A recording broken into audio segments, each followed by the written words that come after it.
focuses on providing in-depth discussions on various political and social issues. As the title suggests, the aim is to go beyond quick sound bites and explore topics in greater detail. Michael Vass, the host, engages with guests to analyze and discuss current events, policies, and political ideologies. The live stream and videos cover a wide range of subjects, including politics, economics, social issues, and more. By delving into longer, more comprehensive conversations, No Soundbites Allowed aims to provide listeners with a deeper understanding of the complexities surrounding contemporary issues. AI is listening. Shouldn't you know what AI knows? Aren't you tired of being treated like a child by major media parrots and want to be respected as an adult?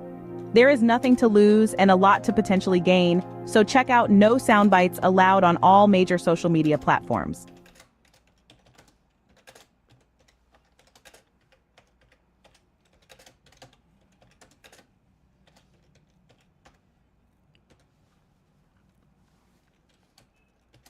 All right, folks, we're going to be starting up in just one moment.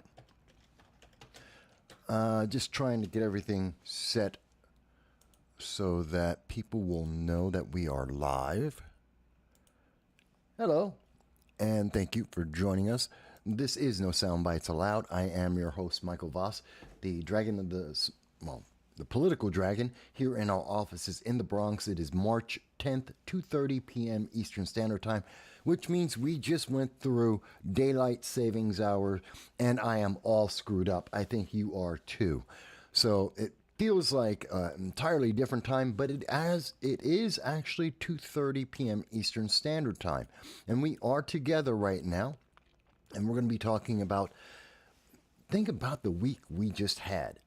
Supreme Court decision, Super Tuesday, State of the Union, all in the same week. Oh my God, what interesting news there. Plus, we've had the developments over in France. We've got what's happening in Gaza. We have what's happening in New York City, the militarization there. That is a huge amount of things that have been happening, and that's still not everything that's going on right now. It's amazing. It truly, truly is amazing. And I see that Tony Z, hey, Tony, he's the first one to comment today. Thank you for that. For those who have not seen the channel before, if you're not familiar with our format, let me first mention, I thank you and I welcome you to the channel. We do long-form political commentary, and every Sunday at 2:30 p.m., we do what we're doing right now. Reach out across the internet to everyone in the world to hear your voice, because we believe in the First Amendment. We believe in your right to be able to speak about the issues that are affecting you and to help shape your government. When we do that, when we're involved, we make our nations greater and better, and we make the future. That's what this is about. That's what the First Amendment is about. So I want to thank everyone for that. In particular, you will be able to call into the program at 929-715-8569, and you will be able to talk to us as well as send in chats like you see Tony has done to let us know what is on your mind about any subject. Whether you agree with me or disagree, I am not a progressive. I am a conservative Republican, which means that when you disagree with me, it's okay. I want to hear your voice. I want to hear your reason why. Please don't tell me that you think I'm old, I'm ugly, I'm not black enough for you. Whatever those, I don't care about those feelings. Don't care about it. You can have them, but I don't care. What I do want to talk about are the issues that are actually affecting us and how you feel about that. What do you think is going to happen? And I'm always happy to hear those kind of voices. I see Mike Boy has joined us as well and says, you're wearing a guru jacket. Nice. I don't even know what they call this. This is the neo-African, neo-black outfit. It's popular these days. I got one. This is the only one I have because I wanted to see if it actually looked good on me. I see people wearing them now. Figured I'd give it a try. It was cheap. It was like $12, so I said, all right, let me just see how it looks. But thank you for the compliment. Thank you for telling me it does look good. I thought I could pull it off. You know, this is my, what is it? What do they call February? No, Black History Month. That's it. This is my Black History Month, salute or whatever. Let's see. User has been banned has joined us. Says, I think the French are going to drag us into another war. If you saw one of my videos earlier this week, yes, the French are. We are going to be in another Vietnam-like situation in the Ukraine. We will be discussing that in just a few moments. Thank you for bringing that up, user. Hey, Balin, you're with us. I'm happy to see that you're here. Also, saying I look good. Thank you for the compliment. I do want to mention, folks, that to start off the show, if you did not see this, as busy as this week has been, if you didn't see it on Monday, I was on with Larry Sharp on his Sharp Crew. He has a Monday night show at 9 p.m. I was able to simulcast that on my channel as well. So do check it out with Larry Sharp as well. And we had Nerdrotic. You may be familiar with him. He's the gentleman with the beard at the bottom there. He's very well known for talking about movies and film and entertainment and comic books. These are things I love as well. He is a very well-known critic, has about 1 million subscribers. He's trying to beat Dan Vask. Please subscribe to Nerdrotic so he can beat Dan Vask, get to 1 million first. And he's the man who also came up with the term the MCU. He's the one who came up with that term. He's the one that the Hollywood media hate because he's right. He has been detailing our views about movies and TV shows and comic books for a long time now, about entertainment. And I think he has a very interesting perspective. And we were able to speak together. I had a great time talking with Gary about a lot of things, in particular the question of, is art informing entertainment or is entertainment informing art? I actually believe that the indoctrination that kids are going through in high school and college is shaping the way that they can't really imagine, but the reason why they're repurposing all of the old entertainment, all the classics, it's why we have so many remakes, and why they're positioning all the remakes as propaganda. And I think that has a lot to do with the indoctrination in our education system, and that's why we're getting what we're getting now. But again, check out the entire conversation. It was a lot of fun. I had a great time talking to Gary, as of course I always enjoy talking to my friend Larry Sharp, who's a libertarian, and he had some great insight as well. I do recommend it for everyone. I enjoy my friends. And by the way, not everyone has my same political ideology. As far as I'm aware, Gary at Nerdrotic isn't a Republican or a conservative. Larry Sharp is absolutely a libertarian, and they're my friends.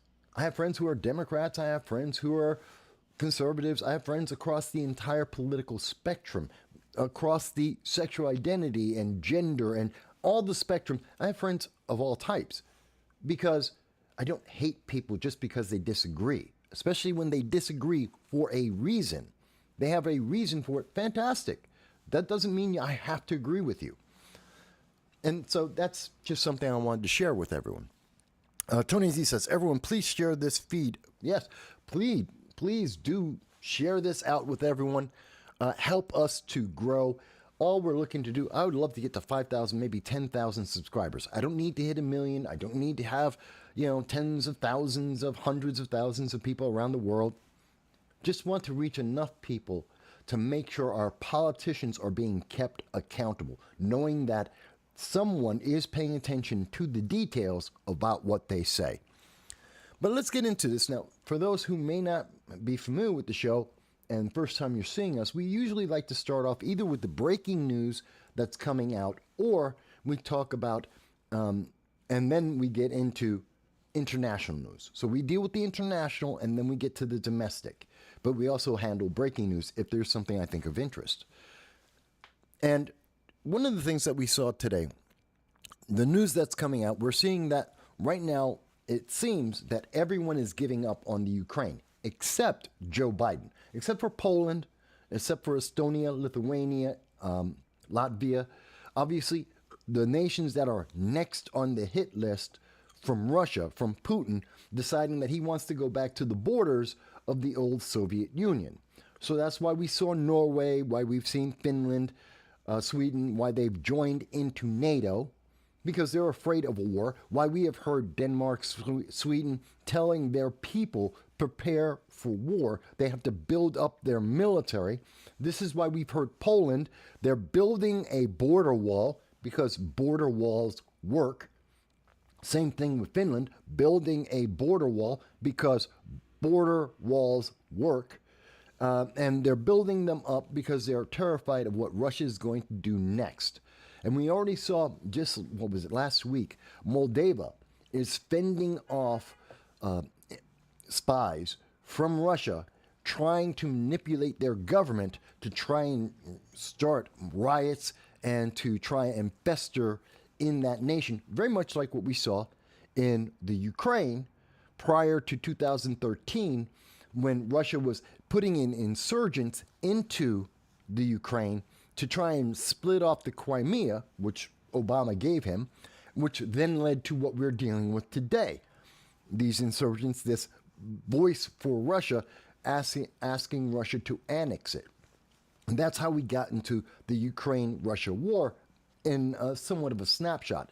And we're seeing that in Moldova and people in Poland, in the Baltic nations, again, that's Lithuania, Estonia, Latvia, are terrified. Sweden, Norway, they're terrified. Finland, they know this is coming.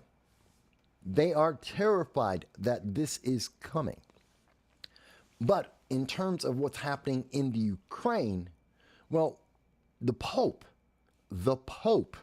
has said that the Ukraine needs to raise their white flag, that they need to prepare for the end of the war, that they need to accept that they are going to lose.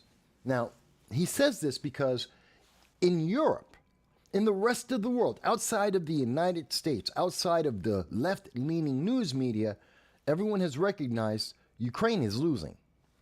Doesn't matter how many tanks, we've sent them tanks, those tanks got wiped out.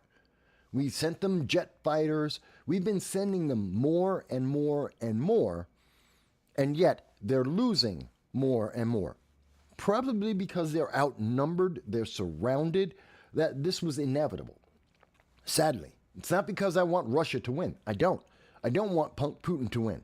I've seen what happens in the Soviet Union. I've lived in Moscow under the Soviet Union, the communist regime. It's one of the reasons why I hate socialism.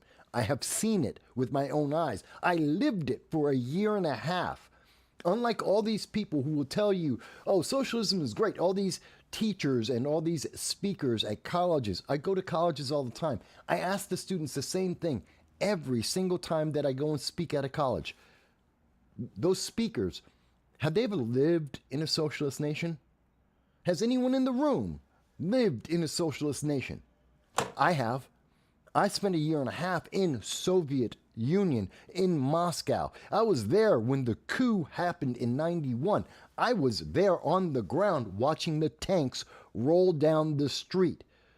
So, yeah, I have a very unique perspective about socialism, which is why I reject it 110%, because I've seen the devastation it brings to people's lives. And so I understand why the Baltic nations, why Poland, why so much of Europe is terrified of what we are seeing Putin do. At the same time, they recognize Ukraine cannot win by itself. It's just not strong enough. It doesn't have enough people. It doesn't have enough experience. Will they be fighting for the next 10 years? Of course. You will see guerrilla fighting going on long after the war officially ends. You will see insurgents fighting. You will see a freedom fighting movement. You will see insurrections going on there. You will see lots of fighting. But the war, quote unquote, will be over. And so the Pope is mentioning that that's what they need to do. They have to put out the white flag. They have to accept that failure, that loss, and try and save as many people as possible rather than continue to fight and have even more people die. It's an interesting point of view. I don't know that everyone loves that. I don't know that everyone agrees with that, but I understand the reason for it. The reason is coming from a point of compassion. Stop as much of the fighting as possible. Live with the loss because you can live, rather than fight the war that you're losing and have more people die, either directly in the warfare or indirectly because of drones and missiles and collateral damage.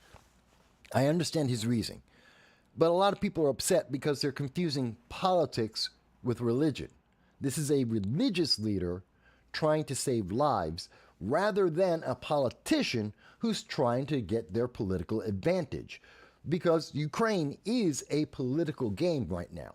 It's a political game for the West, for NATO, for Europe, for the United States, for Democrats in the United States, the 2024 election.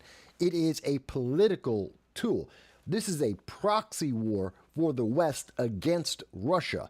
And by the way, the West is losing. Russia's economy is doing better. We have thrown Russia into the hands of China and Iran. They are working together against all of us, specifically the United States, especially in the face of the weak leadership that we have seen from the Biden-Harris administration. There's just no other way to say that. And that's the reality that we've been seeing. Let's see. John Solak says, hey, John is with us. John Solak. John is a friend of mine from the central New York, the Binghamton area of the southern tier. He's a very outspoken individual. Sometimes John loves me, sometimes John doesn't. So John is saying, and he's keep reaching us from Twitter, and he says, looking more and more like Richie Havens. Me, I'm looking more like Richie Havens. He's a singer from the 50s and 60s. Good guy. Great song. La Bamba, in case you're wondering. John says, he was a good guy and a great singer, and I agree with you. He was. La Bamba is a great song. They made a great movie about his life. I thought he was an interesting man. Died way too young. Way too young. So I also see a comment here. Let's see. User has been banned says, isn't the average age of those fighting in the Ukraine like 50 now? I don't know the exact age of the people who are fighting in the Ukraine at this moment. I know we have a lot of their young people have died.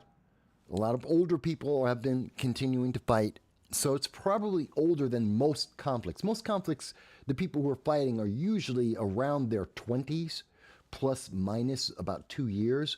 But this conflict is dealing with a lot of older people, and so that is having an impact as well.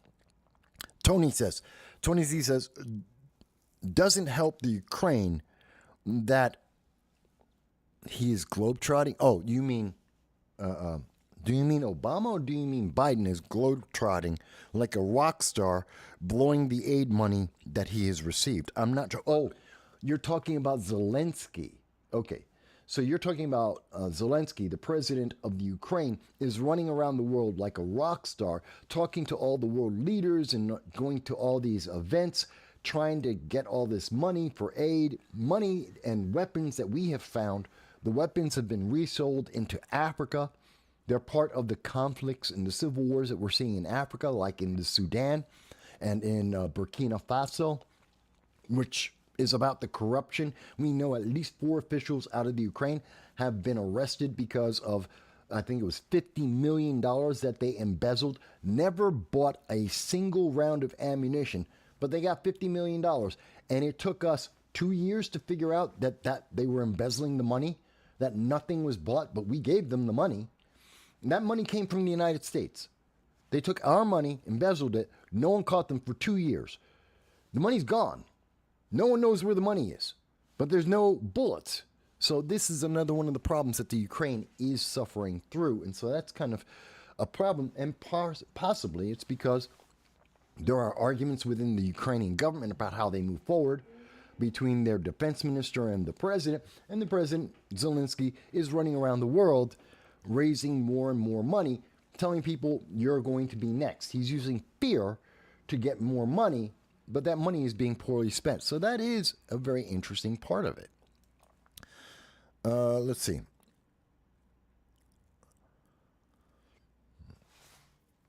Yes, user has been banned confirms that he was talking about Zelensky. And yes, Mike Bowie confirms La Bamba is Richie Havens. Oh, Richie Valens. Okay. Am I getting the two wrong? Okay, I may be thinking of the wrong guy, but that's all right. And by the way, yes, okay, Tony does say I did get his point right. I am paying attention to the comments, folks. I am listening to what you have to say. And if I get it wrong, don't feel bad about calling me out. Tell me, Mike, you got it wrong.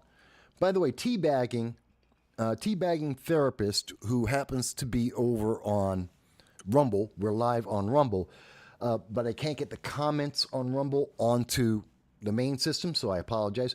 But teabagging says Lincoln Riley was told I was told by Biden. I'm not sure what the comment means, but we will be talking about the State of the Union. We will be talking about what Biden had to say about Lincoln Riley. Yeah, her name is Laken, by the way. Laken Riley. So we will be talking about that a little bit later when we get into the domestic portion of the program. But thank you, Teabagging, for making your comment. Yes, I am paying attention to what's happening on Rumble as well as all the other channels as well. But that being said, let me go back to, because I think this is important. The problem is, and as was mentioned a little bit earlier, we are slipping, this whole situation in the Ukraine is leading America into a Vietnam-like situation where the French were fighting at first, and then the United States to bail out the French again, because the French have lost every war, every conflict since Napoleon. We went into Vietnam to quote-unquote support them and to fight communism, and then the French left Vietnam and the United States stayed because we thought we could win. And then we got our asses kicked. No other way to say it. We got our asses kicked in Vietnam. That's fact. And it did massive damage socially to our nation for a long time after that. We still are feeling the effects of it.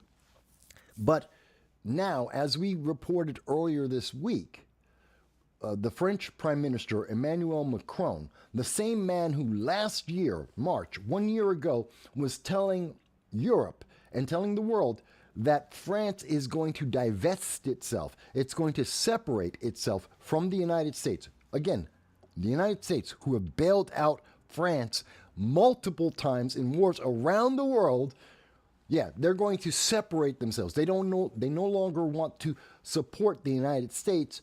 They want to support China. That was a year ago. You can look it up for yourself. Don't believe me? Look it up for yourself. Macron is taking the side of China over the United States and wants France and the European Union. He wants to take all of Europe and divest from America, the place that has helped them so much. That is Emmanuel Macron. He's doing that because he sees weakness in Joe Biden. Joe Biden isn't a leader. Joe Biden doesn't have a foreign policy. And anyone who disagrees with me on that, fantastic. What is Joe Biden's foreign policy plan? Please, what's his Middle East plan? What's his plan with the Ukraine? What do we get? What does victory look like in the Ukraine? Because he's never said that. He has never laid out victory conditions, win conditions, end conditions. He doesn't have any. Not for what's happening in the Middle East, not what's happening in Europe, because he has no plan. He is only doing whatever is necessary to get him through the next election. He wants to win. The focus of Joe Biden is the next election. He doesn't care about anything else. And he will say and do whatever he wants to get him through there. Although with the Ukraine, I think there's the added pressure that he wants to keep them silent about Hunter Biden and the connection of Hunter Biden, Joe Biden, the big guy, the 10% for the big guy. He doesn't want that to come out in an election year. So I think he's got a little bit extra push to support Ukraine. That's what the evidence seems to be telling us. We now know, as Hunter Biden has admitted in court documents, he has stated that Joe Biden is the big guy that has been identified on his laptop, which is real, and in the emails, which are verified to be correct and true, that the big guy gets 10%. Well, the big guy is is Joe Biden. And that means that Joe Biden has been involved in his son's business, which he told us didn't happen. And we have multiple records confirming this, which he told us didn't exist. So that includes the time in the Ukraine when Hunter Biden, who has no experience at anything, was getting millions of dollars for being an expert in energy and gas, which he knows nothing about. And he's admitted in the past he got the job because his name is Biden. That's why, because his dad is Joe Biden. So we know this. So that's a problem for Joe Biden, especially in the election. He knows this. And that may be part of the reason why he's throwing so much money into the Ukraine in a losing effort. But to go back to France, not only did Emmanuel Macron say that he wants to he wants to get America separated from Europe, but Macron wants to take NATO troops, which are 80% U.S. troops, 75% U.S. troops are NATO. And he wants to take our troops, our people, and bring them into the Ukraine. He wants them to fight the war in the Ukraine. That happened this week. I don't know how many people saw that. And I'm going to get to comments in 1 second. And he found an ally this weekend in Poland, because Poland is terrified of Russia. Poland has been warning all of Europe that this isn't over no matter what happens in the Ukraine, that this is escalating because there is no leadership, there is no plan, and no one's talking about the future, because so many people in Europe are so progressive, and they're talking about we need open borders and no, don't build any walls. And we've seen what happens when you do that. We've seen that in Europe. We're seeing that in the United States. And Poland is saying, you guys are idiots. Build a wall, get ready, make a plan, because your hopes, your dreams, and your feelings aren't going to stop the bullets coming from Russia. And he's right. But the problem is, I don't want Emmanuel Macron in charge of NATO troops, because France has lost every war, and he's cozying up with China. In addition to that, I don't want American troops in NATO going into the Ukraine and fighting that war, a war that is being lost. And I do not trust Joe Biden or Lloyd Austin or any of the generals under the Biden administration to win a war. I don't trust them. They have failed. I don't know, Lloyd Austin may disappear for another week for chemo and we wouldn't know. And that would hurt our troops. Joe Biden takes 4 months before he responds to terrorists attacking U.S. personnel. We saw that with the Houthis, with Hezbollah, with Hamas. It took him 4 months of the Red Sea, of our ships and military and private ships being attacked for 4 months in a row before Joe Biden decided to do anything about it. I don't trust that kind of lackadaisical politics, poll number driven planning to try and take care of a war. I don't trust him. He can't walk across a flat stage. He can't make a speech without stumbling in the middle of it over his own words and losing himself. I do not trust him to be involved in a war. Mind you, Democrats want a war.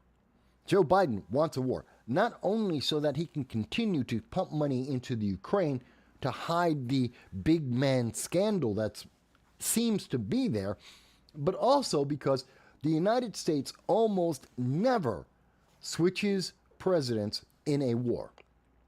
It is almost a guarantee for Joe Biden to be reelected if U.S. troops are actively fighting somewhere in the world. That's a fact. I believe it is 95% of all presidents that were in a war under their presidency get reelected, because America doesn't like to switch leaders in the middle of a war. That's a fact. And so I think the maybe 2 times that it's happened, one person was, Lincoln got killed, and they both died in office before they could get out. So that's the main reason why it's changed. We don't like to do that. So there is a political element to this. But I understand Poland. Poland is saying this because Poland is afraid. Poland realizes there's a problem. And for people who go, well, Mike, are you sure? What about this? Are you sure about what's being happening? Are you sure about France? Here it is. Troops for Ukraine. Macron's big moment. Macron thinks that if he can get U.S. troops under NATO into the Ukraine, because he has called for it, and if he can get support, not just with Poland, not just with the Baltic nations, but now with Sweden, who just joined into NATO, with Finland, with the other nations, the nations directly in the line of fire of Russia, that he can get U.S. troops to fight in the Ukraine, and that he will be in charge. Not Joe Biden. Joe Biden will not be in charge. It will be Macron. And this way, he gets to be the big cheese in Europe, which is his ultimate goal. He wants to be the guy in charge. He wants to be respected on the world stage as a bigger leader, that he's somehow recapturing the old image of the French government being involved everywhere in the world and being a massive political player. They're not. No one cares, and that's not going to happen. But that's what he thinks. And the only thing worse, or the only thing that could be almost as bad as Joe Biden leading NATO troops, U.S. troops, in a war in Ukraine, is Macron leading U.S. troops in a war in Ukraine. That's what I believe about that. Now, let me stop for a second. Let me go back to the comments. Again, folks, you can call into the program if you think I'm wrong, if you think I misunderstand, if you think I'm missing any facts. The links to everything that I am showing you, the articles here, will be in the description at the end of the show. So you can see it all for yourself and research it for yourself, read it through. But if you think I'm wrong, if there's something I'm missing, call in or leave a chat like we're seeing from everyone here today. Let me see. Let me see what everyone has said so far. Oh, wow. A lot of people have a lot of things to say. Okay. John Solak says, is anybody afraid of Finland's military might? No, they are not. Which is why Finland is part of NATO. They had to, because they're not going to stop anyone by themselves. They will get barn stomped by Russia if they were to be attacked. They know it. They're not prepared, which is why they need the protection of NATO. Let's see. Users Been Banned says, oh, the Biden gaffe about Lincoln Riley and Laken Riley. Yeah. That was funny and tragic. I think it was more tragic than funny, but it does show that Joe Biden doesn't know what's going on. He's out of touch. User Has Been Banned says, it took an Italian LARPing as a Frenchman to win them some battles. Well, yeah, that is kind of funny. But France hasn't won a battle. It's just a fact. The French can't fight. They have lost that ability since Napoleon. User Has Been Banned goes on to say the French should just give half their country to Germany and the other half to the Brits. I'm sure there are many people in Germany and in the United Kingdom that would agree with that statement. In fact, we had a war about that. 2 wars about that. Tony Z says, I have a prediction. Within the next 7 years, World War III will become a reality, a real reality, unless a major course correction happens. Tony, I disagree with you on that to an extent. Let me explain what I mean. And let me put it in here in the chat as well. Because I've said this before.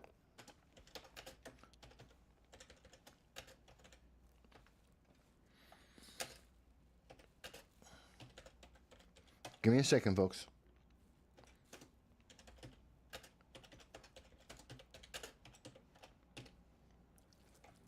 Now, I've said this, I've actually done videos about this. And I do advise people, if you get the chance, look this up for yourself. In fact, just look up World War III versus regional war. I've done this several times. I've talked about this. It's three simultaneous regional wars. That's the real fear that we have right now. It's not World War III. It's three simultaneous regional wars. Europe, Middle East, Southeast Asia. That's China, Iran, and Russia. That's what we're looking at. And it won't be in 7 years. We're looking at 2028, the end of 2027, somewhere between there and 2028. That's the indication, because China will have been building its navy and they will double their navy by 2028. The Japanese will have their army, the first army since 1945. They will be finished building that by 2028. South Korea, which is moving itself from the number 7th largest manufacturer of weapons in the world to number 4, will finish its increased capacity and capabilities by 2027. We have a lot of the world, a lot of the actions in the world, the militarization of the world is all centered around finishing around 2027, 2028. There have been 2 United States Air Force generals who have stated publicly that they believe that China will invade Taiwan somewhere around 2025 to 2028. I'm on the later end of that, but they are seeing the same evidence, they are seeing the same militarization and the same time frame that the rest of the world is seeing. The main difference for the United States is, in the United States, the military, the news media doesn't talk about this. You don't hear about Japan and the fact that they have given up on the 1960 Japan-US treaty because they don't trust Joe Biden. You don't hear about the fact that South Korea started building up their militarization without notifying the United States because they don't care about Kamala Harris. She pissed them off. They don't want to talk to her again. So you're not seeing all the news. But if you're looking at international news, as I do, looking at the BBC, the Guardian, the Times of India, the Israeli Times, if you're looking at the Hindustan Times, if you're looking at all the Nikkei News, if you're looking at all the international news media, you'll hear more about what's actually happening out there. And it's very different than the message that filters through into America, which is very much in the lens of fortifying the 2024 election. Joe Biden has to look good. He has to look like he's a leader. And anything that would lead you away from voting for a Democrat is something that they will either not talk about or downplay as much as possible. We'll get to that when we're talking about the State of the Union, but you'll see what I mean. So, Tony, to that extent, I do disagree with you about World War III, although in terms of it being within the next 7 years, 3 regional wars simultaneously happening, I agree with you.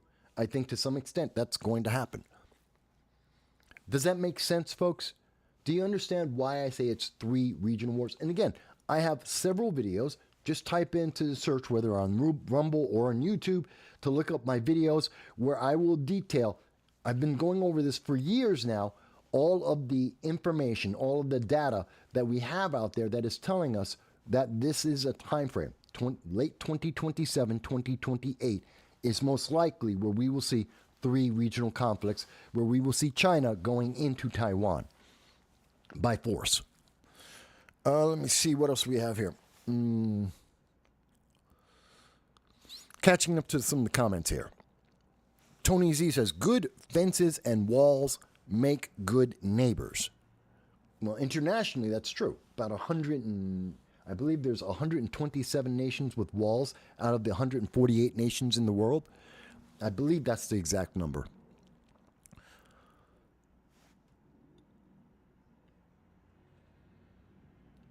User has been banned says that after hell went down, the helicopter went down, landmines are warranted now.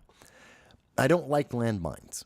There's a reason why landmines are basically banned everywhere.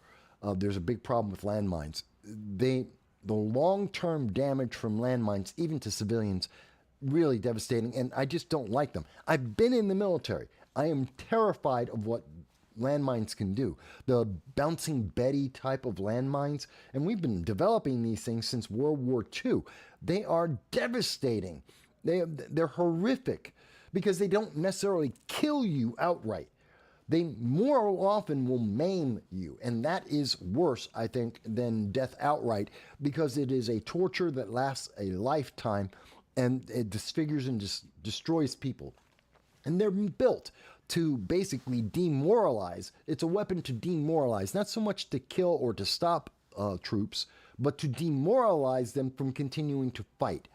And that's a problem because it is horrific. It does horrific damage in a way that I think is unfair, and it's evil. I don't like landmines. I don't. I understand the purpose for landmines. I understand the reasoning behind it militarily, and I can understand what you're saying there, Tony, but I just don't like landmines. I really don't agree with them. But I'm not saying that they're not useful. I hope people will understand why I feel that way about landmines. Again, you may have a different opinion about that. You can call in, you can type in. I'm perfectly fine with hearing other people's opinion about it, but that's mine. That's my reasoning why. Let's see. Users Ben says anyone who uses that much butter in their cooking shouldn't lead. Tony says, in my humble opinion, we need to get out of NATO altogether. And while we're at it, get out of NAFTA. Go back to Made in America and Buy American. I understand that reasoning.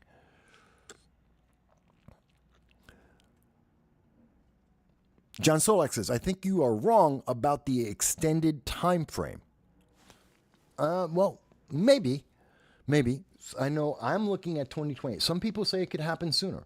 Again, we have 2 Air Force generals who have far more information than I do from sources well beyond just news media, news agencies, international credible news agencies around the world. He has more information than I could possibly get. He says, we've seen them say 2025. So I could be wrong. I would like there not to happen, but I don't think that's possible. I think it's inevitable at this point. Mike Bowie says, I wouldn't discount a civil war as well with the continued influx of illegal aliens. The Civil War isn't because of illegal aliens. The Civil War is something that we are seeing the far left have been clamoring for. They have been trying to edge America further and further with these statements where they call you MAGA if you don't follow the approved messaging from the mainstream media. Well, that is incendiary. That is divisionary. Equity in and of itself, I've said this before, equity is evil. Equity is the eternal division. It transforms human beings into categories. And then it divides those categories into subcategories. And it divides those subcategories and on and on and on. It is the constant, never-ending division into smaller and smaller groups and pitting each and every one of those categories, each and every one of those groups against one another based on an arbitrary ranking that no one's voted for. No one has any influence on the ranking. You just have to live with that. Some elitist somewhere, probably an academic, maybe from Harvard, could be Catherine Gay, I don't know. They just make up this list and say, okay, well, today, if you're a black woman, you're at the top of the list. Oops, wait a minute. Nope, now it's trans people are at the top of the list. Next week, it could be fat people. It could be skinny people. It could be, I don't know what, people with polka dots.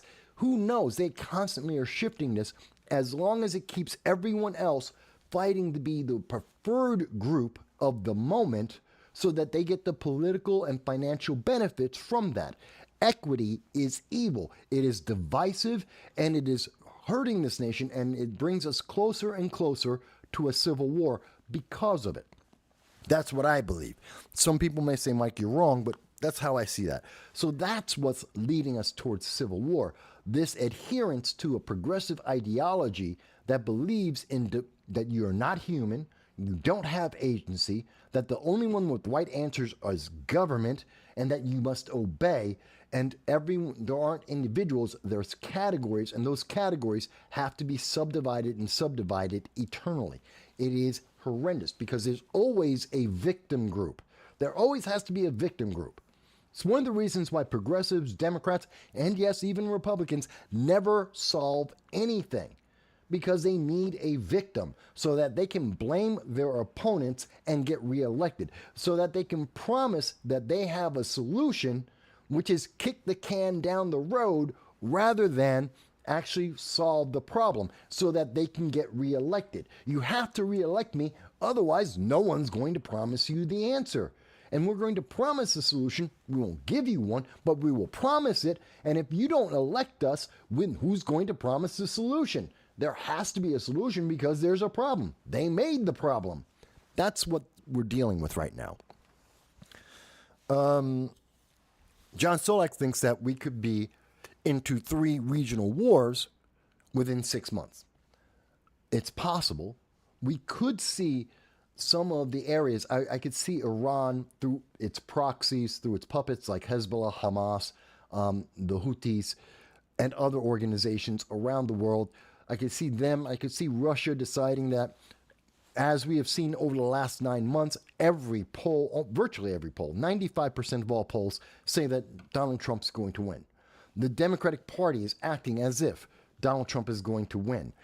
Everyone is very confident in that. Now, mind you, it still takes people going out and voting to make that happen, but most people can see the writing on the wall that Joe Biden's going to lose, Donald Trump's going to win. Donald Trump is not a weak leader. You can say you don't like him. You can say you think he's unpleasant. I don't care if you call him Orange Man bad, but he does instill fear and respect around the world. Point blank. You can call him a cowboy. They said that about Ronald Reagan. They've said that about many of the U.S. presidents. They're just cowboys. You know what? No one wants to piss off the cowboy. It's just that simple. Whether it's the rogue nations like Iran, whether it's the puppets like North Korea or Hezbollah or Hamas or the Houthis, none of them want to piss off the cowboys in America, because the cowboys in America will take them out. Remember Bush? He was pissed off at the terrorists. He was pissed off with Libya, and he dropped bombs because he's crazy American. And everyone went, oh my God, you're a crazy American. You're dropping bombs on these guys. Yeah, and they calmed down really quick. They stopped that activity. No one wanted to piss off President Trump when he was in office. They were terrified he'd drop a nuke on them. Now, you may say, well, that's really extreme, Mike. Yes, it is. But it's also effective and it's also efficient. It worked. He didn't drop any bombs. He didn't start any wars. We're talking about Trump. He didn't start any new wars. He didn't expand on the conflicts that we had happening in America. No one took him on, and he was nominated for 2 Nobel Peace Prizes for actually doing something that brought about more peace in the world. Not like Obama, who won a Nobel Peace Prize and then proceeded to drop bombs on civilians with drones. Kind of opposite of what the Peace Prize is about. Trump actually did something to increase the net peace in the world. And yes, people didn't like him, but they didn't try and cross him either. There's a big difference there. So yes, John, I think it could be within 6 months, because if, as we go forward, if it looks more and more like Trump is going to be the victor, they may try and make their big pushes to gain land, to win their battles before Trump comes in, when they have to deal with the cowboy. And then they'll calm down. It's kind of like what we saw when Obama, who gave up in 2014, gave the Crimea to the Russians, which is a fact. He gave off the land, kind of like Neville Chamberlain. He helped to make sure that the Russians were able to get the Crimea, which guaranteed that they would eventually go and attack Ukraine itself proper at some point, because they needed a land route to the Crimea. So he was doing a delay tactic.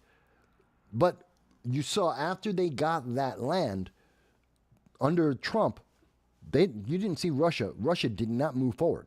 They did not. They wanted to do what they're doing now under Biden. They wanted to do it then. They wanted to connect the Crimea to the southern portion of the Ukraine. They wanted to be able to have the uranium, the wheat.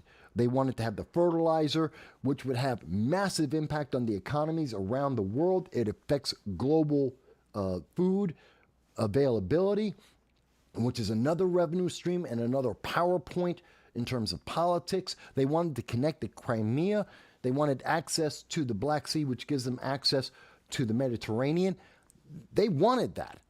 But rather than doing that under the Trump administration, which they feared, they instead waited until the Biden administration. And as soon as Biden ran away from the Taliban, they said, game on. This guy is weak. He can't control anything. He abandoned 5,000 Americans in Afghanistan so that they can be tortured, which is a fact and is happening as we speak right now. That was the signal that said, hey, we have nothing to fear. This is a weak president and he won't do anything. And they've been right. Okay, let me go on with some of the comments here. John Selleck says, wars never come on schedule, but ahead of schedule. That is true. That is true, John. But again, we have to at least, if we were prepping, if we actually were doing what we're hearing Sweden say, what we're hearing Finland and Poland say, which is prepare now, because we don't know when it's going to be. It could be tomorrow. Let's start prepping now. Let's prepare our people and our nation for the eventuality of a conflict that might not come.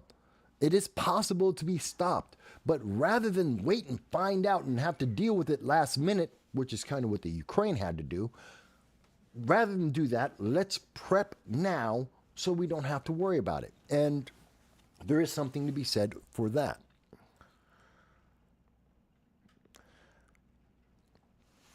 Okay, so again, I've covered a lot of this stuff in videos. You can go to YouTube or Rumble, put in 3 regional wars, World War III in the search, and you will see my videos on that where I go in great detail and have all the sources. Again, I source my videos. I will provide you the internationally credible sources almost entirely, 90% from the left. I either get sources directly from the government or from internationally credible news agencies so that you can see it and have confidence of the credibility of the news source. You don't have to believe me. Read the sources, see it for yourself, and then tell me if you think I'm right or wrong. And by the way, what we are seeing isn't just limited to the United States in terms of moving towards the right, to seeing the conservative movement starting to gain more strength, people becoming more Republican from an American point of view. We're seeing that. We've seen that in Italy. We've seen it in Sweden, Switzerland, Finland. Now we're seeing Portugal. This is the reason why why Emmanuel Macron is so pissed off. When he says that France has to divest itself, that the European Union should split away from America and become closer to China, it's because China's the left. Socialism, communism is on the left. They want to preserve their progressive ideology, and the rest of the world is doing what we're seeing here in the United States, more of a shift to center right. Not necessarily to the full right, not to be conservatives, not as where I sit, but because everything is moving so far to the left, any shift towards the center is a shift to the right, then France is terrified. And they're seeing in Europe that Europe is shifting to the right. That doesn't mean they're becoming conservatives or Republicans. They're just not continuing to become more and more socialist, more and more communist, more and more progressive. They're just trying to stand still. Just standing still is a move to the right, especially if you listen to any of the progressive news media that come out of Harvard or Cornell or Binghamton University. they're so far left and running further left that if you just stand still, you're on the right. And we're seeing Portugal. Portugal is looking to move, again, they call it the far right. We wouldn't. In the United States, we wouldn't call it the far right. Europe would call it the far right because Europe is trying to become like China, because Europe is becoming more progressive and socialist, and it's constant. So anyone who moves away from that, anyone who isn't trying to become a socialist communist nation, well, you're on the far right because they keep moving that fast, that far to the left. But we're seeing Portugal is joining Italy. We're seeing this throughout Europe. Nation after nation is saying, no, we've gone too far left. We need to stop. And just stopping is conservative. Just stopping is far right to the left. And that's kind of interesting to keep in mind because we're seeing that here in America. If you're not trying to become California, if you're not trying to become New York, then you are a far right MAGA left, your 1930s Germany. That's what the news media is telling us. That's what they're telling our kids in colleges today. If you don't want to become California, where people are defecating on the streets, if you don't want to become Oregon, where people are getting hooked on hard drugs and destroying their society, if you don't want to be New York, which has a military government, they have a military dictatorship, having more and more National Guard everywhere, policing you, destroying the Fourth Amendment, destroying the Eighth Amendment. If you don't have that happening constantly, well, then you obviously are on the right. You must be MAGA and you must be evil somehow. Don't worry about the negatives that are attached to being progressive like California. We spend in the United States $2.6 billion a year. That's a huge amount of money. $2.6 billion a year trying to convince nations around the world that they should become California. Every nation takes the money. Nobody wants to be California.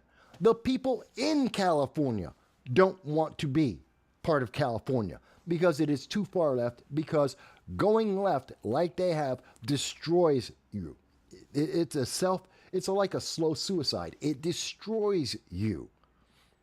That's why California's in debt. That's why people are running out of there. They're neck and neck with New York in terms of the most people leaving their state year after year after year. And illegal aliens are the main. This is why they changed the census under the Biden administration. They changed the census to include illegal aliens so that California and New York would be able to maintain their power, because everyone is leaving. The citizens are leaving to go to states that are not as left. They're going everywhere and anywhere that isn't California or New York. And so New York and California can maintain their power. They count as illegal aliens because the only people who are coming into New York, the only people going into California are illegal aliens. Why? Their benefit. Why wouldn't you? You're going to illegal aliens in New York State and very similar numbers in California. You're getting paid $60,000 American a year. That puts you in the top, I believe it's the top 15% in the world in terms of income. The top 15% in the world. And that's why they come. Because it's an open invitation. Come into New York. Let's see. You're going to get a hotel room at a 3 or 4 star hotel that'll be taken care of for you. You're going to get a prepaid credit card so you can buy food and items for yourself. Luxuries in other parts of the world. You're getting luxury living conditions. You're getting luxury food and items for you to live off of, all paid for by American citizens. Even though those illegal aliens, they broke the law. They're being rewarded for breaking the law. Very often, when they get arrested for those illegal aliens that are committing crimes, they get released the same day. They just disappear and they never show up. They get released and they get arrested again. And we've seen them get arrested 10 times in a month And it's okay. They get released yet again. They're being told there is no consequence to being an illegal alien. There's no consequence that's negative for being arrested, for committing crimes, for not following the law. They have no negatives. They only have positive. They're released from prison. They're told that their crimes don't exist because of the color of their skin. And they're given check after check after check. Why wouldn't you want to live here? And they're telling their family, their friends, everyone they know, come on while it's good. Show up and you will get a slice of this free pie. They'll take it over, which is why California and New York, why is their population as high as it is? It's not because people in Indiana or Kansas or Iowa, no one wants to leave the middle of America, leave the South, leave the Southwest. No one wants to leave where they are to go to California or New York. They don't, because they have failed, and everyone agrees on that. Instead, everyone's leaving New York, and the worst thing is the progressives of New York, the progressives of California, who are fed up because the laws and the politicians that they instilled, that these progressives in these bluer than blue states, the people who ruined those states are elected by these progressives, then the progressives are leaving California, they're leaving New York because it's all failed, it's all fallen apart. They go to Texas, they go to Georgia, and they bring their politics with them and say, hey, it failed in New York, it failed in California, it failed in Illinois, but maybe it will work in Georgia, maybe it's going to work in North Carolina, maybe it's going to work in Texas. Let's do it all again here. And it won't work anywhere, because progressivism, socialism, communism has failed everywhere it has been tried in the history of mankind, everywhere in the world. There is no example to counter that. None.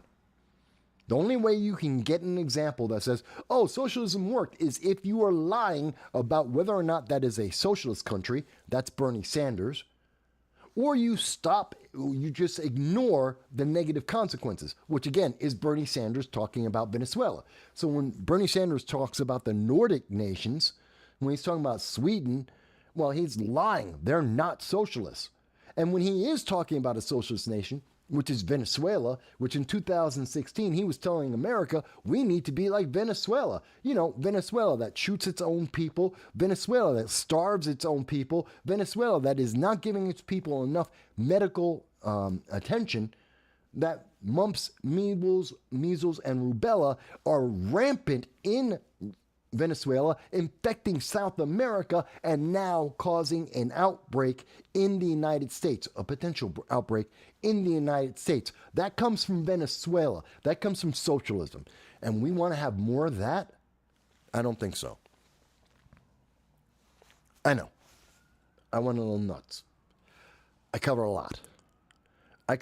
And that was a little bit of a rant. I get it. And I do that. But tell me that I'm wrong.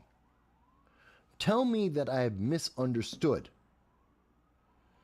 Have I somehow got that wrong?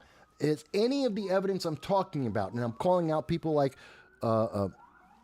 BLM, I'm calling out progressive leaders of tomorrow, Bernie Sanders, Hillary Clinton, Joe Biden. I'm calling out nations like France. Let's point to these people, like Canada with Trudeau. Let's look at the evidence we have. Am I wrong?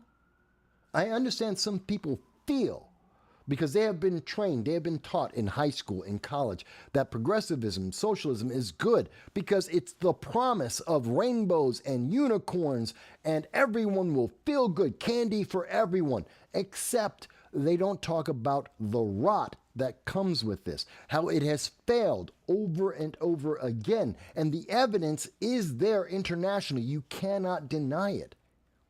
You can avoid it. You can close your eyes and not want to talk about it, but it's still there. That is the reality. And that's the road that, because America is going down that road and France is going down that road, we're seeing the rest of the world become more unstable. And the more that we become socialist and communist and less American, less constitutional, the faster we see the destabilizing of the rest of the world. I've said this before, I'll say it again. If America ceases to be the beacon of freedom in the world, a place that the government and the people of Hong Kong sing the U.S. national anthem, not the black national anthem, because that doesn't exist. There is no nation of black. They sing the American national anthem in Hong Kong because they want a sliver of the freedom that America is. And the day that America is no longer the constitutional republic that it has been for well over 200 years, there is no one to replace us. No one is stepping up. The entire world steps down because there is no one to replace us. No other nation gives its people or understands that its people have the power. No other nation has it like we do. None. Every other nation is a step down in terms of personal, individual freedom, capability, classless society, the opportunity to succeed. You lose everything. And this is the way I see it. Some people may disagree. By the way, looking at the comments over on Rumble, Teabagging Therapist says, we need a Joker at this point. Joker, and I believe that the reference is to the Joker movie, to the character of Joker, who is counterculture to the extreme. And that's fine. But isn't that what Donald Trump is? He is the counterculture of the socialist progressive movement. He is the exact opposite. That's what Make America Great has been turned into. Think about it. We have seen the left-leaning media, the colleges, in particular, like Harvard, like the University of Cornell, where they are so far left, they justify and they support genocide. We've seen that. We've seen that at Harvard University. We've seen that at MIT. We've seen that at the University of Cornell. We've seen that at Binghamton University, that they support terrorism. They support genocide. And they're not ashamed of it. They're not embarrassed about it. They said it right to our faces at a congressional hearing, that they are more than happy to support genocide. Killing people based on religious ideology alone. And they said, well, you're the bad guy because you believe in MAGA. You believe in making America great. Why wouldn't I want my nation to be great? Why wouldn't anyone want their nation to be great? Why would you want your nation to be second class, third class, bottom tier? Who would want that? Someone with a political agenda. That's who. But they don't want you to think about that part. They only stop at, well, you're just MAGA. And? Is that bad? Tell me, how is that a negative to want my country to be as good, as capable as it can be? Why is that negative? Oh, you just don't get it. No, I don't get it. Well, I'm not going to talk to you because I'm on the left and, I know I'm on the right side of history. If you know all this, then you should be able to explain it. If you can't explain it, then you're telling me that's how you feel, and you're entitled to whatever feeling you want, but your feelings aren't my facts. Your feelings aren't my obligation. Just because you feel like that should be the way it is, doesn't mean that is the way it is. So, kiss my butt, I don't care. But this is what I am saying. Some people would disagree with me. Again, I'm happy to hear the disagreements, especially from any elected official in California, New York, in Congress, any of them. I know many of you. By the way, people say, Mike, no congressman will talk to you. I've talked to members of Congress. I have their phone numbers. Literally, I have the phone numbers of several members of Congress. So you can't tell me, yeah, they will talk to us. The more that people subscribe to this channel, the more people that like and pay attention to any particular video, the more the politicians want to have a conversation with me. And sometimes they will do that publicly, which we will provide to you unedited, live, whenever possible, live, and unedited every single time we do an interview. And my interviews are always neutral, but we do cover the issues, and I don't let them just get away with trying to kick the can down the road or not answering the question, which is why they're afraid.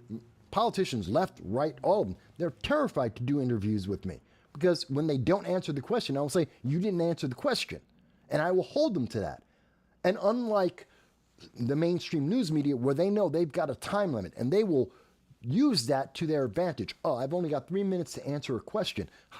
Then they're going to commercial. I don't have to answer the question. Oh, I've got 15 minutes in the interview. All I have to do is stall, delay, and the interview will be over, and I don't have to answer the question. That's what politicians are playing at nowadays. I don't believe that. You get an interview with me, I will take as much time as is necessary. You want to delay for 5 hours? Fantastic. I will publish every single word of that until you answer the question. I don't have to like the answer. It doesn't have to be the answer I want. I will just hold them accountable to give an answer, their answer to the question. Good, bad, or indifferent, answer the question because constituents deserve to have that. That's, by the way, folks, that's part of the reason why it's so important that we need you to like, share, and subscribe. It's absolutely important because it helps us to hold politicians accountable to make sure that they will answer the questions. Right, wrong, or indifferent, effective or ineffective, we will have an answer. We can hold them accountable, and that is important, I think. And when you support this channel by like and share and subscribe, it helps us to hold them accountable. And if you want, you can donate $1.50 a month by being part of our Patreon. That just helps me to get the lights on. You know, I've already lost my studio. I already lost my house. I lost 95, 98% of everything I've ever owned. So $1.50 helps a lot, folks. But if you don't, that's okay. Like, share, subscribe, that's free. That's on YouTube, Rumble, I don't care where, Twitter, your choice where you want to subscribe. I just ask you to do it because it helps. Okay, let me go on. Let me go on. Wait a minute. Why is that not? Hang on one second. Boop. There it goes. Okay. Where am I?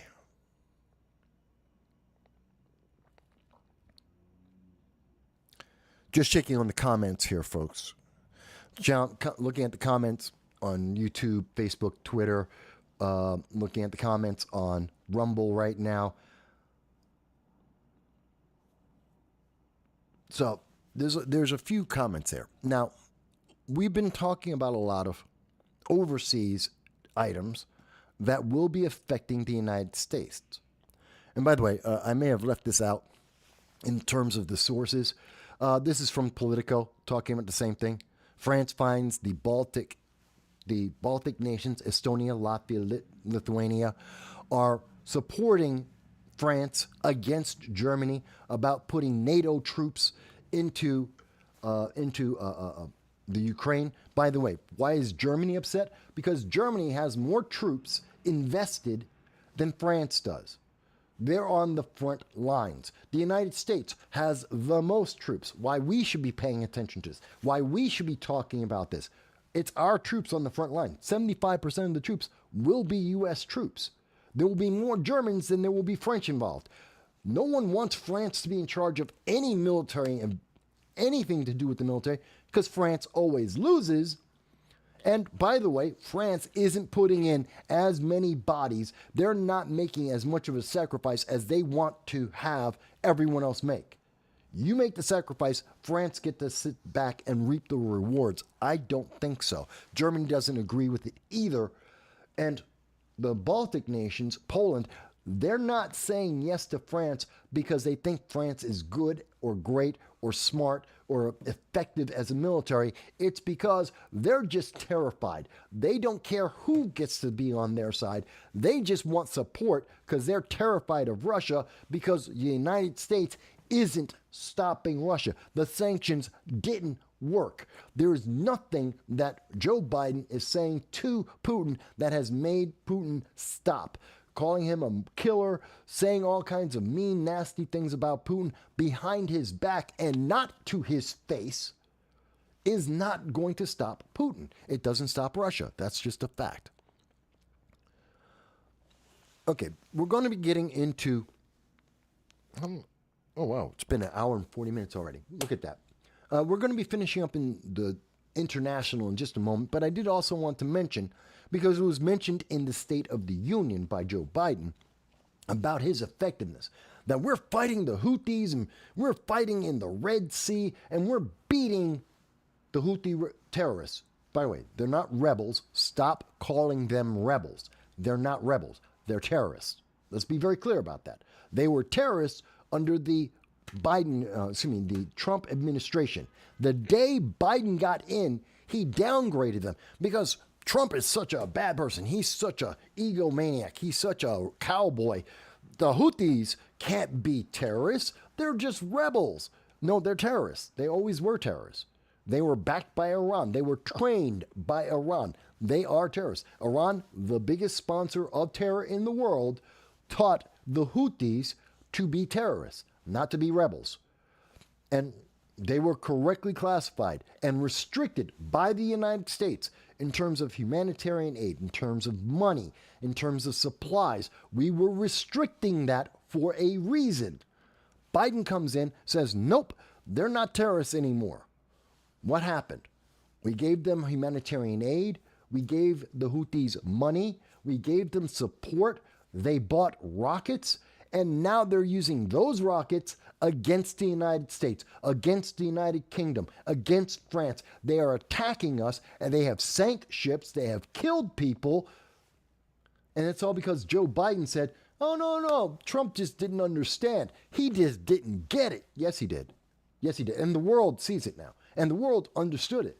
The world knows that the Houthis are terrorists, not rebels, terrorists. Label them correctly. You may not feel good about calling someone, a group, terrorists. You may not feel good about it. Doesn't mean you're wrong. Just because it doesn't feel nice doesn't mean it's wrong. People are worried about feelings far too much. Far too much. Hang on. We got a comment here from... Let's see, Straight Chillaxing. Hello, Straight Chillaxing. Thank you for coming back. I think this is the second time you're with our channel? Thank you for being back with us. Straight Chillaxing says, first time catching you live. Thank you, but I did see a comment on something before. Love your discussion with Mr. Sharp. Thank you. That's where I saw you. I saw you with our Sharp interview. Thank you for checking out this channel. User has been banned, says, Houthis and the Houthi and the Blowfish. You're funny. You're funny. User has been banned, likes to put out some jokes, I tell you. I don't know if everyone thinks you're a comedian, but it is funny. So, in the State of the Union 2024 by Joe Biden, he ignores all of his past actions that have led to modern consequences. The reason why the Houthis are attacking the U.S. right now, why they have killed U.S. soldiers, why ships have been sank, why the eco-fanatics. Joe Biden says remember, Joe Biden in 2022, 2023, he promised us the biggest threat to the world is climate change. Not the Houthis, not Iran, not Hamas, not the Ukraine, not the economy. The biggest threat to Americans was the climate change. And because Joe Biden helped fund the terrorism of the Houthi terrorists, when they sank an oil tanker, that negatively impacted climate change, the environment in the world. That's a direct consequence of Joe Biden's actions. If he didn't support the Houthis and transform them from terrorists to rebels, then they wouldn't have the money to buy the rockets that sank the oil tanker that's now polluting the oceans in the world. That is all straight line, A to B. That's how you get to Joe Biden. That's Joe Biden's consequence. The news media doesn't want to talk about it. News media does not want to draw that line for you. They don't want to spend 3 minutes explaining each of the steps that are public information. This is public information. You know this happened. It has been confirmed internationally by every major news media, left-leaning news media in the world. They just haven't said it in this way. They won't give you the timeline so that you can say, oh yeah, that did happen. and that did happen, and that did happen. Oh yeah, that is the consequence. Oh my God, Biden screwed up. They don't want you to think that. Why? 2024 fortification. If you realize that these are the chain of events that led to what's happening right now, and that means that Biden screwed up, that Democrats and progressives screwed up, well, then you might not vote for Biden and progressives in 2024. And they can't have that. So they would rather silence that voice, silence that conversation, and make you think that you're doing better off than you are. No, this is the reality. And so when we see that just today, this news came out today, yesterday. This news came out that the U.S., the United Kingdom, and the French are all busy. They all, not just one, all three nations have their military shooting down rockets and drones because the Houthis haven't. This is after what? We've done 200 missions. We have flown 200 bombing runs against the Houthi terrorists. And the United States hasn't taken them out. Maybe that's because of Lloyd Austin. Maybe it's because Joe Biden's a horrible leader. I don't know. Maybe it's because our Navy is really soft and they keep lowering the requirements because they can't hit the recruiting targets, because they keep telling everyone that the military is now about being all touchy-feely rather than get the job done. Maybe these are the reasons why. I can't be sure. But what I do know is we are not winning this. We are not being effective. Joe Biden is losing to the Houthi rebels, the Houthi terrorists, just like he lost to the Taliban in Afghanistan. He is losing. He has a history of losing everywhere. He is the worst military leader for the United States in decades, at least. Maybe people think I'm wrong. I'm only showing you the evidence. I'm showing you the evidence that is out there internationally, and you can come to the conclusion you want to. But I'm being honest with you. I'm taking the time that the mainstream news media, CNN, MSNBC, ABC, New York Times, do not want to take the time to have this conversation with you, because you might, at the end of that conversation, say, and Democrats failed. Joe Biden has failed. I'm not going to vote for them. And that's the one thing they absolutely will not risk. So rather than risk having an honest conversation with you, where we can have an honest evaluation of the situation and therefore come up with a realistic, effective, efficient solution, rather than doing that, they would rather have you be blind, dumb, and wrong and keep on voting Democrat. That's what they want. And that's terrifying. That truly is. Maybe it's me. Maybe it's me. But I think that's terrifying. I think it's horrible. It's horrendous. Oh, it's only an hour and 22 minutes. Okay. Let me see. I just want to check on the comments here. Mike Bowie mentioned the Nord Stream explosion. Again, I continue. People can go back and look at the coverage at the time. I said then that I believe that the Nord Stream wasn't by America, it wasn't by Russia, it was by Iran. Because they do have the resources, they do have the capability, they do have the training. I think they were the ones responsible for it. I still believe that. You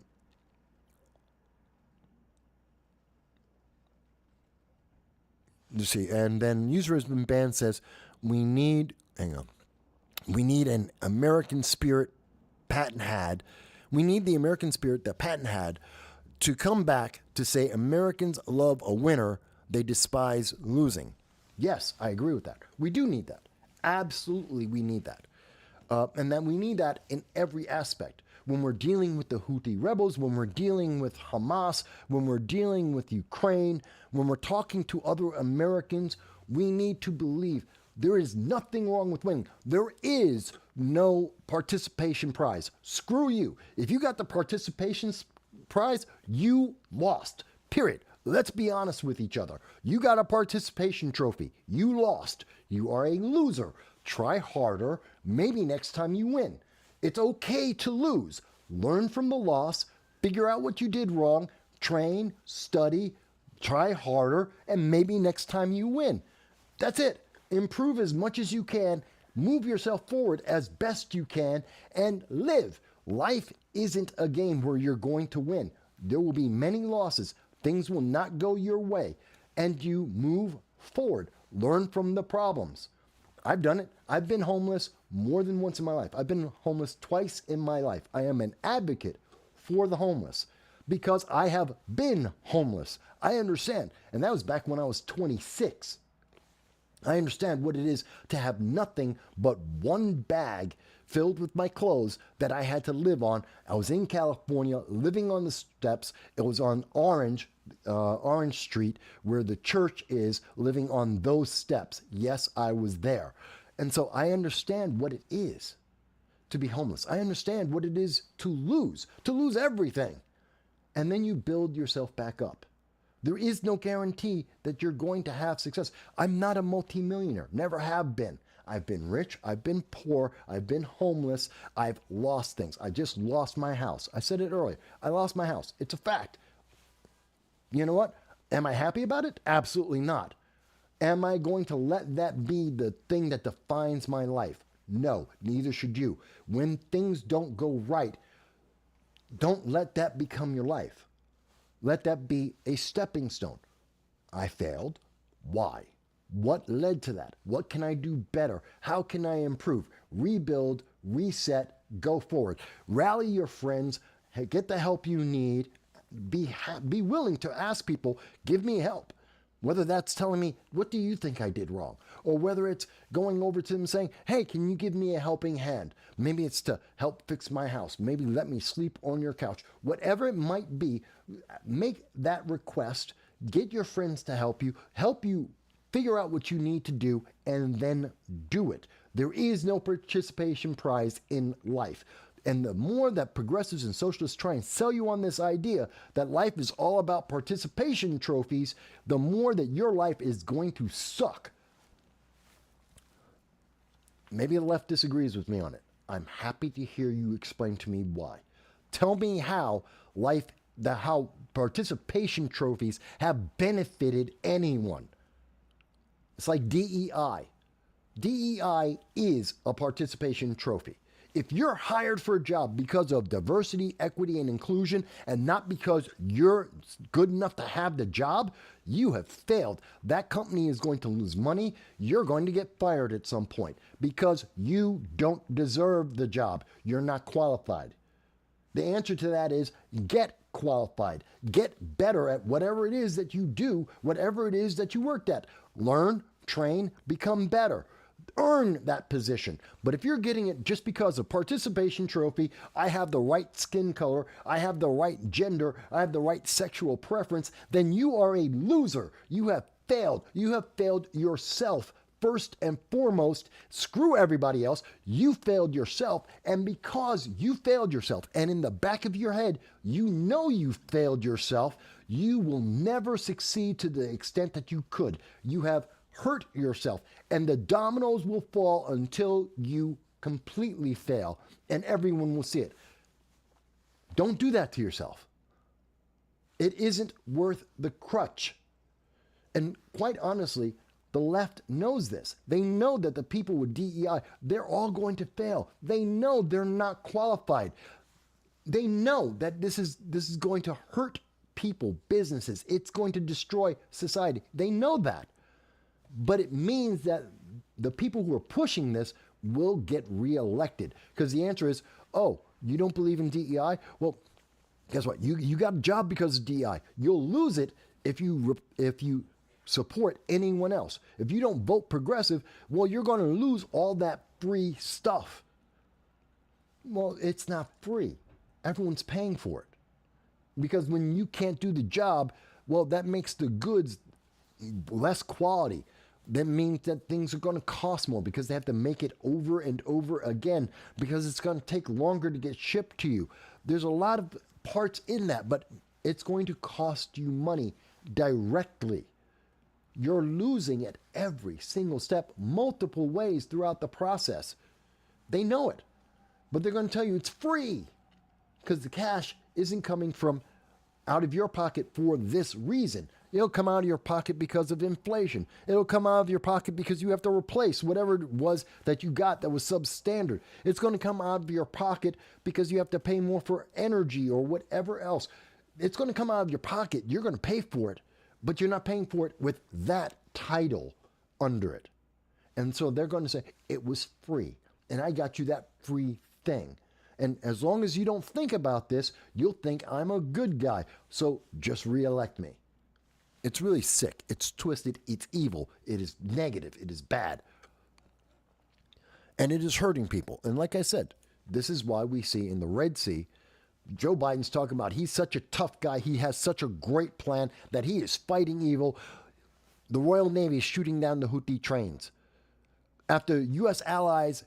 and allies are attacked. So the French and the U.S. were attacked. The British protected us.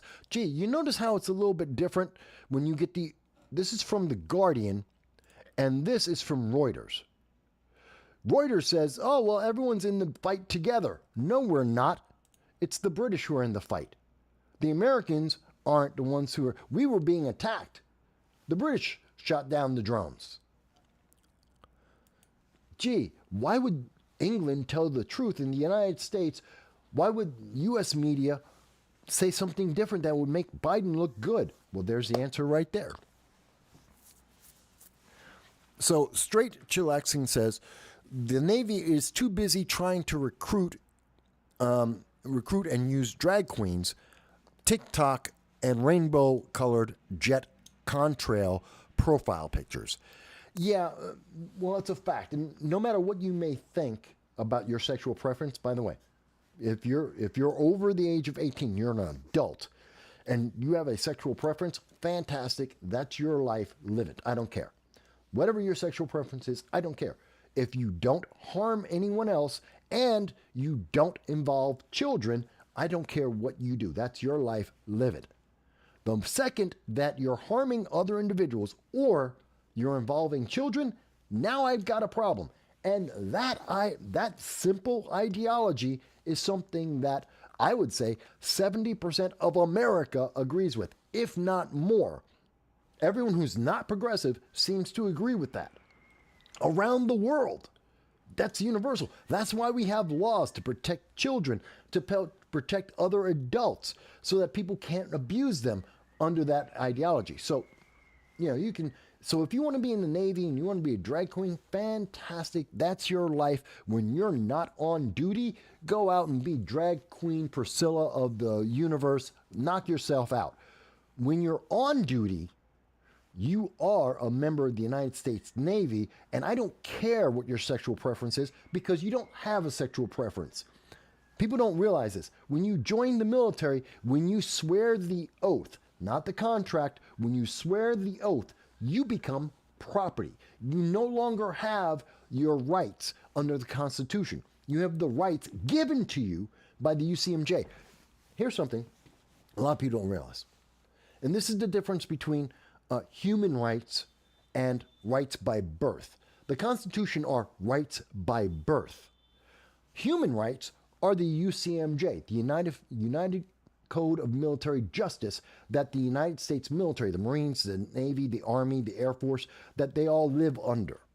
And under the UCMJ, you are guilty until proven innocent beyond a shadow of doubt. I want to be clear on that. You are guilty until proven innocent beyond a shadow of doubt. Many countries have a similar standing of law as the UCMJ.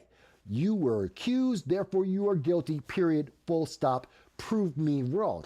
In the United States, the legal system is entirely the opposite. It is, as a citizen, you are innocent until proven guilty beyond a shadow of doubt. Now, we have seen that people have been trying to subvert that. Nancy Pelosi saying that Trump has to prove his innocence. We've seen judges in Colorado, in Maine, in Illinois saying, hey, we don't like Trump, so he must be guilty of something, and therefore he should be punished. No, that's not due process. That's not the American legal system. And that's the difference, in the nutshell, between human rights and rights by birth. You are innocent by birth in America as a citizen. Innocent by birth. And no one can take that away from you. No matter what their political ideology, no matter what they're feeling, they can't take that away from you. Thus, the Supreme Court said Trump is on every ballot in America. Just because you feel like he's a bad guy, just because you say Orange Man bad, just because you don't like what happened on January 6th, doesn't mean you can punish him. He didn't commit a crime. He isn't convicted of a crime. You can't do it. Period. Full stop. That's the law. That's having rights by birth. The United States Code of Military Justice, the UCMJ, is the exact opposite. You're guilty until proven innocent beyond a shadow of doubt, which means you're screwed. If someone says you're guilty pretty much all the way. It's almost impossible. What was that movie, A Few Good Men?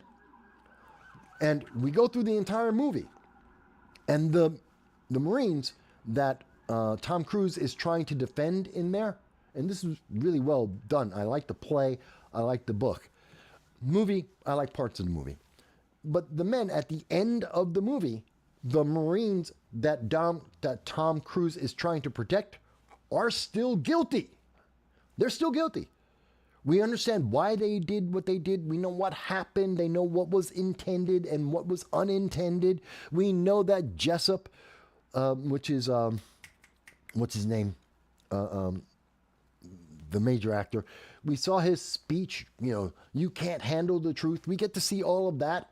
And at the end of the day, Jessup gets arrested because even though he's doing the right thing overall, he was guilty.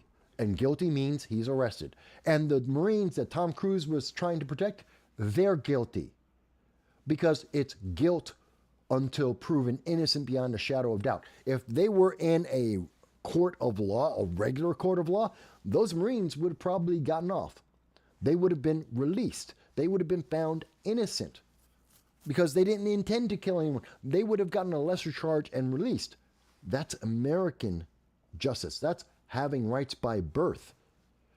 But the military, the rest of the world, you don't have rights by birth. You have rights that are given to you. That's what the UN wants to give you. That's what human rights are. They're going to give you those rights. That's terrifying.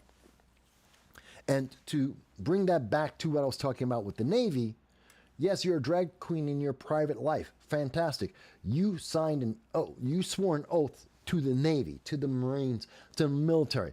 And that means that your private life doesn't exist. You are property until the end of your contract, until the end of your time in service. You are property. You don't have a private life. You don't get, if you're given time off, that's because the government gave you time off. They don't have to. You are the property of the United States. You don't have any rights, any freedoms other than the ones that are given to you. That's what the UN is trying to push. That's what progressives and socialists are pushing. You have only the right that was given to you. Nothing more and absolutely far less. Nothing else. It's like being in the military. And if you want to be trans, fantastic. Except you're in the military. You don't have that right because you don't exist. You're property. I don't think anyone's really ever explained that to the public to try and make it make sense for them. Hopefully that did. Hopefully some college student, someone will clip it, show it to the college students, and they'll lose their minds when they suddenly realize, oh my God, that's what it means to be human rights from the UN. You don't get to be you. So, Dal has joined us. Dal joined us and said, Dal likes the shirt. Thank you. Thank you very much. Looks like a Mandela shirt. I think it's supposed to be that Neo-Africa kind of look. So, figured I'd try it out. Graham is with us. Jack Nicholson. Thank you, Graham. Yes, that's who I was thinking of, Jack Nicholson. Dal says, I apologize for being late. I don't mind you being late. But he does say that taxation is theft. Okay, that's a very libertarian thing to say. Fantastic. All right, so we've gone through, I think this is Almost. Okay. Two more things about what's going on internationally. Then we're going to get into domestic. Then we'll talk about what's going on with Supreme Court. We'll go into Super Tuesday. We'll talk about what happened with the State of the Union. But I want you to understand, the rest of the world didn't stop because America had a really crazy week. The rest of the world is still taking actions. They're still reacting to what's happening in America, even though American politics has been focused on just this domestically this week. The three major events this week, there's a lot more going on.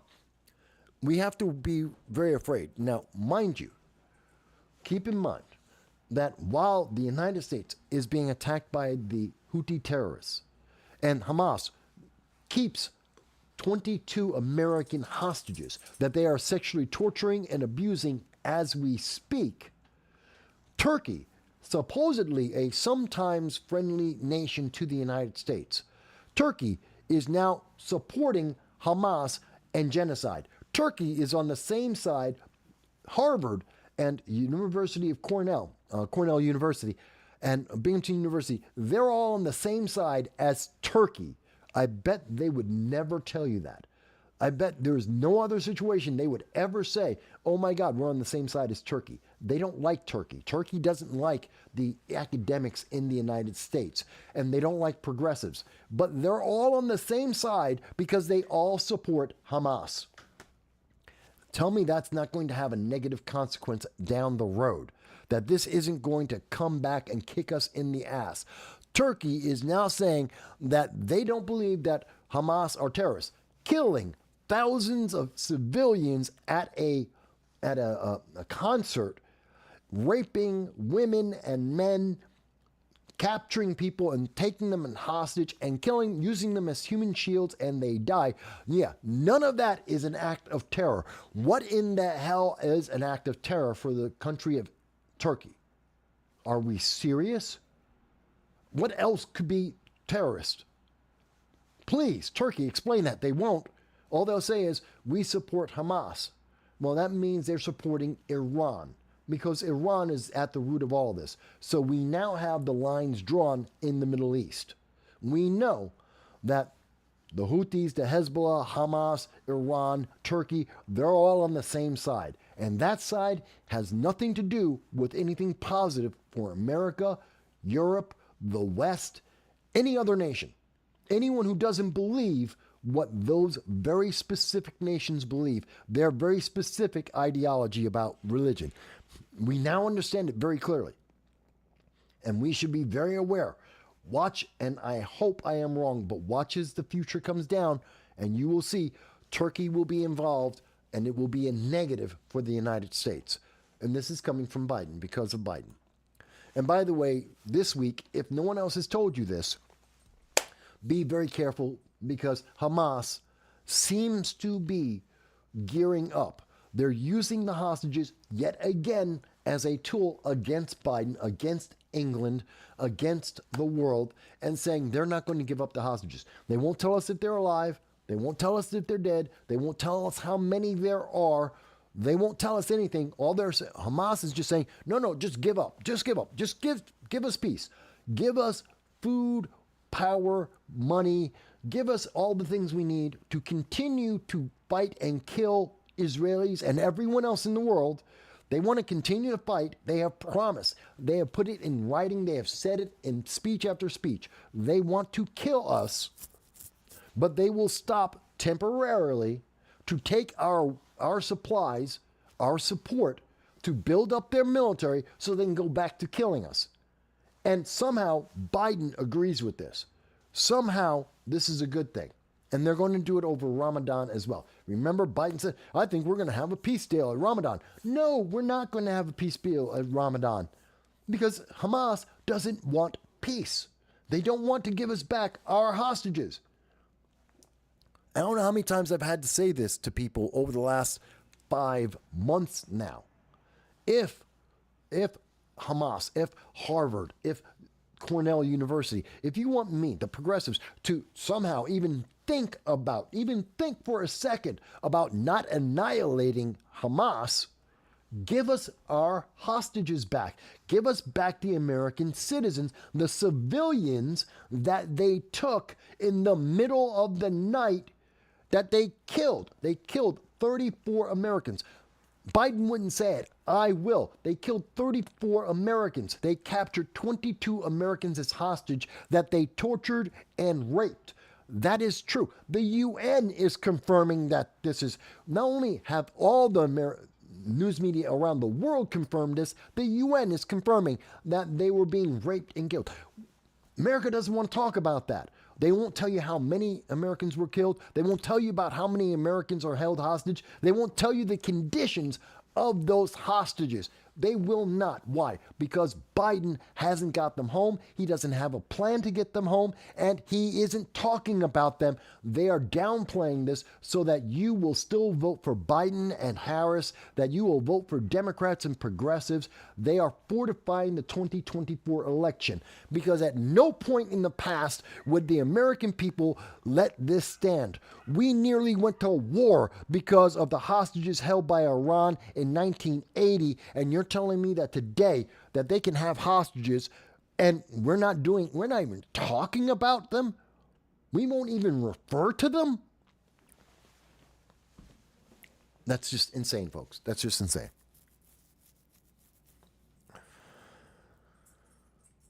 Hang on, folks. I know I'm upset. And we should all be upset because this is insane. This is aggravating. What time is it? It's only 4. By the way, I'm getting a message right now that the puppy is, you can talk, Jen. You can talk. And I'm getting a message from little sister here. Little sister's telling me that the puppy, Khan, who you just probably heard in the background, is making noise about going out, which is an hour ahead of his time. Oh, wait a minute. We went backwards in time, so it is on time. No, he's still early? Okay. I hate daylight savings time. I don't know what time anything's supposed to happen anymore. I was almost late to having this show because I didn't know what time it was. Okay.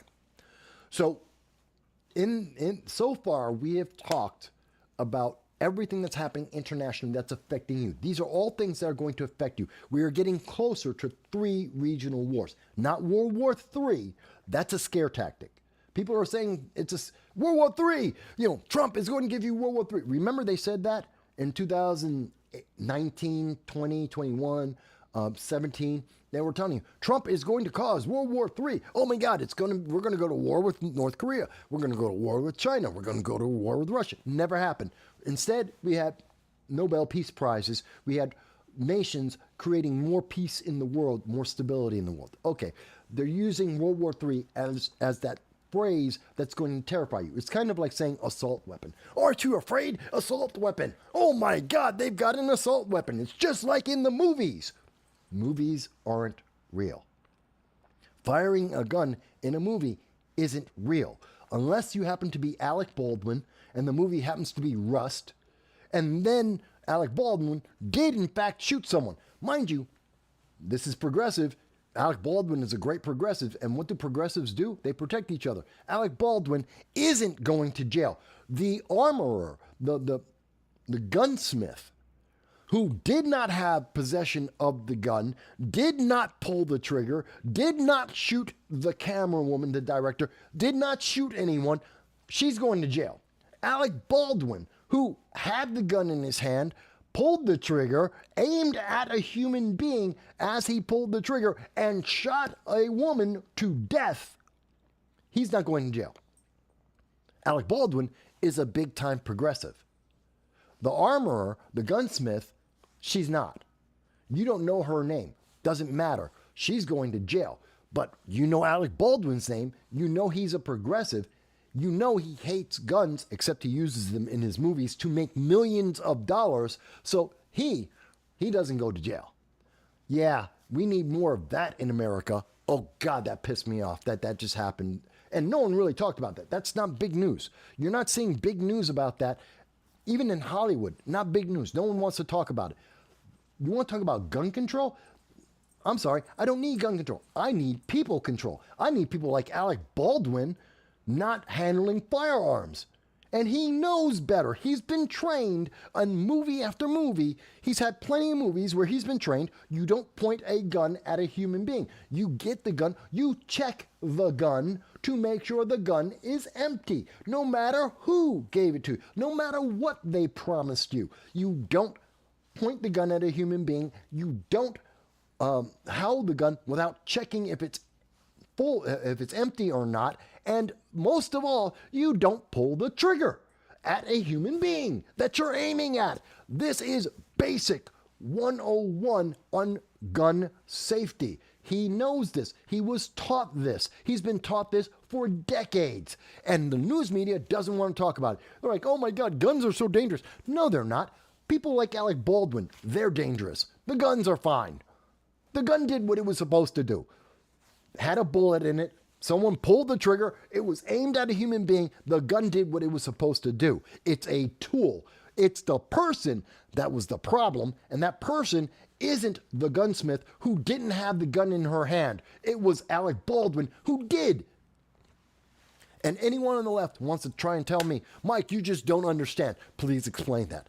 Please explain how someone who didn't have the gun in their hand is responsible for the guy who did have the gun in his hand and pulled the trigger. Please explain that. How is someone else responsible for what Alec Baldwin did as a human being? What, is Alec Baldwin just some robot that just runs around and does whatever anyone tells him to do?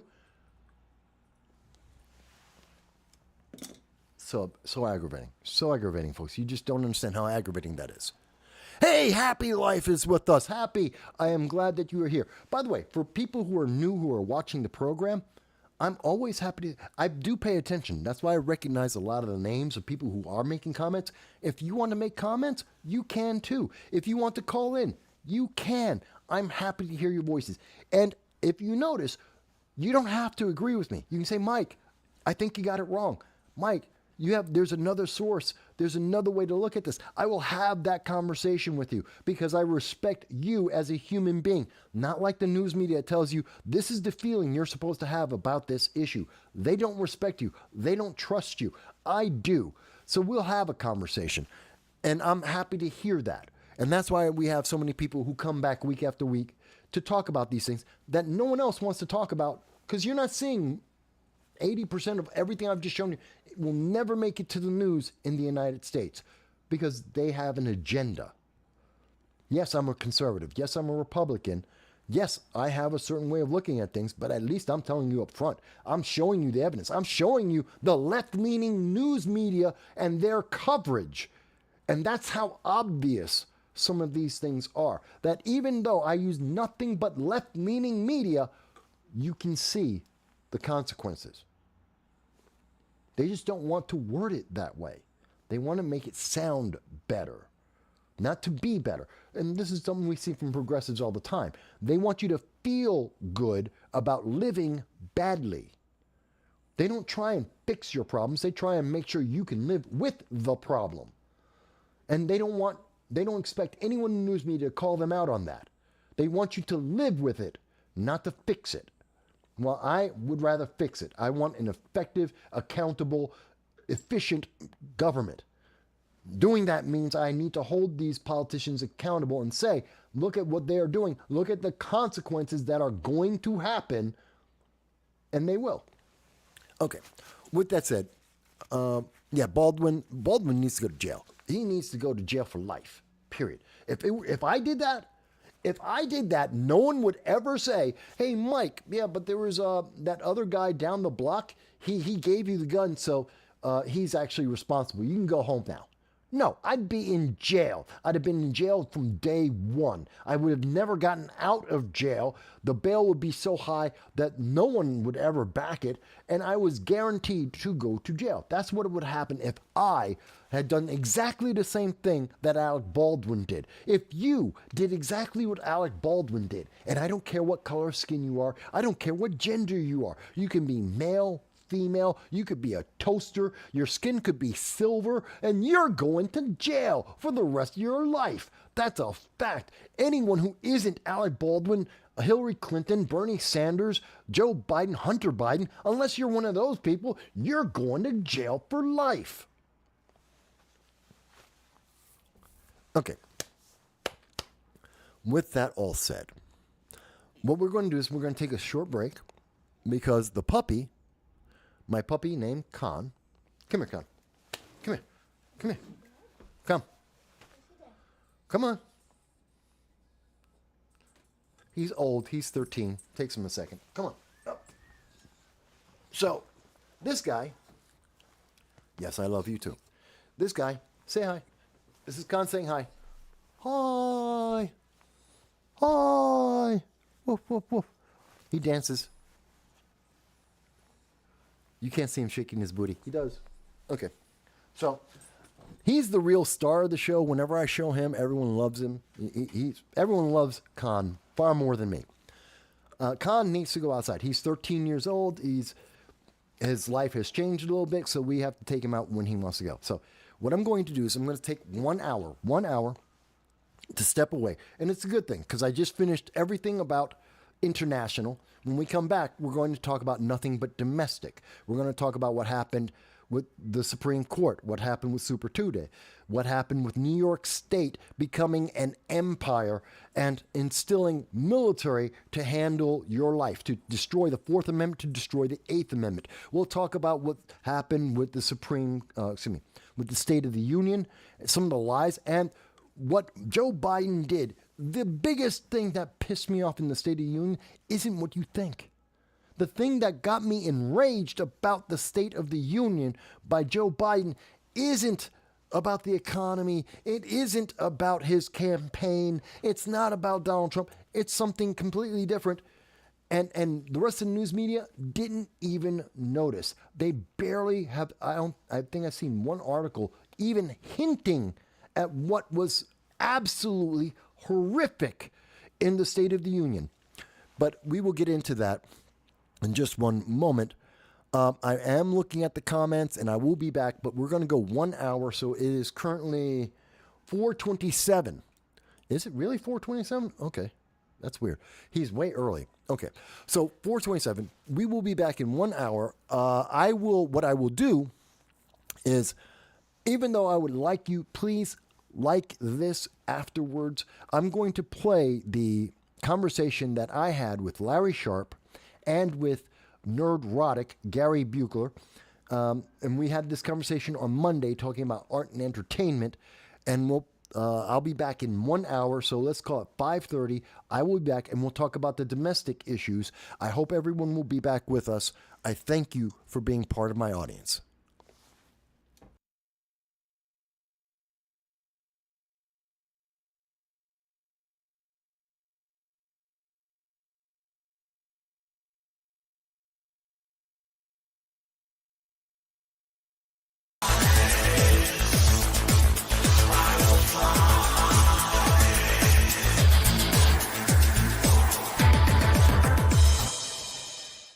Oh, welcome to the Sharp Club. A little bit past 9 p.m. on the East Coast. And you're saying to yourself, 9 p.m., that's late for you, old man Larry. It is, but it's Monday, which means I can stay up late.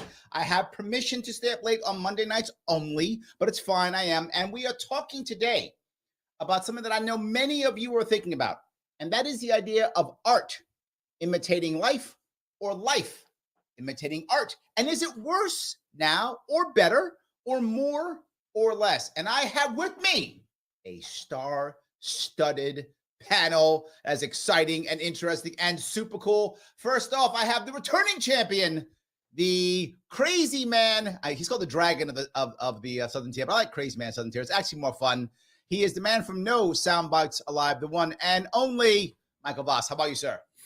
Hello, Larry. I'm having it was a great weekend. Best way to start off the week, having a conversation with you. I always enjoy that. And all the guests, it's always fun. So this should be a great time. There we go. And first time newbie coming on to the show. So happy to have him, the man known as Nerdrotic. Also, Gary, how are you, sir? Hey, much better than I'm unmuted, man. That's on brand for me. Yeah, that's accurate. I'm great. It's 8 o'clock here in the great state of Texas. We're doing good.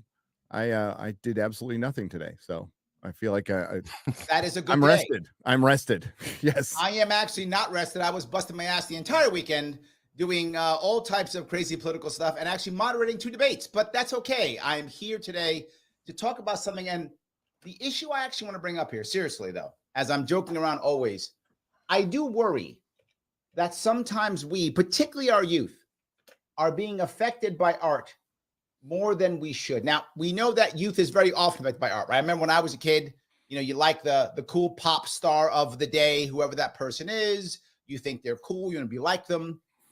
But I think now it's maybe more. I think with social media, things have changed. Am I wrong?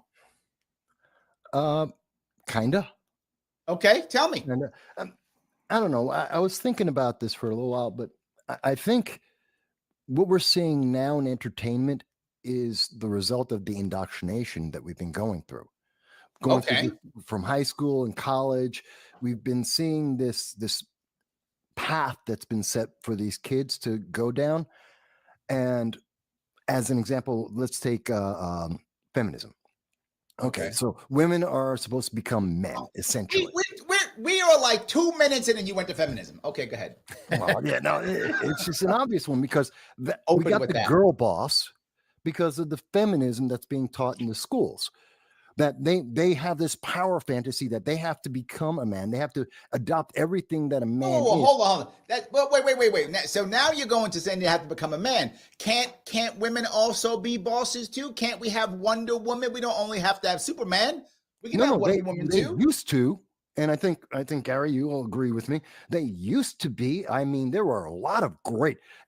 Going back, we had Sarah Connor. We had Ripley from Aliens. We had. You said Wonder Woman, and we can go back with that. They were fantastic, but they were all feminine.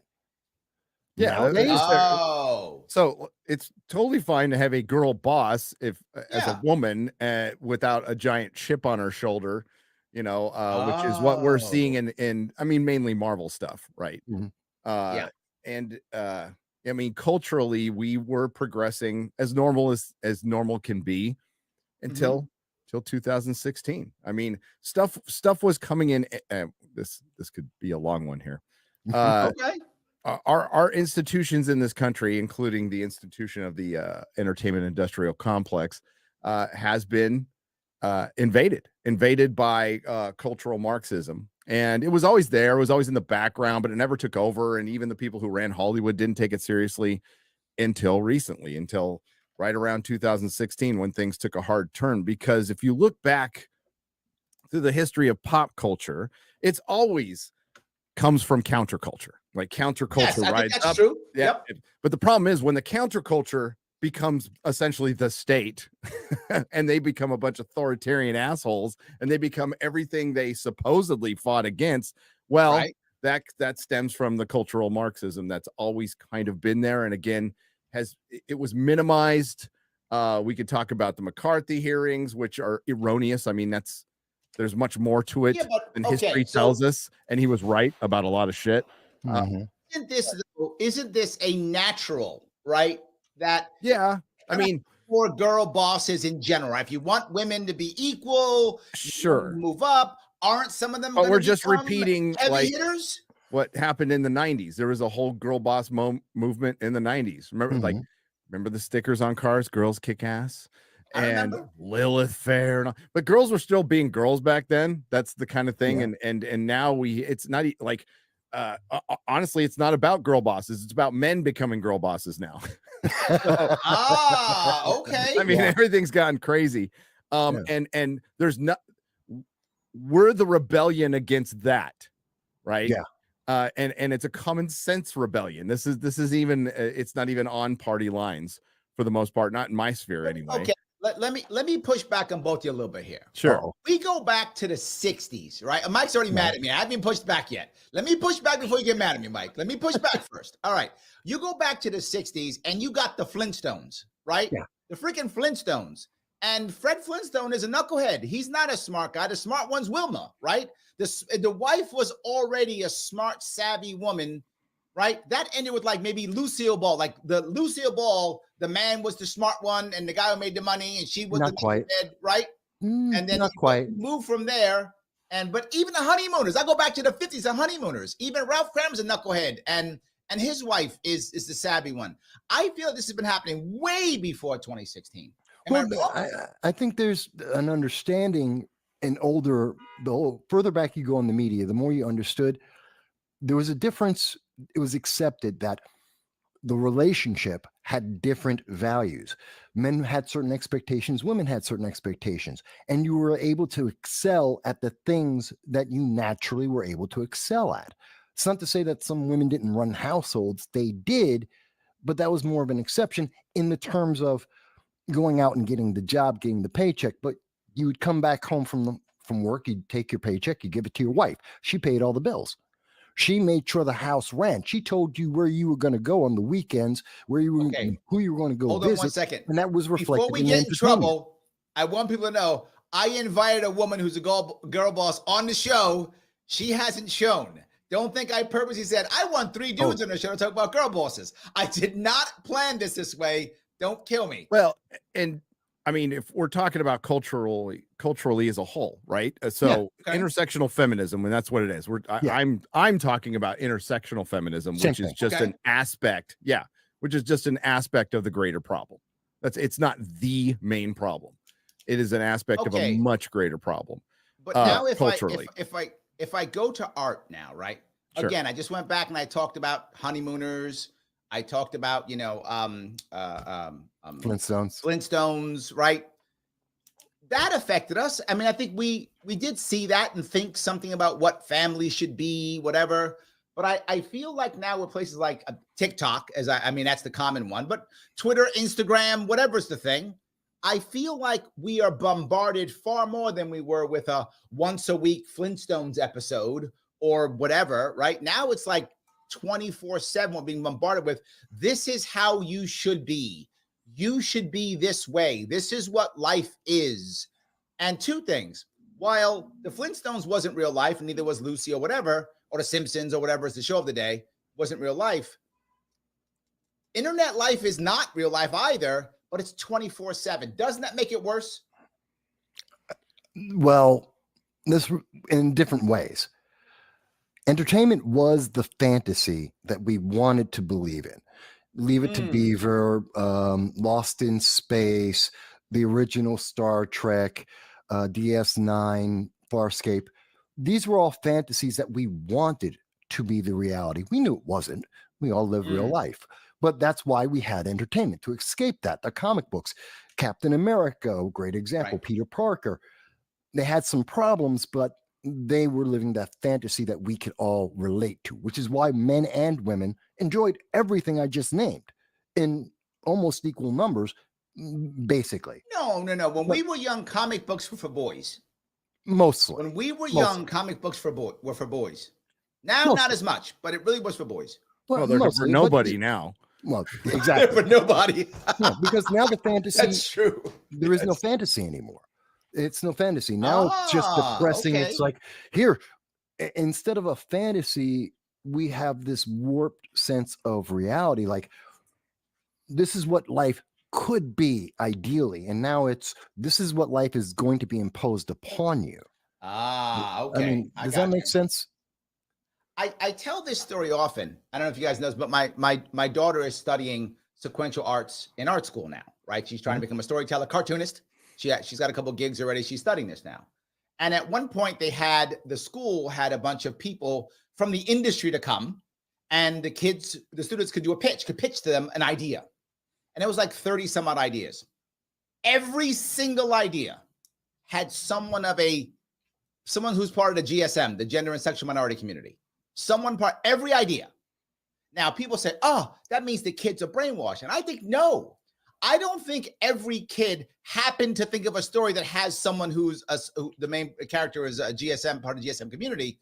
I think they thought that's what was going to get them published. I think they self-censored and created a story. Isn't that brainwashing? Mm-hmm. Is it? I don't know. It's certainly just influence. It's, well, how can I get my story made? I have to capitulate to maybe ideas that wouldn't really inspire me or values. And you know what? A character that you write doesn't have to match your values at all. It just has to be an interesting character. I think the biggest problem, and again, it's an art school, so not judging what art school your daughter's going to, but I'm guessing that art school politically is going to slant a certain way. Not too many libertarian art schools out there. Okay, maybe not wrong. Should be. You're not but, wrong. And you know, teachers have influence. They're the little kings of their own fiefdoms there, and you know, kids are kids. They you know, they want to get their story made. They're just there for the art, and maybe they go there for the love of it. But this is where it starts, and the problem is not having these ideas out there. People can make all the gender stories they want. It's 100%. The silencing of critics and straight up canceling of other types of stories.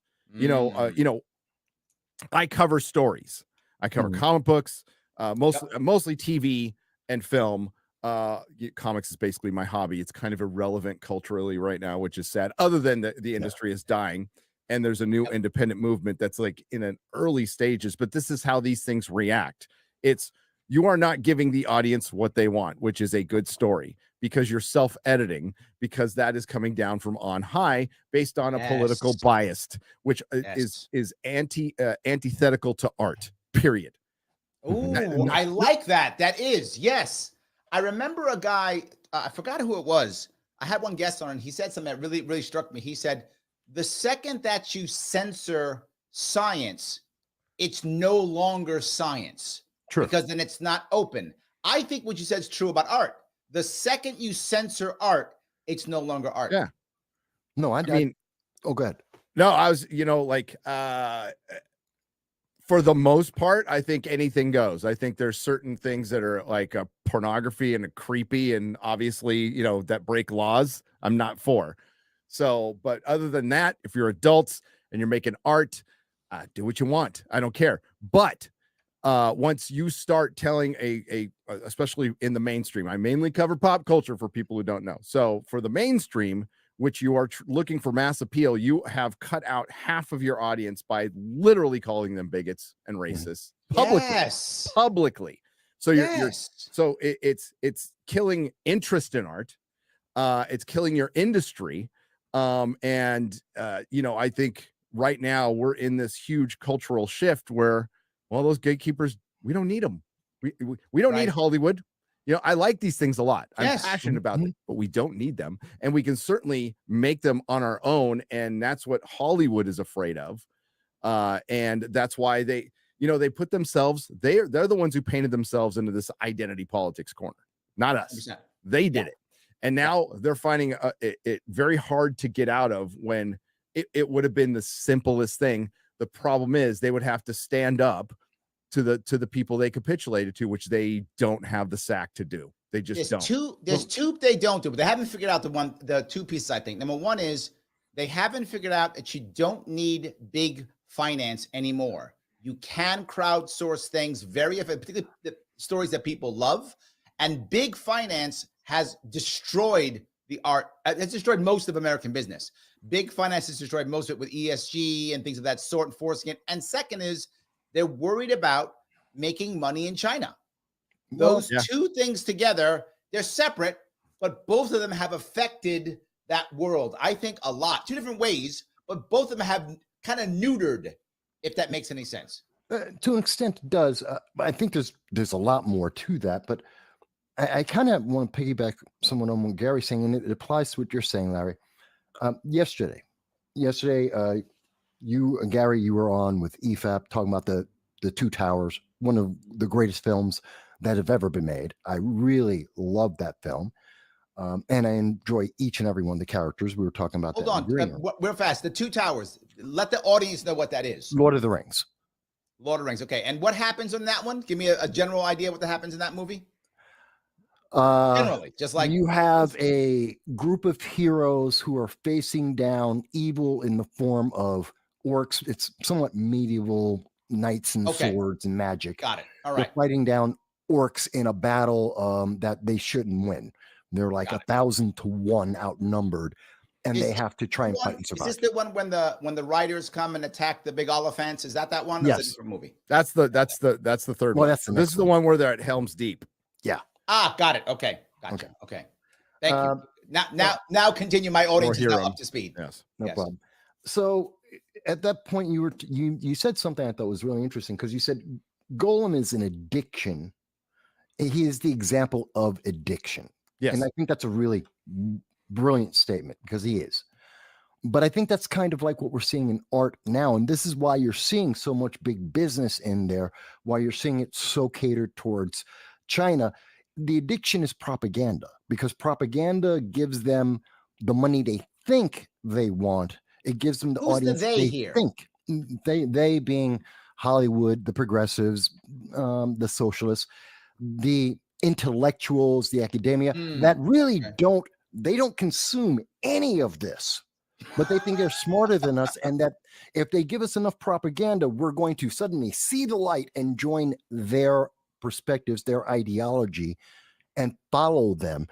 It doesn't work, because their morality, their ideology, literally, we see this every time. I mean, we saw it with Madam Web. We saw it with the Marvels. Oh, yes. We've seen it in She-Hulk and The Witcher Origins.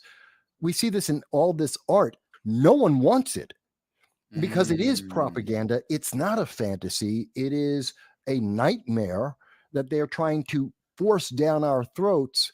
And at the end of the day, the two things that it's all about is money and compliance.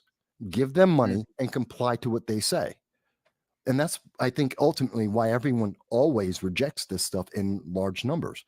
Does that all make sense? Does it all come together to you guys?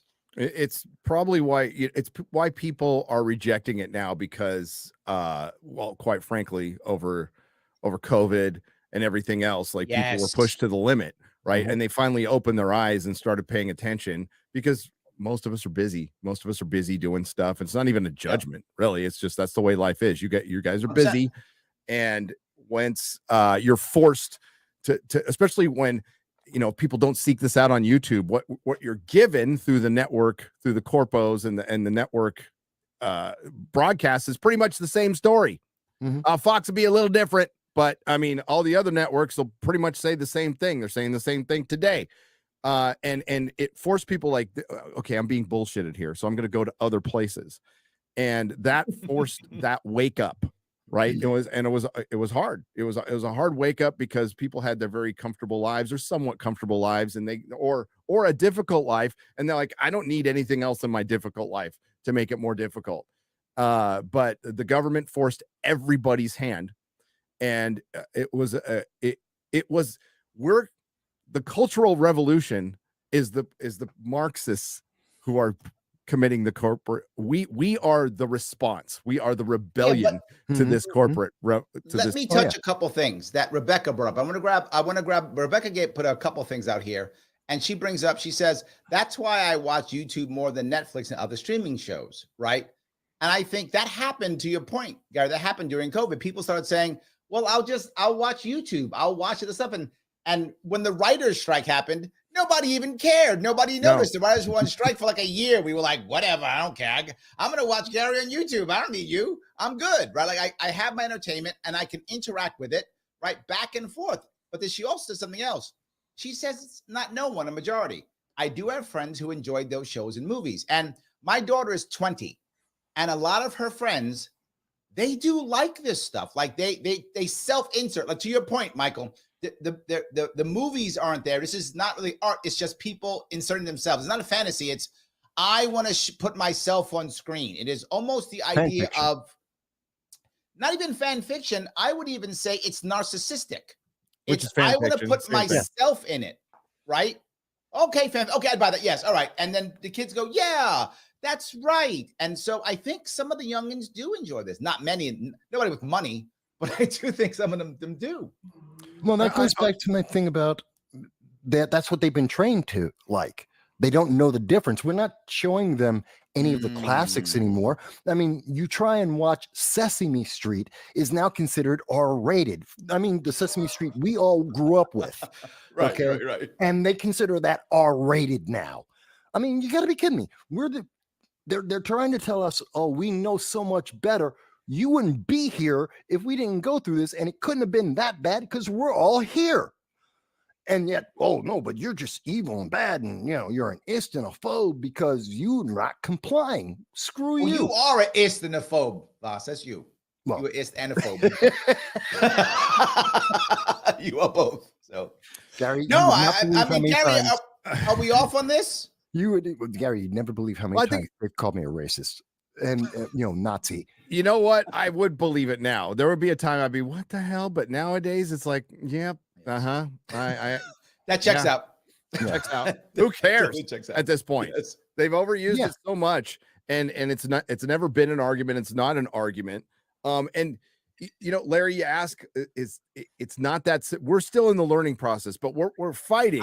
Is political fundamentalists who treat it like a religion, who think basically the politics is settled, the science is settled. Our side is right, your side is wrong.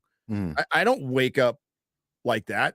I don't like whatever I believe politically. I'm open to new ideas. I don't roll out of the rack thinking I'm right about everything. But that's what we're fighting. We're fighting like a true believers, which is a scary thing. And then with them, we're fighting a lot of cowards. A lot of cowards who won't stand up for them, who are, especially when I'm talking about Hollywood, who won't stand up. Right now, there is a bit of a little rebellion going on, but it's anonymously. My friend Chris Gore over at Film Threat with Alan Ng have been running the D files and getting anonymous letters from WGA writers who hate everything about the strike, everything what they capitulated to, the new DEI rules, which are utterly ridiculous.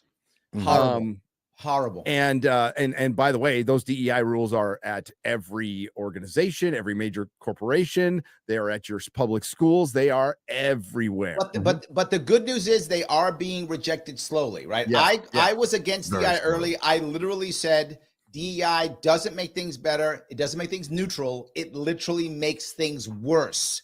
It is harmful. It's not neutral. It is harmful. And I've been screaming that for years. And now finally, because I used to do that kind of work, I stopped because they don't want my kind of work. My work, when I used to do this work for a living, for those who don't know, I'm a consultant, I'm a businessman for a living. That's what I do for a living, right? I do that kind of work.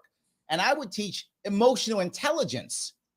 That's what I would teach, emotional intelligence, understanding that you are not everyone else and everyone else is not you. That is a healthy way of going about things.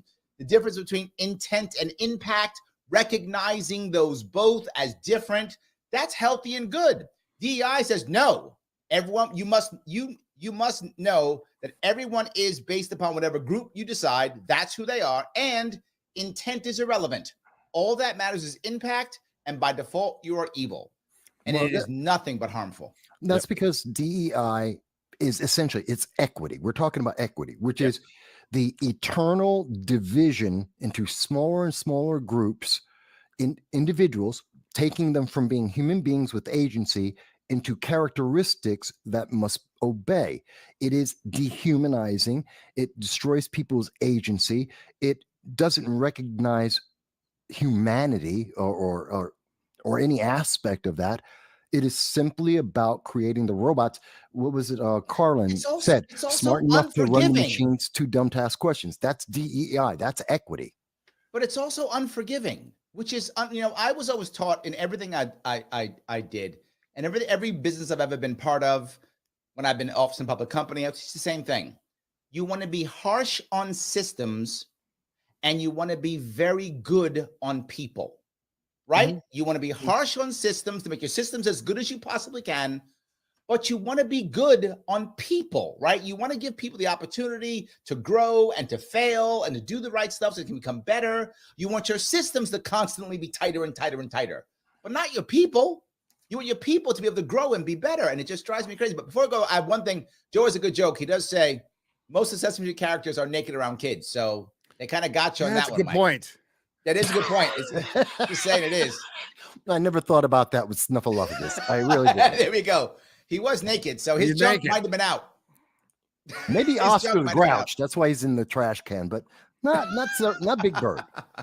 Yeah, unfortunately, our systems are becoming tighter, like around our neck, right? Yes. With all our rules and stuff, and not allowing people to grow and make mistakes, and meritocracy is being legislated out. And that's the death of our country. So we 100%. need to, and also, it's also the death of being a human. We aren't meant to be cuddled. The world is not fair. It's an effed up world. You need to internalize that. And once you do, life does become easier. It was rough. It's rough for Voss, rough for me, rough for people in the chat. We all have our rough spots, but it made us so much better. But now, what's messed up about DEI is it's super racist. By the way, you're fighting you're fighting discrimination by being every DEI chart could be. You could save a lot of time by just saying, "Are you white or not?" That's it.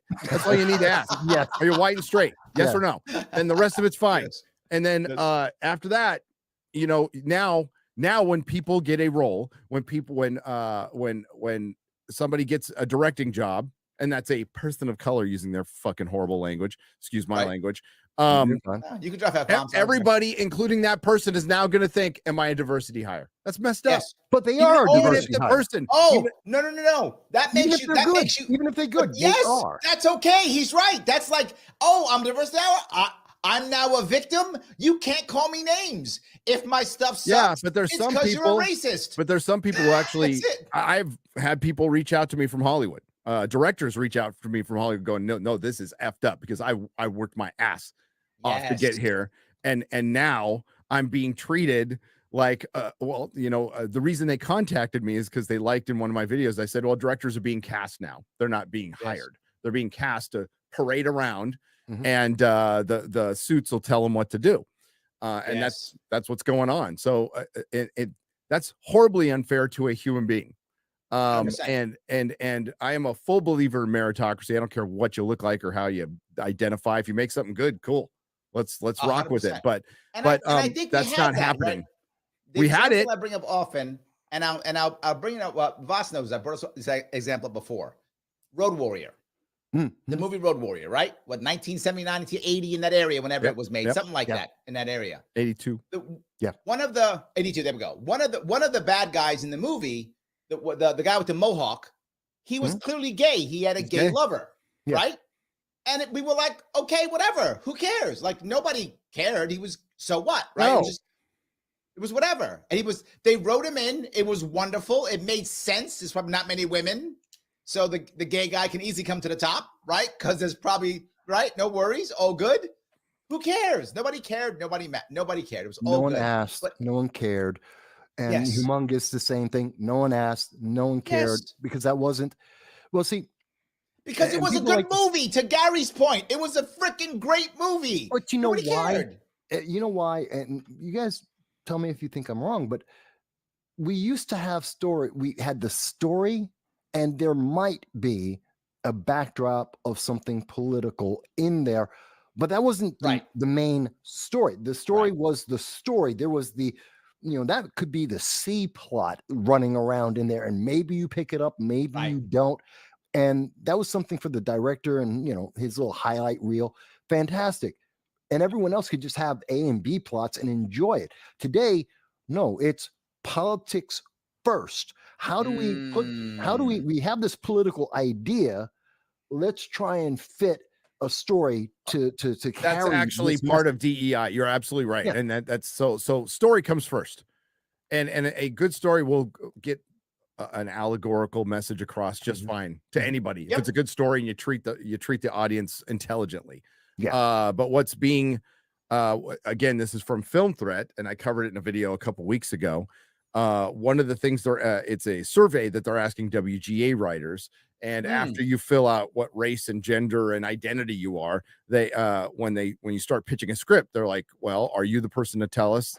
And why are you telling this story? Now that's a natural thing, but it's the follow-up to that. Why are you telling the story? How does it relate to the world we live in today, which is just it's I hate that modernism, and a good story will relate to anybody at any time on a human level. Yes. And we've done it for thousands of years. It's why we keep remaking Shakespeare. Yeah. It's why we keep remaking Shakespeare. Recycling mythology. Yeah. Yes. Yes. Mythology. Yes. Because it doesn't matter where you're from. It doesn't matter what you're doing, 100%. Let me talk to my audience for a second. Guys, if you're watching here and you like what we're talking about and you're watching so you do, then click the like button. What is wrong with you? Do you have a problem with your finger? Click the like button. Do it now. If you care, click the like button. It does matter. If you're watching on Twitter, then please retweet this right now, or re-exit or repost it, whatever is the X thing you do now. Used to be retweet, whatever it is. You want your chat to come to the front? You can super chat me if you want to, if you happen to be watching on YouTube. That's awesome. You can also become a member on YouTube if you want to. It's just $4.99. Come on, dirt cheap. It's like a cup of coffee. That's actually less than a cup of coffee in New York City. So yes, that's all it is. All good. But no matter what you do, please follow. If you would follow Gary on Nerdrotics on Twitter, and please follow Mr. Michael Voss on Rumble at No Soundbites Allowed. I have Molly Smash here because she's supposed to be here, but you can follow her at Delta Asher Hill anyway on Twitter, even though she's not here if you want to. But she was listed here because hopefully she'll still come. But anyway, please do it if you could. So let me now move to a couple of comments. I got a bunch of comments, and some of them are teasing, so that's fine. I'll grab some of them. Bring it. Yeah, I've seen them. John Chow says, we need to know if Larry has read Silmarillion. Silmarillion. Yes. Yeah, there's still time. I have not. I guess I should. It's There's an audiobook. It's as a huge Tolkien fan, not the easiest read in the world, but once you get into it, it opens up there's some epic, truly like beautiful and metal stuff in it. Like it's great. Yeah. It's something like, admittedly, I didn't read it till years after I read Lord of the Rings. So I read it. It felt more like an encyclopedia to me when I read it the first time. I got about halfway through. It is a little bit rough, but there's so many little stories in it. Fantastic. It's something I do recommend it to people who love. If you love the movies, you will love the books, and you will probably enjoy the Silmarillion as well. It's crazy. It's Well, crazy. there we go. Manolo says, "Hail Gary and the Fellowship." There we go. I like that. So it's poetic. So it's absolutely poetic. And it was put together by Christopher Tolkien, greatest son who ever lived, guarded his father's legacy. But it's Tolkien's language, and his use of language is just, it's pure art. Incredible. There we go. There we go. I love that. So Rebecca says, without art, the crudeness of reality would make the world unbearable. George Bernard Shaw. Agreed. Nice. Very Agreed. nice quote. Absolutely. Andrew says, you the best, Larry. That is an accurate statement. I am indeed the best. That is true. Absolutely. Now, Mike, we're going to mess with you.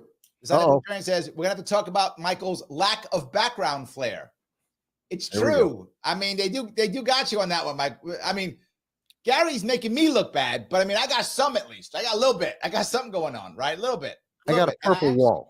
If I take the green screen down, it's a purple wall. I lost the studio. Hey, we were talking about this, so slightly serious. Yeah, the last 4 years for me, devastating. Lost 98% of everything I've ever had. That's fine, because I didn't stop. I'm not stopping. That isn't the first time I've had losses. I've talked about it before. I've been homeless before. Which is why I'm a homeless advocate amongst the other things I do. Sure. And always keep moving forward. I lost the house. I lost the studio. Guess what? I'm still doing this. And instead of having a good background, I got a green screen. Guess what? We've been trying to get rid of you, Mike, but you keep coming back. Every time we try to get rid of you. That's it. Keep coming back. Here's my positive message. Keep moving forward. Talk to people. Keep moving forward. Opportunities will come. There we go. Now we're messing with Gary because he says, I know we say there's a minimum of 10 pieces of flair, but Neurotic has 370 pieces of flair. Yeah. So you kind of went overboard, my friend. A little bit. Did you finally get the stuff on the ceiling? Because I remember you. Yeah.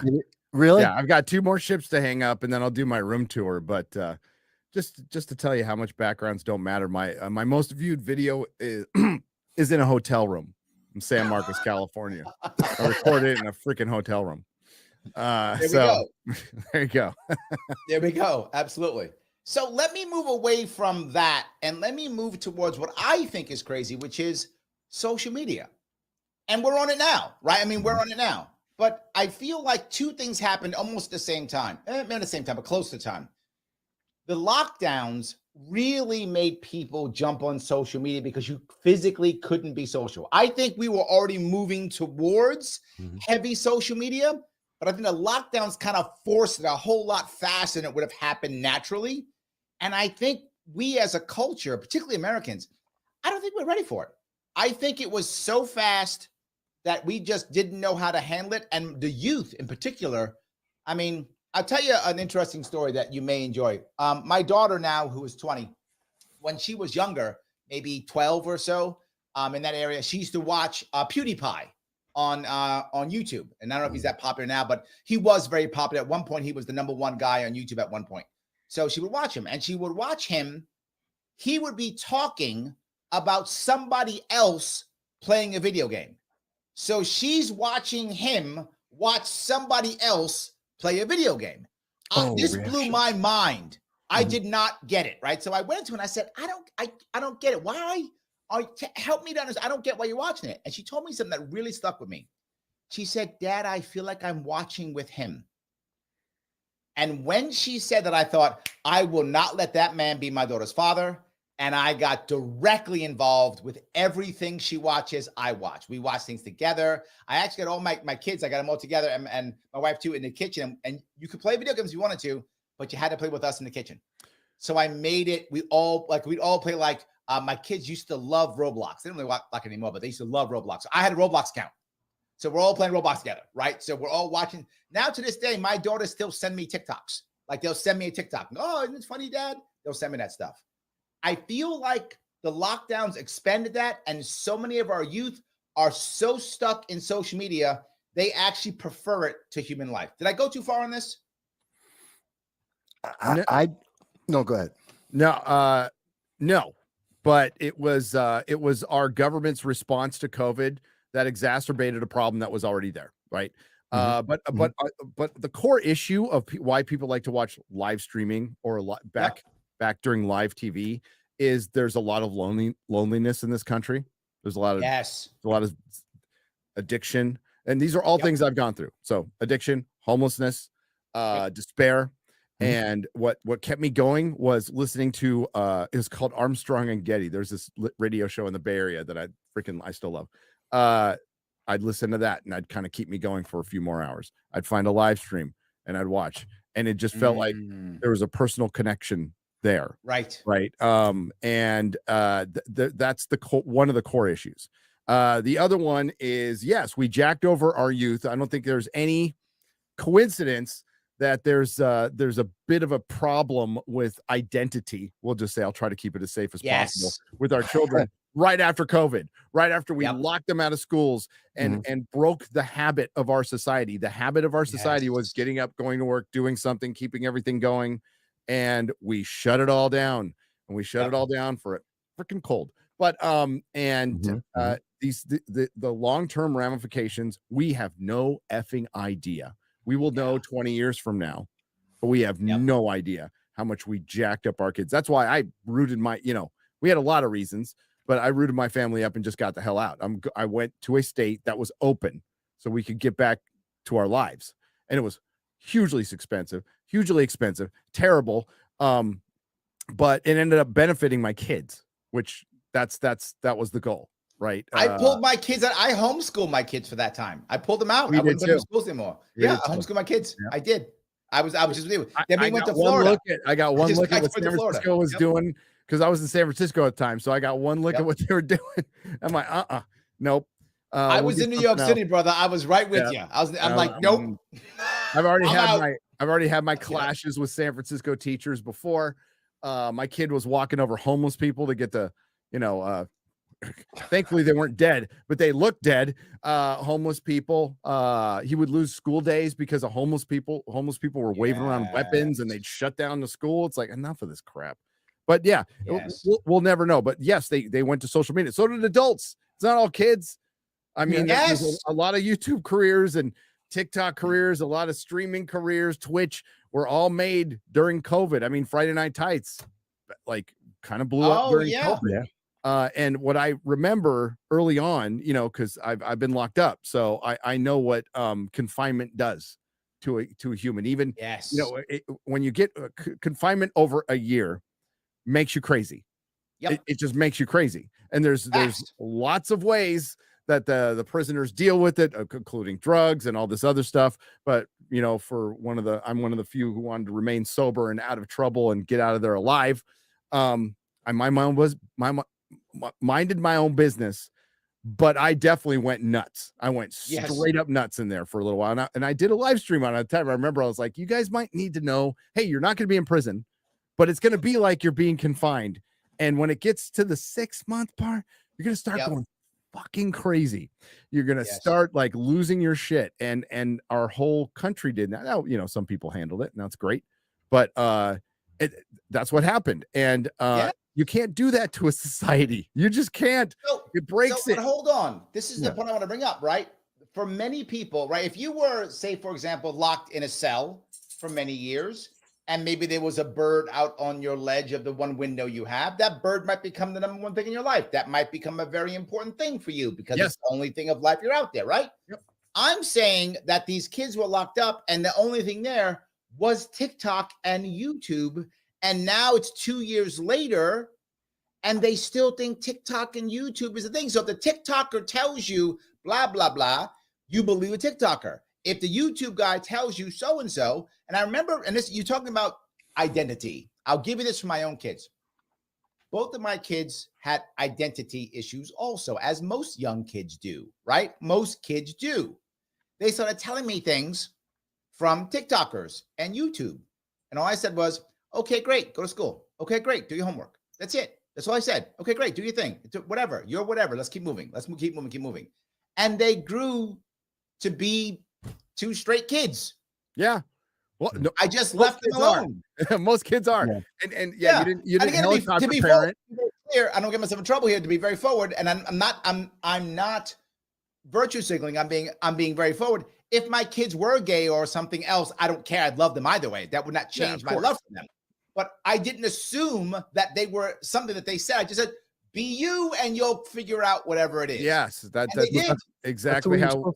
That's how we parented too. It's, we didn't influence them with religion or any like I had mine, I spoke them, but I'm like, you guys believe in it, whatever you want. You grow into this world area. And fortunately for me, I got a couple of base kids, but this is great. If you leave them alone, they're going to work out fine.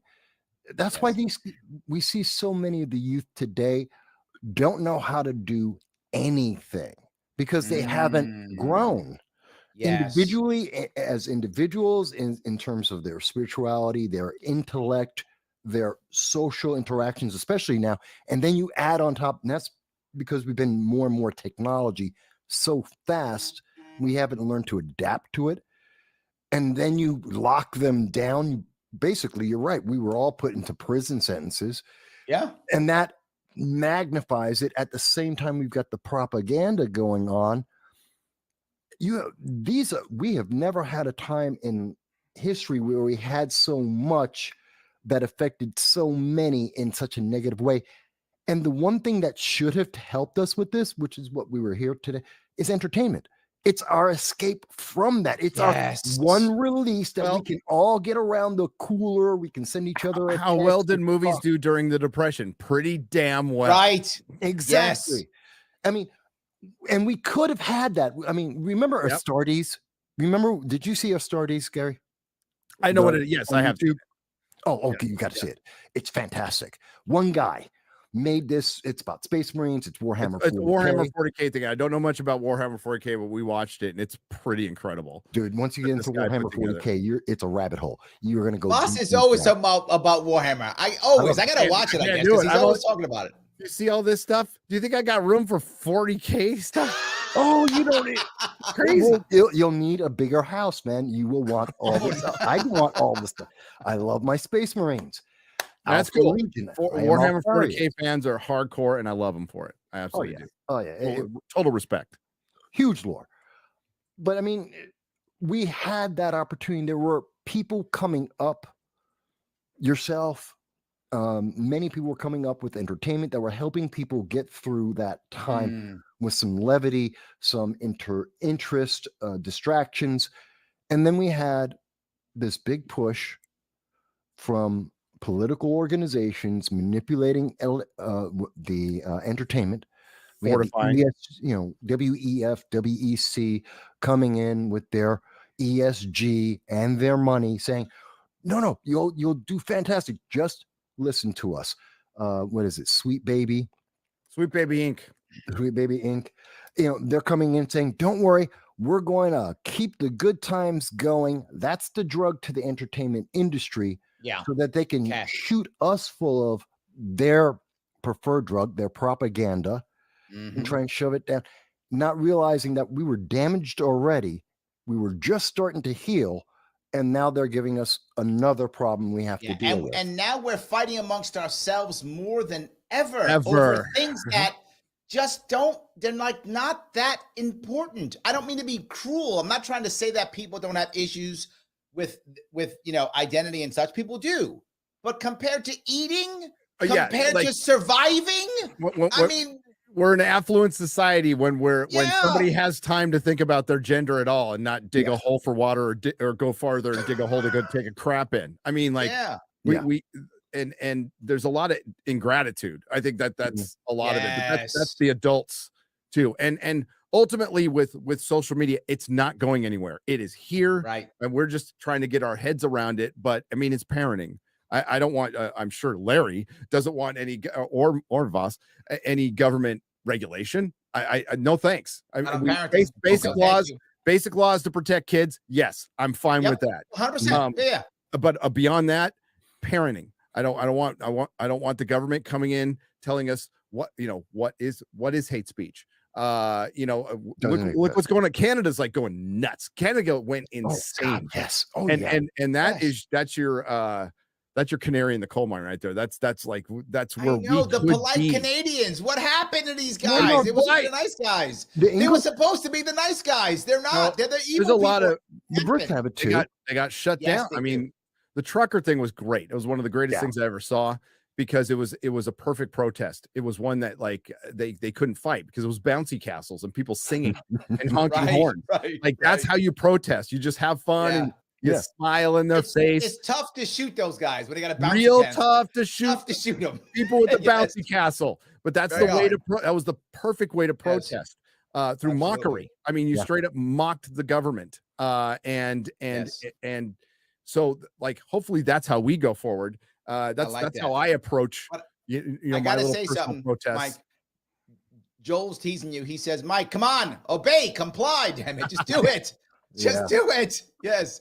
But he goes, well, I'm supposed to. I mean, you and me, Larry, we're already categorized as part of the obey crowd. That's what we're supposed to be. I know. Well, neither one of us is black anymore because we didn't vote for Biden. So we got to figure out what race we are now. Yeah. So I don't know. I keep saying, oh, the Democratic Party will tell you eventually if they stay in power. Eventually. I'm waiting for it to come in the mail. I figured it would come in the mail. They would tell me you are now Puerto Rican or whatever I am, right? Whatever. That's what I figured. But I want to be Filipino. I love Filipino people. I'm going to pick Filipino. Samoan. Samoan's a good too. Yeah, maybe that. Yeah, my shop was near Daly City. I had half of my clientele was Filipino. It's great. There we go. Filipinos are wonderful. So I'm going to go with that. But anyway, Joel says AI art makes me doubt every photo now. And this part to me is funny. Like my daughter's going into art and I told her, I said, she would tease me. She would say, Dad, there are a lot of artists that are better than me. I said, I don't care. It doesn't matter. She's like, what do you mean? I said, look, you want to make money. You don't have to. It's good if you're a good artist. It's good. I mean, please, if you can draw well, but knowing how to draw is nowhere near as important as knowing what to draw. Knowing what to draw is the critical piece. That's what you need to focus on. How to draw, who cares? But to Joel's point, does the AI also begin to learn what to draw? Yeah, it did. And it made the Vikings Asians and made everyone in England black. It literally made black Nazis. Literally. Yeah. Black Germany. It was like literally. Yes. Wow. Okay. Yeah, it learned all right. Now, who taught it to do that? I love how they're like, "Oh, that was an error there. You programmed it." Exactly. What there might be some atheists here, but I that's just something that makes me believe. Maybe there's some sort of architect or creator or higher power out there that just made Google make the biggest freaking, how could they even make that mistake? And it was great. It was fantastic that it happened, got memed to death, and we shamed them. Now, the Babylon Bee had the best headline that Google promises to be racist in secret next time. But that's real. That's not real. That's real. I know. That's essentially what they're going to do. But AI is like the internet. It's like all technology. It's like the synthesizer when it came into music. It's a tool. It's a tool right now. It's not going to become sentient anytime soon. And when it does, the robots will kill us all. But like until then, it's something like we can hate it all we want. And I'm not the biggest fan of it, just to make it clear. But it's here. It doesn't really matter. So what it will do, though, what the thing people might hate, but it's going to open up the door for people to make their own movies, their own games now. So much easier. So like I am totally against it being, and it will be manipulated to rewrite history. And but on the other hand, it will open the door for other people to create their own stuff much easier. Gary, yes, they're going to try and change history, but they're doing it already. I mean, what was that? The British, one of the British monarchs, they turned her into black. They made the Queen of the Nile. Anne Boleyn, and then and they made Cleopatra. They made Cleopatra. And a Viking queen in the Viking show. They made her. And sure. What really makes me angry about that Cleopatra one, and this is why I'm angry. There actually were Nubian pharaohs. You could have found a black pharaoh. They existed. Not that one. That one was Greek. So why did you turn the Greek one black when you could have just found a black one and then a story about the black one? Yes. There were black.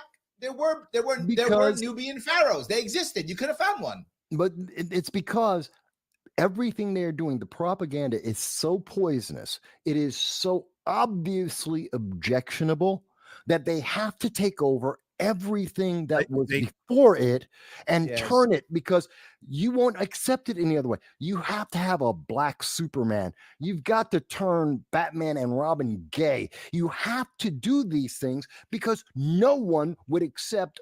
They can't write. They can't create. No, they're activists and innovate. Yes, they're just activists. So what activists do is just hitch their wagon to whatever's popular. Then they decimate it. Don't really care, because either way, they decimated the patriarchal traditionalist story that's obviously fascist. So yay for us, or we took it over. Either way, they're happy. But you know what doesn't make them happy? A good story. Nothing makes them happy, because activists aren't freaking happy. But that's true. They're miserable people, and they want everybody to be miserable with them. And you know what? That's our greatest weapon is we have fun. We're happy. And, thankfully, we have a bunch of old stories we can enjoy until they try to F them up. But that's why I'm a big fan of physical media and preserving this. I'm a huge fan of physical. X-Men's coming out, right? I'm not watching on Disney Plus. I've got my X-Men cartoon. I have an X-Men physical question. Media here, baby. Hold on. I got an X-Men question. He says, hey, you're the nerdotic guy, right? Sure. Does anyone have the answer as to why, again, the X-Men 97, they are not including core members, the original new Len Wein and Dave Crocum, ex-team of Colossus and Nightcrawler, and later mainstay Kitty Pryde. I don't care if they have Rogue, Gambit, and Jubilation. Lee, just give me my original new team. Yes. They move. I mean, it depends on where they are in the chronology of this story. I think it's supposed to be a continuation, and that's probably what I would hope they were there at some point. Good Len Wein, God rest his soul, co-creator of Wolverine, so many other things. You want to hear a sad story? Saw him at Comic-Con 2019. He was dying. Hung out with his son.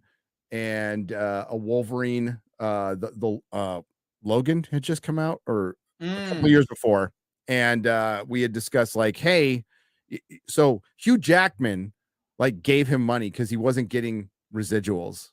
Is that right? From his creation? Yeah, that generated billions of dollars. This guy, so Hugh Jackman gave him money, which makes Hugh Jackman cool. But also, he was there dying, signing stuff for us. So I brought my son, because my son's name's Logan, and he was doing it to raise money for his kid.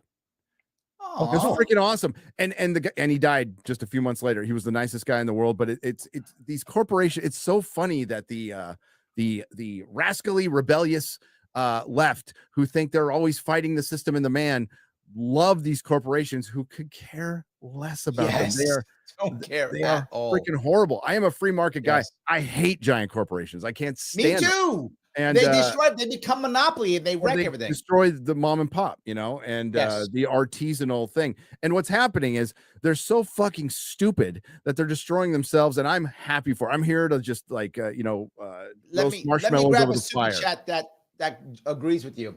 Frederick says, to me, much art now is plagued by the unhealthy degree of shameless pandering to a niche crowd rather than creating healthy escapism. This is what you're talking about, Mike. That can potentially appeal to anybody, regardless of color or creed. And thank you, Frederick, for the $10. Thank you so much for the super chat. I appreciate that. I think he's right on the money. This seems like exactly true, right? Mostly. One slight thing, Friedrich, that I want to change in that. Okay. Niche isn't bad. A niche is fine, because sci-fi is a niche for fiction. Okay, so when you understand and look at it that way, that there's a niche within there. Warhammer, which I love, of course, I was talking about. That's a niche within sci-fi. No. But what he's saying is pandering. When someone does Warhammer or any of the niche things, they're not pandering to you. They're putting together a cool story that people like you would like. They're not going, let me have a guy whose name happens to be Michael in this so that Michael Voss will love me. That would be a pander. Well, no, I understand. I'm saying that they're assuming. Look at most of the stuff that's out there right now. I don't know what's Echo. Great movie. Okay, great TV show to use that as an example. They're targeting everyone as if we are the niche. If they targeted Echo to the niche, it probably would have been okay, and they would have probably made it better if they said, okay, our target market is deaf, one-legged, female, Native American people. Okay. Small group. And they probably really small group all over. But instead they said, well, everyone's like that, so everyone's going to watch this. And everyone said, no, that's I'll go one step further, Mike, that if you are a Native American deaf person, you have to love it. And if you're not that, you still have to love it or you're a bigot. So no matter what, you have to love it. Doesn't matter. Yeah. For one, that show was just horrible. There's the Kingpin for no reason gets a bunch of white guys to attack a powwow at the end. yeah. And kill everybody. Like what? I don't know how you made it through that, man. I made it through with that. But so what they again to talk about, they piggyback on something that's popular. So they use it as a platform for influence. So the Marvel Cinematic Universe started out fine. It was fun. Mm-hmm. It was a people, it wasn't super planned. It was very basic in the beginning, and it made a bunch of characters that were based on the comic books, and we all liked them. And then one day, Kevin Feige decided, hey, we need more women. Hey, we need to start pushing in more representation. And it all happened around, a couple years after 2016 and Harvey Weinstein and Me Too. Mm-hmm. And it was a lot of people trying to keep their jobs, and Hollywood was getting HR departments, and all of a sudden DEI started coming in. And the old axiom with storytelling is basically a writer with their salt is like, hey, you're not necessarily going to make something for the fans. I'm going to make something for me that hopefully I'm going to make a story for me that you like. Now I'm going to make propaganda for me that you're gonna like. There's a great unintentional. Yes. The movie Serenity. I just watched Firefly. Great movie. Unintentionally based movie now, by the way, from the very liberal Joss Whedon. But the opening scene with River Tam, she's a school child, and she's talking about the independence. The independence and the alliance is basically the society we have now. And she's saying, hey, the independents they want to be left alone.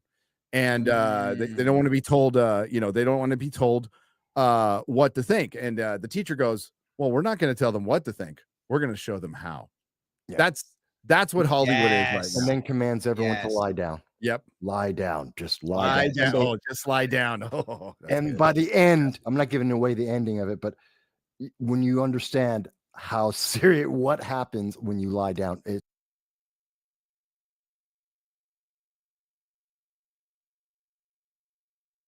No Soundbites Allowed is a podcast hosted by Michael Vass.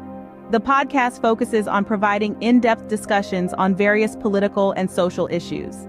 As the title suggests, the aim is to go beyond quick soundbites and explore topics in greater detail. Michael Vass, the host, engages with guests to analyze and discuss current events, policies, and political ideologies. The live stream and videos cover a wide range of subjects, including politics, economics, social issues, and more. By delving into longer, more comprehensive conversations, No Soundbites Allowed aims to provide listeners with a deeper understanding of the complexities surrounding contemporary issues. AI is listening. Shouldn't you know what AI knows? Aren't you tired of being treated like a child by major media parrots and want to be respected as an adult? There is nothing to lose and a lot to potentially gain, so check out No Soundbites Allowed on all major social media platforms. all right, everybody. We are back. Hello, everyone, and thank you for joining us. This is No Soundbites Allowed. I am your host, Michael Voss, the dragon of the political dragon. Can't get it right sometimes. Just came back. Oh God, it's starting to rain. It's a rainy Sunday here in New York State, New York City. What a day! But hot chocolate and coffee. That's the answer. Hot chocolate and hot chocolate and coffee will make you feel wonderful. That being said, so I thank everybody for taking the time to listen to me speaking with Nerdrotic. If you want, you can check out either on Larry Sharp's channel or my channel the rest of the conversation. I think there's another hour of conversation between me, Larry, and Gary Bugler of Nerdrotic. I think it's a very interesting conversation. We take a bunch of questions. I thought it was a great time. Please do give a like and a share to Larry Sharp, and to Gary at Nerdrotic for having that wonderful conversation. If you can, please add me on that list as well. It does help us all. It's snowing in Binghamton? Oh my God. Okay. Upstate New York, Southern Tier. About 4 hours away from New York. They're snowing. Who knew? I want to thank everyone for that. Now, we're going to be talking about domestic issues here in the United States. And I know when we left, we were talking about Alec Baldwin. We were talking about the Rust shooting. We were talking about the two tiers of justice in America. There's one for the progressives and the political elites, individuals that are part of the approved messaging list. And of course, Alec Baldwin hates Orange Man bad. He's part of the far left. He's deep involved in Hollywood and their propaganda messaging. So he has to be protected. He's not the bad guy. How could you possibly say it's not his fault that he pointed the gun, pulled the trigger, and didn't check if there were bullets in the gun? How could he possibly be guilty? It has to be someone else's fault. And they found a scapegoat. They found a young woman who is the scapegoat. Doesn't matter that Alec Baldwin wasn't taking the classes on gun safety. Doesn't matter that he has decades of gun safety courses behind him in various movies. Doesn't matter that he aimed, pointed, and pulled the trigger on the firearm. No. Guns are evil, and it's someone else's fault. This is the problem with gun control in America. We're not dealing with the problem as it is. We're not looking at the actual cause of the problem, which wasn't the gun, wasn't the bullet, wasn't the fact that it was loaded. It was the fact that the user, Alec Baldwin, didn't understand gun safety, didn't care about the lives of other human beings on that set, and he abused his power because he had the belief that he was entitled to do whatever he wanted to do. And he did.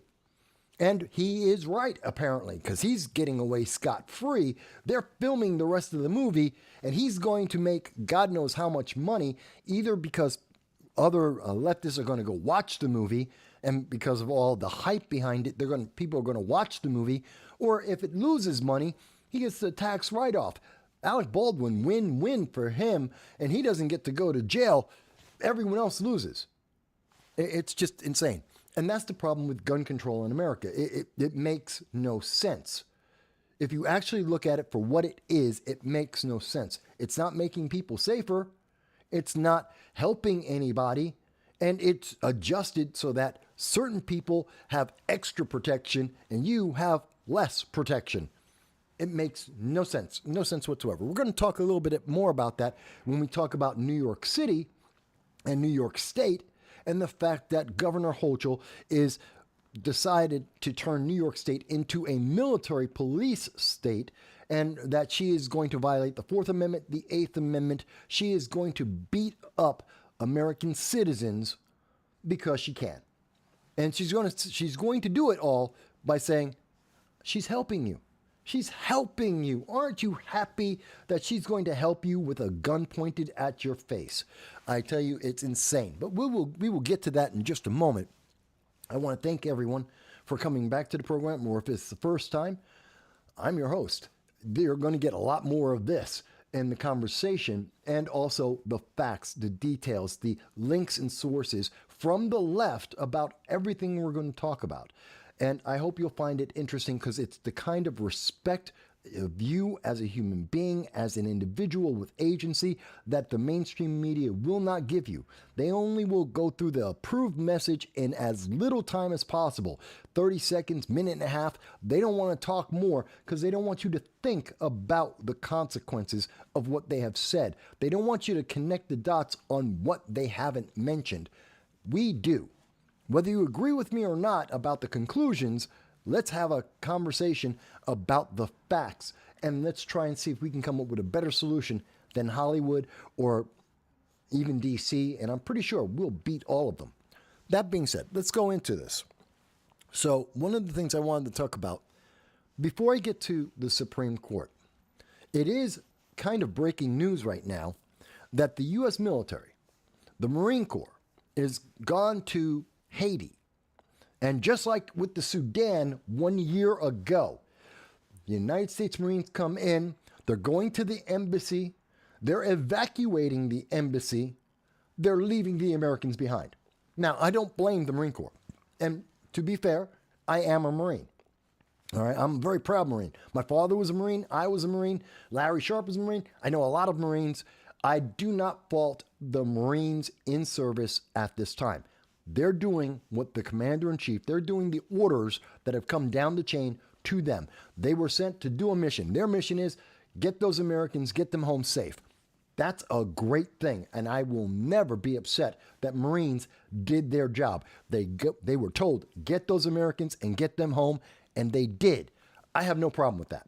I have a massive problem that the Biden administration, the State Department of the United States, that the Biden-Harris administration don't care about American citizens, because they're not getting Americans out of Haiti.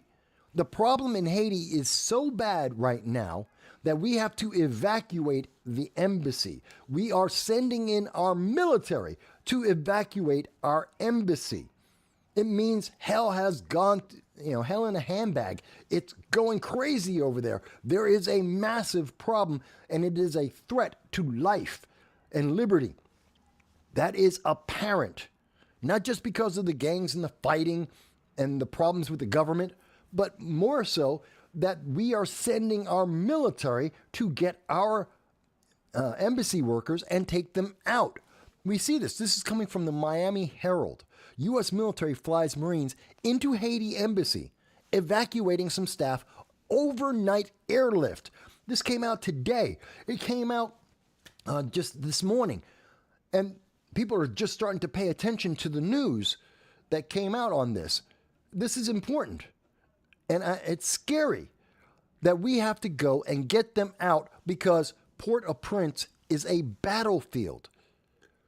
That the hellhole that is Haiti just got worse. What about the Americans? What about the Americans who are in Haiti? What are we doing about them? It is the purpose, the singular purpose of the United States government, of any government in the world, Their first primary purpose is to protect the people. That's it. That's their first primary job. Protect the people. Your nation, your people, you protect them at home and abroad. That is your number one job. So far, Biden abandoned 5,000 Americans in Afghanistan. He abandoned 10,000 Americans in the Ukraine. Last year, he abandoned 15, and some would say 16,000 Americans in, where was it? In Sudan. Do I have that right there? Where is it? I thought I had it.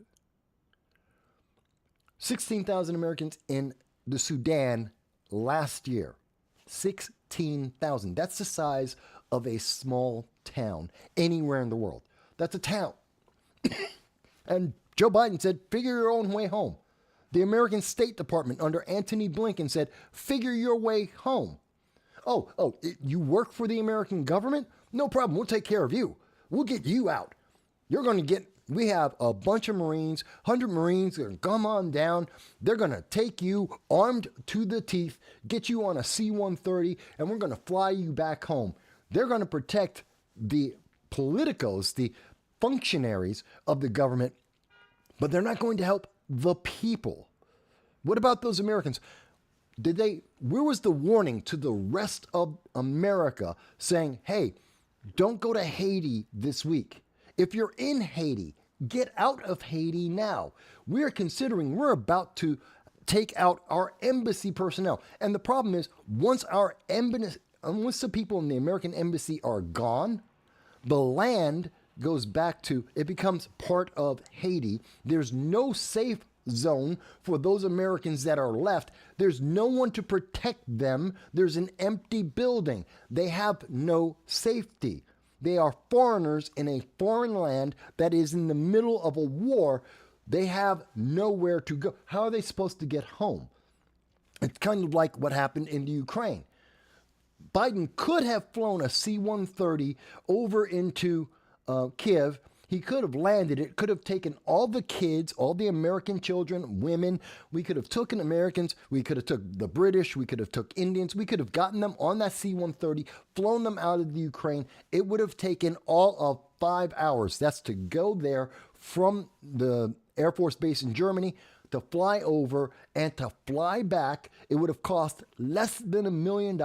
Let's just throw the money away because, come on, we're talking millions of dollars. The American government doesn't care about that. We could have spent $10 million bribing everyone under the sun, from Russia to Ukraine and everywhere else, bribed everybody under the sun, wasted money, just literally burned the money. And we could have gotten hundreds, maybe thousands of Americans and others out of the Ukraine before the war. But Biden went on to NBC News and told the American people while speaking to Lester Holt, nope, they're going to have to figure their own way out. It was last year when Biden told the American people, he told the world, you're in the Sudan, figure your way home. Figure it out for yourself. He was not going to get any Americans out. Here it is. This is from ABC News. This was April 21st of 2023. So you don't have to believe me, folks. This is, again, the left-leaning news. This is a story that they suppressed because you might not vote Democrat in 2024. You might not vote for Joe Biden if you understand that he has zero empathy for American citizens, that he doesn't care about you. He just cares about your vote. He just cares about getting reelected and maintaining power. White House warns American citizens not to count on evacuation from the Sudan. An estimated 16,000 U.S. nationals are still in the war-torn country. This is April 21st. The last time ABC News talked about the Sudan and 16,000 Americans being abandoned, that was May 3rd. May 3rd of 2023, and they stopped talking about it. Joe Biden has not talked about it. He didn't mention it in the State of the Union. He didn't mention it on the campaign trail. He won't talk about this. He won't talk about the 5,000 Americans that we know are in Afghanistan right now, not the 100 he promised you on September 1st of 2021, 5,000.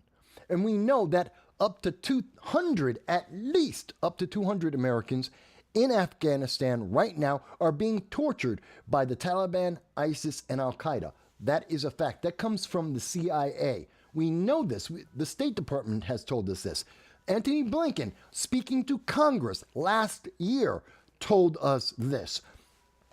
So this isn't new. This is mainstream news. We know this for a fact, but you won't hear from the mainstream news media, oh, what are we doing about the Americans abandoned? 30,000 Americans and counting abandoned all over the world under the Biden administration, told to figure it out for yourself. Find your own way out of a war zone. What, you think they're just going to call up JetBlue and get on a flight? There are no planes flying out of these countries. Oh, you're just going to drive? They're shooting at every vehicle that's on the road. How are they supposed to get home? How are they supposed to be safe? Because it's not like you're walking down and everybody in the middle of a war zone, suddenly they're going to go, hey, look, at that one person standing right there. Yeah, that's an American. I can't shoot them. How would they know? Why would they care? But you're not supposed to think about that. You're not supposed to ask that question. You're not supposed to hold Joe Biden, Kamala Harris, the Democrats, the American government. You're not supposed to hold them accountable for abandoning the primary purpose of government, protecting people. See, I will. I don't care who I piss off. It doesn't matter. They suppress this channel on a regular basis. I don't care. This is important. And we know they did it last year. They're about to do it again. I've said several times since September 1st of 2021, we can't trust the Biden administration. Every year of the Biden administration, thousands of Americans have been thrown onto the wayside. Thousands of Americans have been forgotten about, left in a war zone to figure it out for themselves. And the news media stopped talking about it. Just doesn't even know what happened. What do you mean, Sudan? Oh, there's Americans in the Sudan? I didn't know that. You just reported about it. Where's your follow-up story? Where's your story telling me the good, happy news that they came home? Oh, because they haven't come home. They might be dead in a ditch in the middle of the Sudan. We don't know. They might be being tortured by ISIS and Al-Qaeda. We don't know. Oh, okay. But you want me to re-elect Joe Biden, Kamala Harris, so they can do this to more Americans. So they can so Americans in more countries can be attacked, and the bad guys, whether those are gangs or terrorists or rogue nations, they all know, oh, Joe Biden's not going to do a damn thing. He's not going to do anything to us. He's not going to talk about it. He's not going to stop any funding. He's just going to ignore this. There'll be a week of news, and then the pressure's off. All we got to do is survive 1 week of negative news, and we can do anything we want to Americans because Joe Biden is too busy trying to win the next election. He doesn't care. He's not going to do anything. Literally, you have to go 4 months before Joe Biden will react. That's how long it took the Houthi rebels, the Houthi terrorists, attacking American ships before Joe Biden reacted.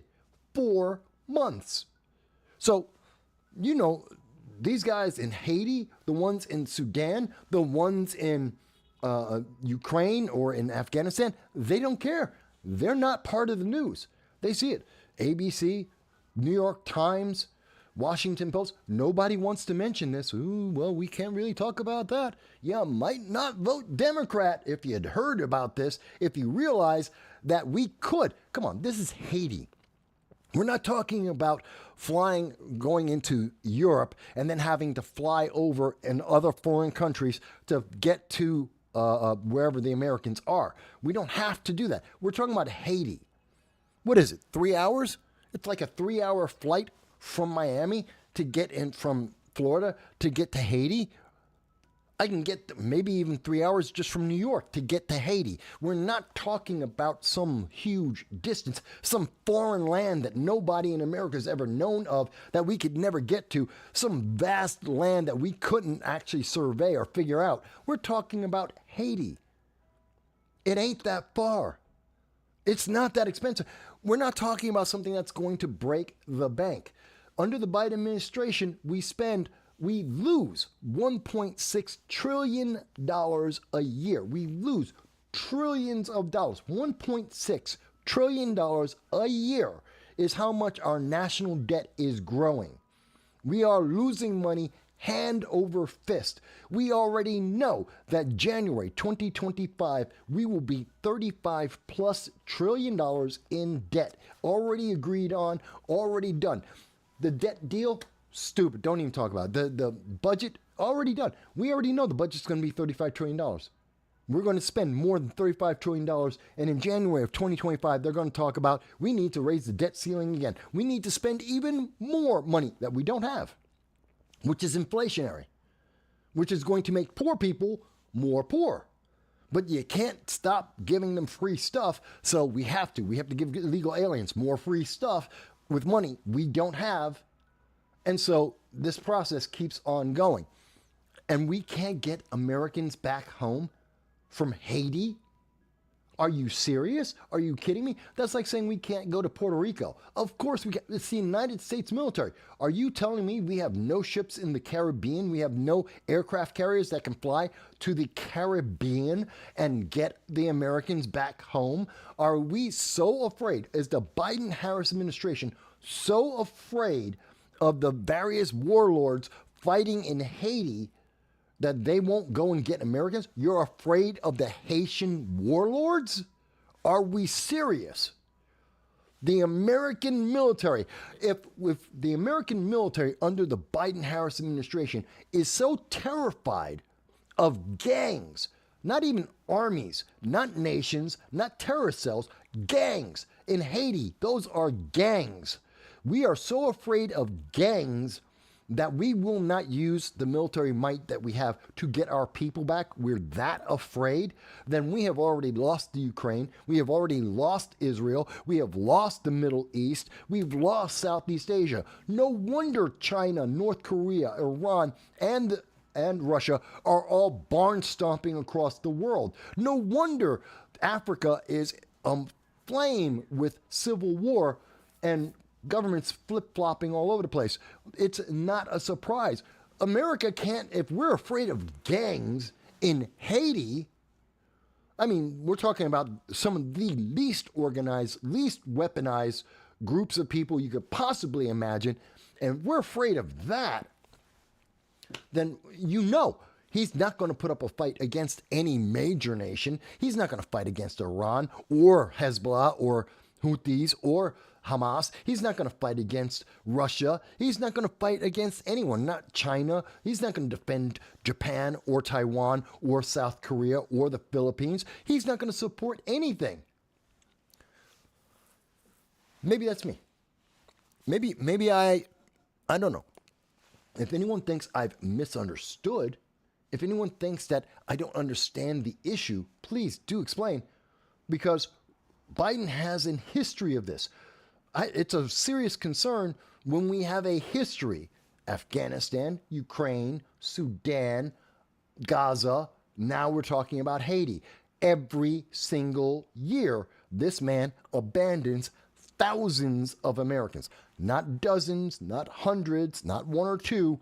Thousands of Americans per location per year. I have a serious concern here. Let me see what some of the comments have to say about that. The Hillary Clinton Foundation, called the Hillary Clinton Foundation, did a number on Haiti. Yeah. You can see how the aid from the Clinton Foundation, how they were supposed to be spending all this money to help Haiti get better. Again, Democrats, throw money at it. There's a problem. Throw money. Okay, of course, they were only spending 20 cents on the dollar for every dollar donated to the Clinton Foundation. only 20 cents kind of sort of found its way to Haiti. 80%, 80 cents on every dollar went to Hillary and Bill and Chelsea, their daughter. That's it. They got paid. Everyone else, well, not so much. The money for helping people in Haiti, not so much. They got a couple of pennies, but, really, you have to pay for Hillary and Bill and Chelsea because Bill needs to fly over to Epstein Island. Hillary needs to get with her lesbian lover, and Chelsea, who cares? But that's what we saw happening there. All right. Dow says that's Biden's MO, though. Get out the federal personnel. The citizens abroad are on their own. It is his MO. And anyone on the left who wants to say, Mike, you just don't understand how difficult. This has happened nation after nation, year after year. You cannot tell me this isn't part of the ineptitude of the Biden-Harris administration. If it happened once, you could say, well, strategy, planning, there could be a whole bunch of excuses you could try and make. This is the fourth time that we are seeing this happen. The fourth time in 4 separate nations, 4 different parts of the world. You can't tell me that this is, we couldn't get the people there, or we didn't have ties to that nation. We didn't have diplomatic channels to speak to. You can't say that. This is his MO. You are right, Dal. Let's see. User has been banned says it's not Haiti has special force. It's not like Haiti has special forces to fight against. That's right. We're not talking about some well-trained, Iran-trained terrorism. No, that's not the case. This isn't an army. This isn't trained by the army. These are gangs. These are a bunch of hooligans with guns. That's it. They barely have educations, let alone any training in anything. Yes, would they be dangerous to me as an individual, you as an individual? Absolutely. When you got 15 kids running around with guns and they're just shooting everything and anything that moves, whether they can hit it or not, yeah, that's dangerous. And that's what American citizens are going through. But you're talking about the United States military. We sent in the Marines. Why did we send in the Marines? Because we knew that they would overwhelm any force that came against them, and they would get those personnel, those federal employees, they would get them home. And they did, because that's what Marines do. And we could have sent more Marines. We could have sent the Air Force. We could have sent the Army. We could send the Navy. We could get more Americans out of Haiti. But we're not. Because Biden doesn't want that news report. He doesn't want to talk about this on the nightly news because someone is going to say, gee, you're completely inept and I'm not going to vote for you. Might vote for RFK, might vote for, I don't know, the libertarian candidate, whoever that turns out to be. They may vote for someone else, or God forbid, they vote for Orange Man Bad. They'll vote for someone who will never let this get to this point in the first place. We didn't have this problem with Haiti under the Trump administration. We didn't have this problem with the Ukraine, with Afghanistan, with Hamas under the Trump administration. I'm not saying that things were great, but they weren't this. Let's see. Dow says, it's the optics. It's the lack of care. Trump understood what Teddy Roosevelt understood. Speak softly and wield a big stick and use it without fear. Well, that's what makes American presidents cowboys, which is what they are commonly called around the world. The American presidents, American people are cowboys, which they love and fear around the world. They love and fear the fact that America goes overboard. There is no such thing as overkill. We can drop there's always a bigger bomb we can drop on your head. And everyone in the world knows that, loves and hates at the same time the fact that America will do that. That America will drop the biggest bomb until we build a bigger bomb to drop on your head because we're crazy like that. And because everybody in the world knows strong American leaders will do it, they stay calm. Don't piss off the crazy guy. If the crazy dog is standing there barking at you, don't stick your hand in his mouth. You're going to get bit. The crazy guy walking down the street, don't walk up to him and try and give them a hug. You're going to get hurt. These are simple things that we all, as human beings, understand around the world. And Americans, if you provoke them, will drop big, huge bombs on your head all day, every day for a really long time because Americans are crazy like that. There is no such thing as overkill. There is no such thing as too much firepower. There just isn't. But we have a weak leader who is afraid of the firepower, afraid of the power of the United States. Joe Biden, Kamala Harris are terrified that America is a powerful leading nation in the world. And that's the problem. That's one of the problems. Let's see. User has been banned, says Biden, along with his shills, hate America. It's the only conclusion. It seems to be. Otherwise, we'd have 30,000 more Americans at home and not in hell's holes being tortured by ISIS and Al-Qaeda, being tortured by gang warlords all around the world, and now gangs. I'm sorry, it has to be that case. Dow says that Biden wants to speak strongly, but doesn't wield any might or any integrity. I agree with that. I agree with that completely. Let me check what Rumble has to say about this. No comment from Rumble yet. That's fine. Now, again, if for any reason you disagree with me, if you think I'm coming to the wrong conclusion based on the facts that are in front of us, and I have for every single week, every week since September 1st of 2021, I have reminded the American people that there are 30,000 Americans that have been abandoned under the Biden administration. And I will update that number after we find out how many people are going to be abandoned in Haiti. It's going to be in the thousands. And I will update that number there.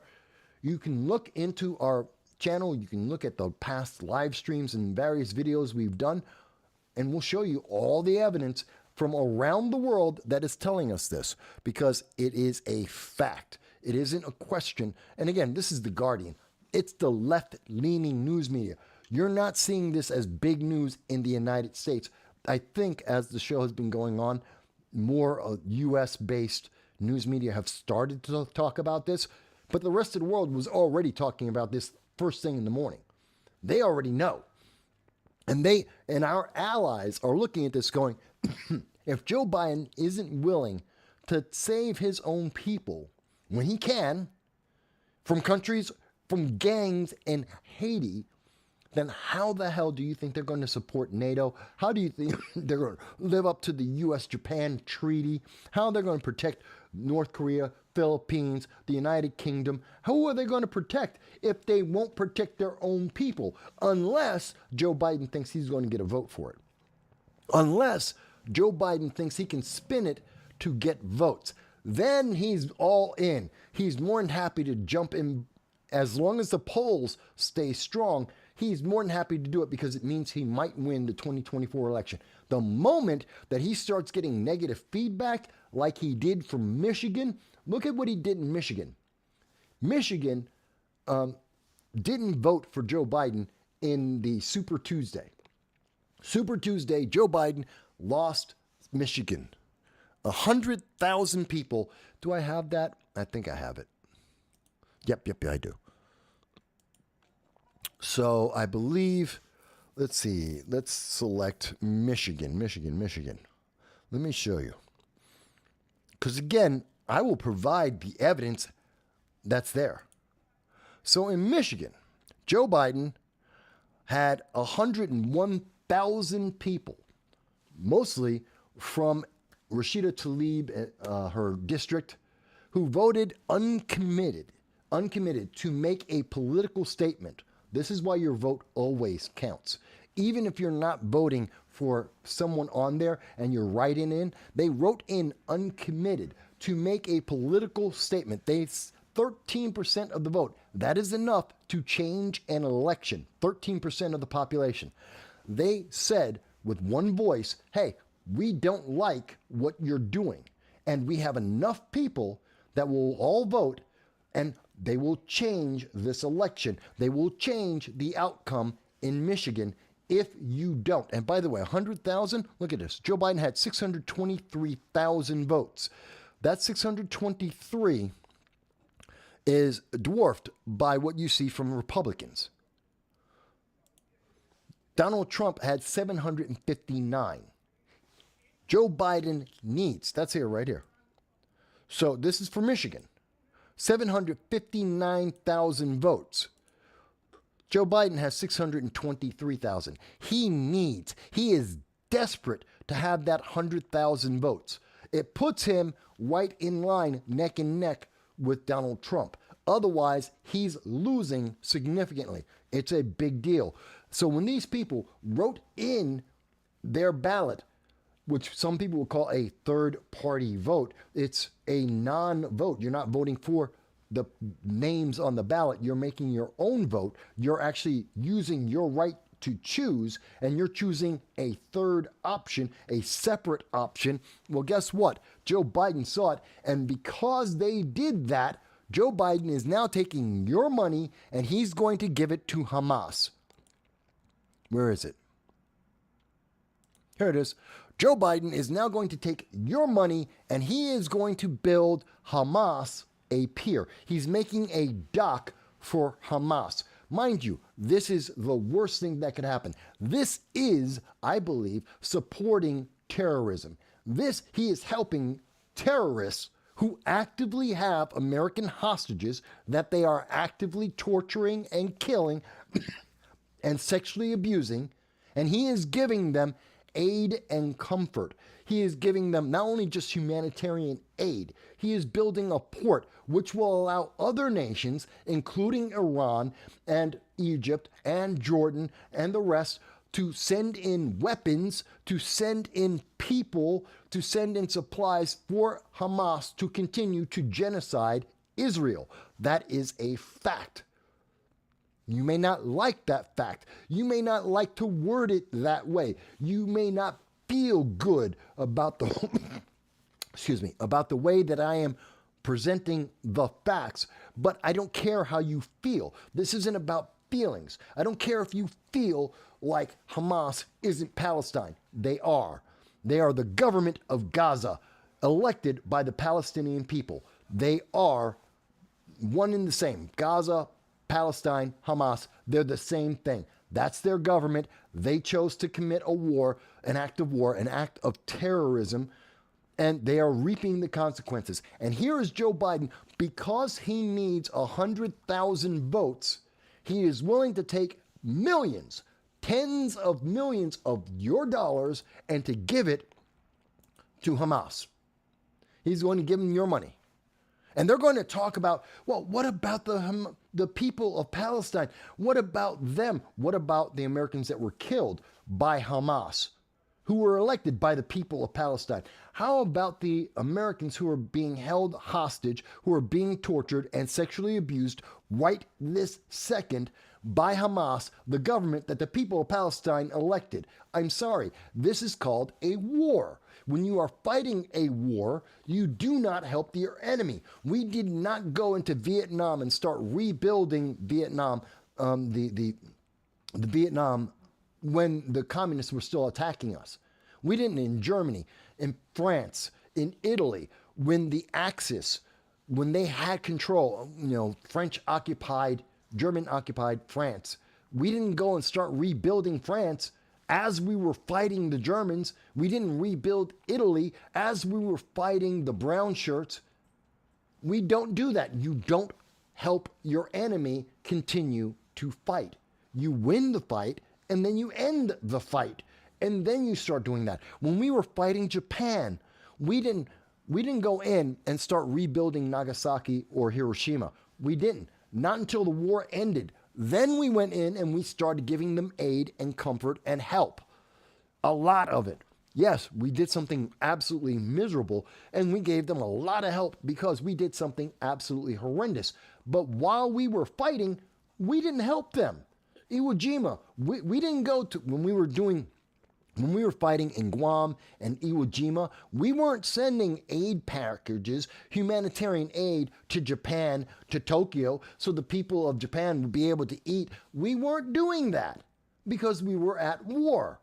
How is it any different?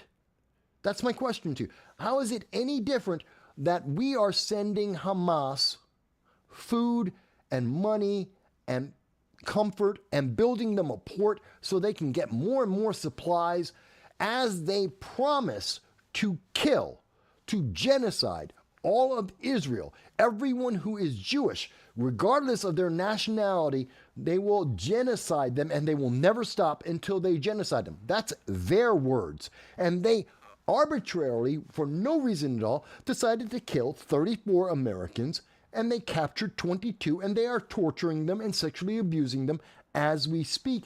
And that's assuming that they're still alive, because Hamas will not tell us, are the Americans alive or dead? They don't tell us. They want a ceasefire. They want the money. They want the help. They want a ceasefire so they can regroup, get their troops all together so they can continue to attack. But they won't tell us, oh, those Americans we're using as shields, those Americans we're using to get money from the Biden-Harris administration, we're not going to talk about them. You know what? I want to hear from Harvard. I want to hear from Cornell University, MIT. I want to hear from Ilhan Omar, Rashida Tlaib. I want to hear from these progressives out there, including AOC. Let me ask you guys, what about the Americans? What about those Americans? When the State of the Union, Joe Biden had the opportunity to try and, do something. He had the chance to warn the world, do not take Americans hostage, that we're going to get those Americans back. He could have reassured America that even though he failed in Afghanistan, in Ukraine, in the Sudan, even though he has failed in all these places, even as he is failing in Haiti, you know what? He's going to get those hostages back. He may have failed in all these other things, but he'll get the hostages back. He could have said that. He didn't. I covered this in a short video earlier this week, but very simply, Biden he mentioned Hamas 6 times in the State of the Union. Now, this is very important for people who don't know. Every single word and how many times a word shows up in the State of the Union is absolutely calculated. They have a team of speechwriters, the best speechwriters, that go in and they work every single paragraph, every single sentence. Everything is in order for a specific reason. There is an exact count on how many times they say everything. If you say something 6 times, it's because it's important, because they want that to stand out, because they're sending a message. So 6 times he mentioned Hamas. He mentioned Palestine 4 times. He mentioned the American hostages 3 times. 3. In the 10-minute section of Joe Biden talking about the Middle East, where he's talking about Hamas and how horrible it is what they did, but in that 10 minutes, he said Hamas was terrible, they did a terrible thing, but we have to give them humanitarian aid. He spent 6.5 minutes talking about justifying why he has to help Hamas, who have killed Americans, who are holding Americans hostage as we speak. And he's trying to justify it. He spent 6.5 minutes justifying why he's going to take your tax dollars and build Hamas a port. He spent 1 sentence, 45 seconds, to say, I'm going to get the American citizens back. 45 seconds. It was 90, 100 minutes that he had his speech? Let's call it 90 minutes. I'm going to round it down significantly. 90 minutes he was speaking. And in that 90 minutes, thousands of words that he said, he summarized and had 45 seconds. He could only spend 45 seconds out of 90 minutes to say, I'm going to get the Americans back home. That's it. He didn't say how he was going to get them home. He didn't say when he was going to get them home. This is a problem. This is a very big problem. This is an absolute failure. This is a win, a victory for Hamas. Hamas is cheering right now. Iran is laughing their asses off as we speak because Joe Biden is absolutely going to help their puppet, Hamas, to be able to kill Israel now and in the future. I know people are going to say, but Mike, it's only temporary. It's a temporary pier. What's the difference between a temporary pier and a permanent one when you tear it down?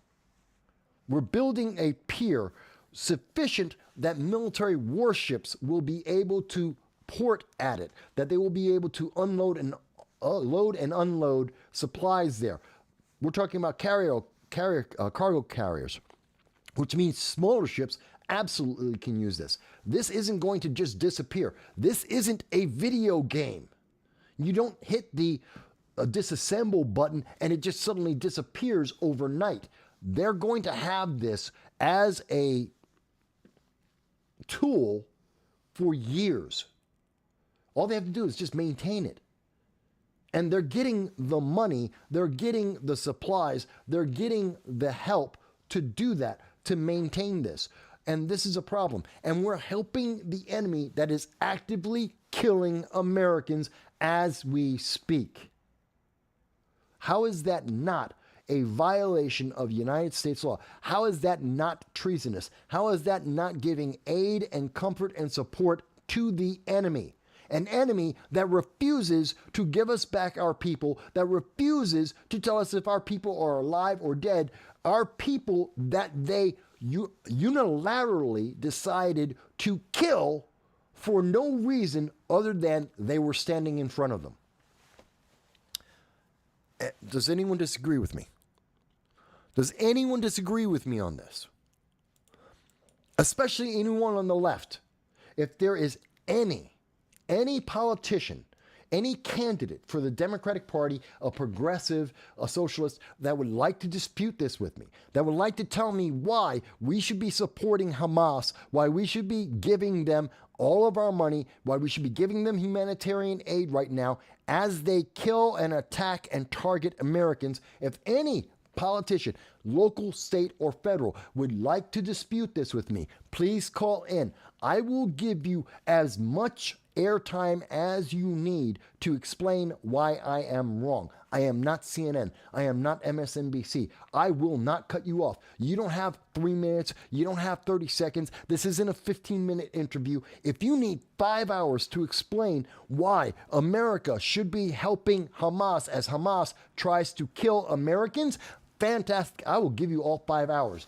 Where is the answer? Because, and the reason why you will not hear this answer, why Democrats are dodging this, why they are trying to talk about Palestine, is because they don't want you to think about Hamas.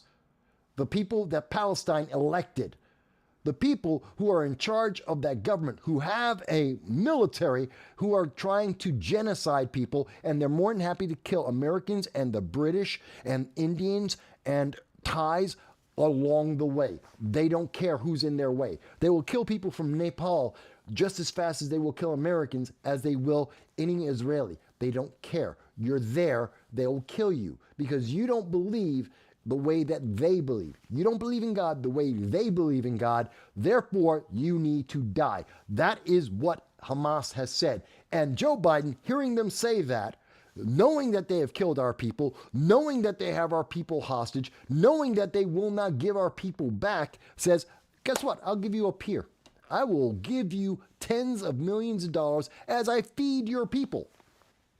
And that's another problem. We're feeding the people of Hamas.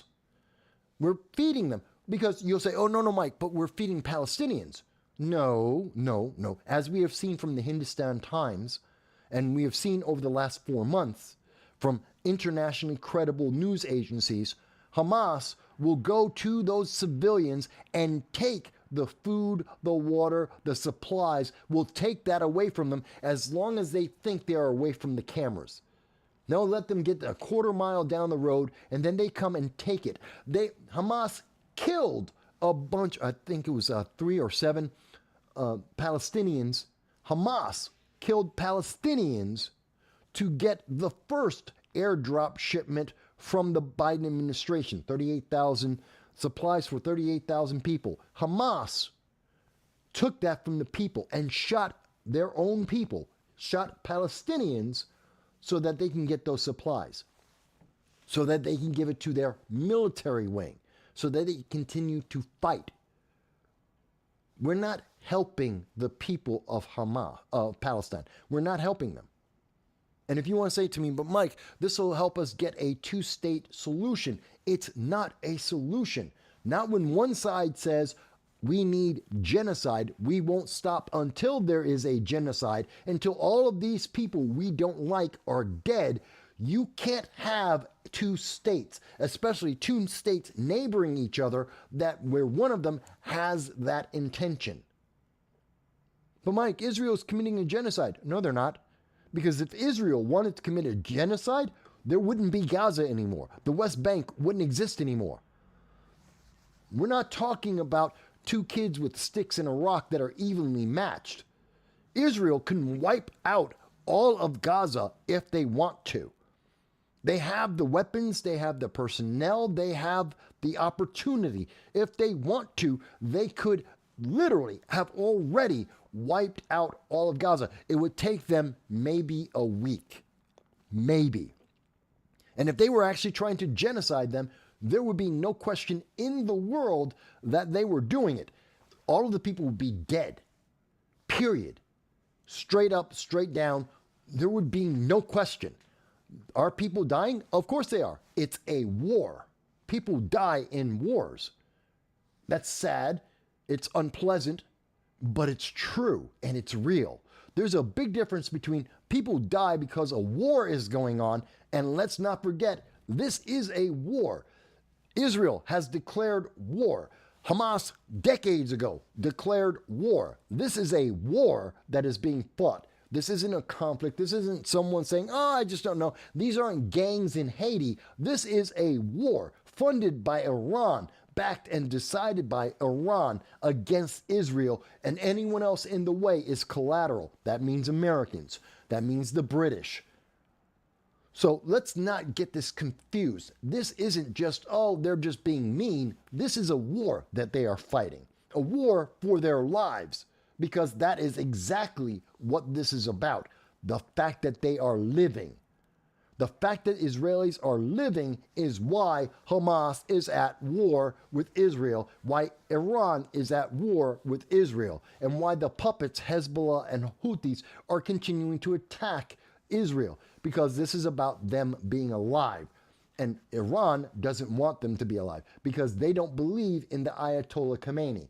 They don't believe in Islam. So they are going to try and genocide them. They have said this for decades. For most of my lifetime, I'm about to be 56, they have told us this. They have done this repeatedly. This isn't new. So when people try to tell you, well, you just don't understand, you are a liar. Yes, we do understand. It isn't hard to figure out. They have made it very clear, and they're used very simple words to explain it, and their actions are absolutely crystal clear. But Joe Biden couldn't figure that out in the State of the Union with a dozen different scriptwriters, the very best in the world, getting paid $500,000 apiece to write this one speech. He couldn't get more than 45 seconds to say, I'm going to save Americans. That's the most he could do in over 90 minutes. I'm sorry. I'm not sorry. I'm upset. I'm very upset. Let's see what the comments say. Did I miss any comments? Everything, Mike Bowie says, everything Biden said was a lie, so I would assume he's lying about saving the hostages. He might be lying about saving the hostages. I can tell you that whatever he's out of his mind, he made it clear. Americans' lives are not his priority. They're not. He's more concerned about votes. He's more concerned about helping Hamas than he is about American citizens. I do not believe that in the entire State of the Union, he spoke about anything less than he spoke about the American hostages. American hostages was the least important issue in the entire State of the Union. Think about that. Your life was the least important thing Joe Biden had to talk about. He was more than happy to tell you, oh, orange man bad, orange man bad. This was one big campaign speech. And I know every State of the Union is a campaign speech these days. I get that. And I get that he's pushing his opinion and he's putting on his rose-colored glasses, 2 or 3 pairs, to try and get to this vision of everything's doing great. I understand that, and how he's lying to your face. Lying to your face. Where do I have it? Let me see. I have it here. There it is. All right, let me show you what I'm talking about. When I say Joe Biden is lying to your face, I want to be very clear about that, because here it is. Let me show you what I'm talking about. The next day, we got this. This is from the Bureau of Labor Statistics. This is the unemployment rate. And I want you to see that under the unemployment rate, right here, unemployment increased. It didn't decrease, it increased. It increased in December, January, February, increase. We had the number of people who are not counted as part of unemployed, that increased. The number of people who are working decreased. The number of people who are available to work increased. No matter how you want to spin this, the participation rate went down. The number of people employed went down. The unemployment rate, the percentage, went down. The number of people who are unemployed went up. This is a failed economy. We got out of the fourth quarter where all the temporary jobs for Christmas and Thanksgiving, all those jobs are gone. That was in January. And now here we are, and we now see what happened in February. Unemployment went up, not down. Bidenomics is failing. Inflation is up. The thing that's really interesting about that is Joe Biden, in his various speeches, loves to tell you, oh, but inflation is down from the peak. Crime is down from the peak. See, he likes to leave out certain things that don't fit in that headline when it comes to New York Times, when it comes to MSNBC, when it comes to CNN, the Huffington Post. They don't have enough room to put in from the peak. Keywords. You know what? Joe Biden is the president from the peak. He's off the peak. Why? Because everything spiked right about August of 2022 when America went into a recession, that the recession started. And that's when they changed the definition of the word recession. They changed it so that they didn't have to use the word recession to describe the Bidenomics that we were living through. They changed the meaning. And that's the only reason why we're not officially in a recession right now in the United States. But Europe is in a recession. The rest of the world is in a recession. But America is not. Because Joe Biden needs you to vote for him in 2024. So we changed the definition. Just like we changed the definition of what is a man and what is a woman. By the way, if you're wondering, the definition of a man is not a woman. The definition of a woman is not a man. They changed the definition. Does that answer it for you? No, not at all. Is it circular? Absolutely. And that's how they get away with being able to say the things they're saying now. Because they have circular logic that doesn't make sense. You're not supposed to stop and think about it. You're just supposed to nod your head, say, yeah, okay, that's good for me, and don't say another word. Go in and vote Democrat straight down the line. That's what you're supposed to do. That's what they're trying to force you to do. That's why our movies suck now, because every movie is about, let's get to that one point. You have to vote Democrat. This is propaganda being shoved down your throat, and they'll call it entertainment, but it's not. You saw me talking to Nerdrotic. You saw me talking to Larry, and we were having a discussion. This isn't entertainment anymore. They stopped trying to entertain you a long time ago. This is about making you comply. This is about obedience. This is about winning an election. And you're not important in that process. That's very upsetting. Very, very upsetting. And that's what we're seeing from the State of the Union. That's what we're seeing as a result of Super Tuesday. That's what we're seeing from this. Joe Biden is so desperate because he needs the votes. He's losing. When I say he's losing, I want to be very clear here. Let me show you. This is real clear politics.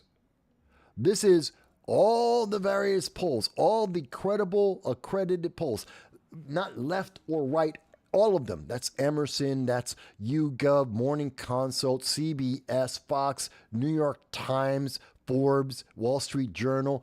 Look at all of the different sources. And what are you seeing? Almost every single one of these, going back to February 13th, Trump's winning over and over and over again. Yes, does Biden pull out one or two with 1 or 2 points? Yeah, he does. And overall, Trump is winning. And they know it. Look at the chart.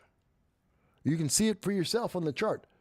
Trump, since about September 16th of 2023, has been pulling away from Biden and almost consistently has been leading and widening his lead. And by the way, that's with more and more people paying attention. So it's not just that he's leading in almost every single poll. Some 90% of the polls are all in favor of Trump, but it's with more people paying attention, with more people taking more polls, and he is leading by more and more and more. And this is why Biden is so desperate. This is why Biden is willing to help the terrorists that kill Americans, that he will support them because he needs that 100,000 votes. Because he needs to be competitive. He needs the 100,000 votes, otherwise he will lose. So he has to buy back those progressives. He has to buy college students. I'll waive away your college student loan. It'll just disappear. It won't disappear. It'll be more inflationary. It'll mean that the poor people will get more poor, but you won't pay that directly. You'll just pay it in your taxes. You'll pay it in the fact that everything that you buy will cost more. It'll just cost you more for everything. And poor people will have even less money available than they ever had before. But you won't have a student loan, but vote Democrat. Because Republicans, they're evil. They won't make poor people more poor just to waive away your debt because you decided to go to Harvard and learn basket weaving or lesbian dance theory because you took that course, African studies, that has absolutely no application in any job anywhere in the world other than being a teacher at a college, because you decided to spend $100,000, $200,000, $300,000 to learn something that no one else knows or uses in the world. Now that's your fault. But poor people has to become more poor because you took that debt on. It's unfair. It's unreasonable. It is evil. It is bad. Hang on a second. I need to take a couple seconds here. Bear with me, folks. I need to take a very quick, I need like 2 minutes.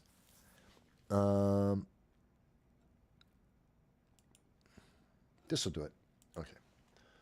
So I need to just very quickly play something for you guys. Bear with me. To quickly describe the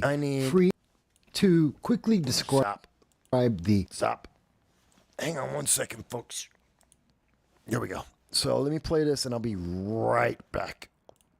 To quickly describe the free and equal debate, the third-party debate last night in New York City. We start with the first problem. After the national anthem, the black national anthem. It's not real. There is no nation of black. But I started to understand what this reminded me of when I saw this chaos take place in the audience. the only disturbance of the night. But when Jasmine Sherman introduced herself, finally made sense on who was on the stage. This reminded me of Warhammer 40k. Nurgle, the Tau, the Eldari, Separatists, and of course rogue traders. All were on display. We have Jasmine Sherman, who represents Nurgle. My name is Jasmine Sherman. I'm fat, I'm black, and I'm a socialist running for president. Well, there you go. Then, of course, you have Jill Stein representing the Eldari, possibly the Dark Eldar Drukhari. And while much is not known yet, it needs to be investigated. And then there's nobody's favorite, the Tau, represented by Claudia de la Cruz. Socialism, let's think about socializing, redistributing, reorganizing. That is what we are proposing. And it's something that could be done in this country if we're able to take back the money that has been kidnapped. So from left to right, you have the Tau, the Eldar, and Nurgle, three of the major factions in Warhammer 40k, but we're not done. Of course, we have the Separatists, represented by Chase Oliver. A great thing that libertarians always talk about is wanting to end the drug war. And finally, we have Lars Mapstead, also representing the Libertarians, and of course, he's with the rogue traders. We need to allow American citizens, if the government is going to continue to steal our money through printing of massive debt, we need to allow for alternative currencies to be developed. One of these might be Bitcoin or another type of cryptocurrency. If it sounds like I'm not taking it seriously, well, I'm not. Yes, I understand Nurgle is all about body positivity, but let's be serious here. That only qualifies you for the before picture in a diet ad. It doesn't qualify you for the presidency of the United States. The Eldar are known for having... So that was me last week at the free and equal debate. It was a third-party debate. We had two socialists. Matter of fact, that would be this woman here, who is Claudia de la Cruz. She's a socialist with the Socialist Party. And this one here, this is Jasmine Sherman. She goes by the Fat Socialist on X or Twitter. She reminds me of Nurgle, and she's the one I call the Nurgleite. By the way, if people are wondering, what is a Nurgle? What does Nurgle look like? Let me show you. When I call Jasmine Sherman Nurgle, let me show you what I'm talking about. These are images of Nurgle. This is what Nurgle looks like. And so, yeah, that's Jasmine. Where is it? Where's her picture here? That's Jasmine. This is Nurgle. Can you see why I say that? And is that a little mean? She's a socialist, so I don't care. I don't care if it's me being mean to a socialist. I don't like socialists. I can live with people. You can be a Democrat. You can be liberal, leftist. You know, I can deal with that. I can have a conversation with libertarians, no problem. People of almost any political spectrum, socialists, communists, you know what? Kiss my ass. I don't like them. Never have, never will. All right, let me see with some of the comments here. Let's try and catch up to that. Bear with me. So, user has been banned. It's not Haiti. Okay, he mentioned about special forces in Haiti. Dow says it's the optics. Okay, yep, we covered that. User has been banned says Biden, along with his shills, hate America. It's the only conclusion. Seriously, I have a great difficulty understanding. I don't think, you know what, user has been banned. It's not that they hate America. I don't think that's accurate. They don't hate America. They don't care. They have zero empathy or concern or care. What they are only concerned about power. They are obsessed with the ambition of the power to maintain it and to gain more. That's it. You as a human being, you don't count. But then again, as we know from progressive politics, you aren't a human being. Progressive politics requires you to be a category. You're just the accumulation of all of the different categories you are. So you're not a human being. You're white or black or Hispanic or Asian.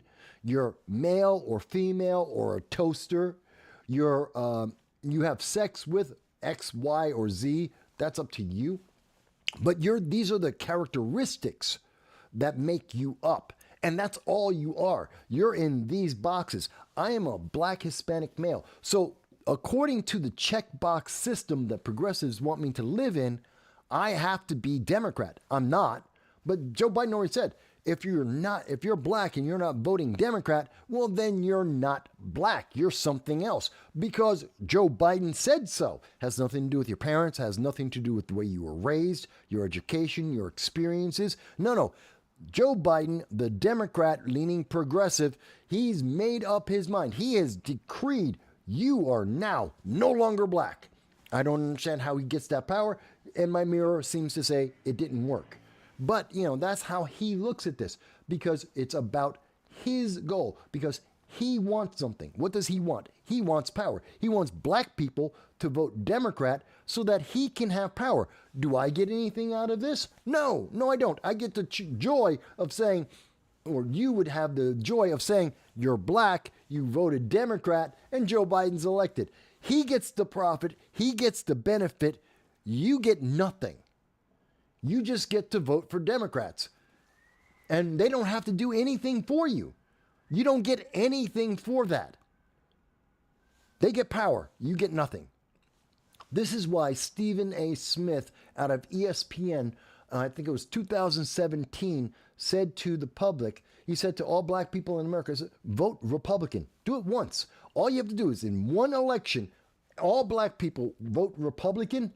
And I guarantee you, in every election after that, for generations, Democrats and Republicans will do everything they can to get those black votes.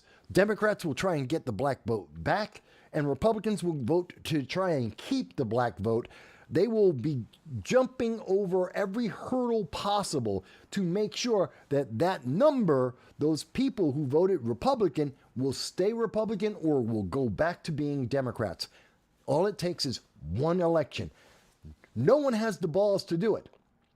The black community, the black, quote, leadership, people like Al Sharpton that no one elected, that no one voted for, that no one said, hey, Al Sharpton is now my guy.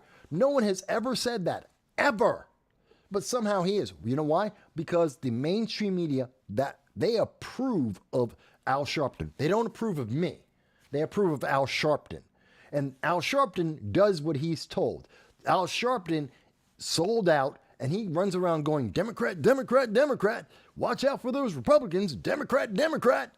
Doesn't matter what the Democrats actually did or didn't do.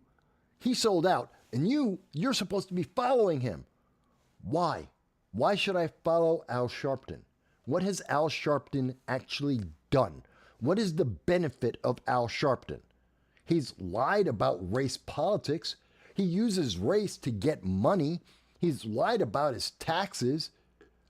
Why should I be following Al Sharpton? I didn't vote for him. Who was on the ticket when we had to decide the black leaders of America? I don't know when we had this vote. I've been alive for 56 years. I've been able to vote since I was 18.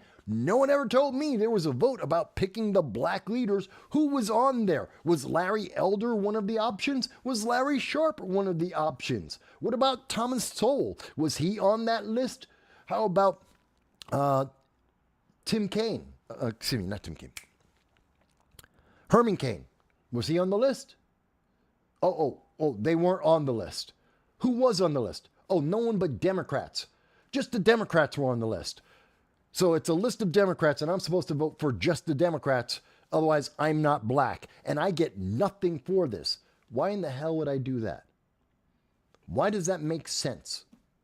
Why would you expect I would do that? Would you say that to white people? Would you say that to Asians? Would you tell women that? Would you tell women that they have to vote for Kamala Harris, otherwise they're not a woman anymore? That simply not voting for this political character would suddenly deny them their sexuality. Doesn't matter if they have kids, doesn't matter if they identify as women, doesn't matter if they enjoy being a woman, doesn't matter about their genetics or their science. You have now taken away that. You've taken away their right as women. They don't become men, they just don't exist anymore. They're just non-entities because they didn't vote the way you told them to, because that's what you wanted, because you had that goal. You have a goal in mind. You would never do that. You would never. You would be called the biggest racist, sexist, every ist and phobe in the world if you dared to even suggest that. But it's okay if you do it to black people. Why? Why is that okay? Why is it okay to assume that blacks are monolithic and have no voice and have no choice? They won't answer that. They will never answer that for you. But I think the answer is pretty obvious for us all. And it's part of the reason why we're seeing more and more people are seeing it, and Biden is losing. Losing consistently. Because people recognize the difference. Dal asked the question, didn't Malcolm X get ostracized by guys like Al Sharpton? Yes. Yes, he did. And mind you, Al Sharpton, while he was with the Nation of Islam, not the nicest man. Not the most inclusive take on Islam when he was with the Nation of Islam. But after he went to Mecca, after he learned, he was overseas, went on the Hajj, learned about it. This is all in the autobiography of Malcolm X, which no one ever tells people to read. I would. I read it. I read it back in the 1980s with my friends.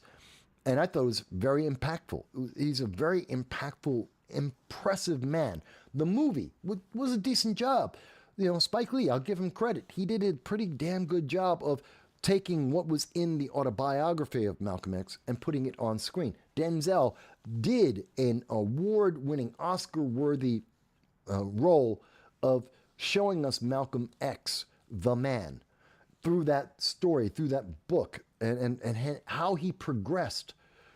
And I find it to be incredible. What an incredible story. But we don't talk about that. No, we talk about Al Sharpton.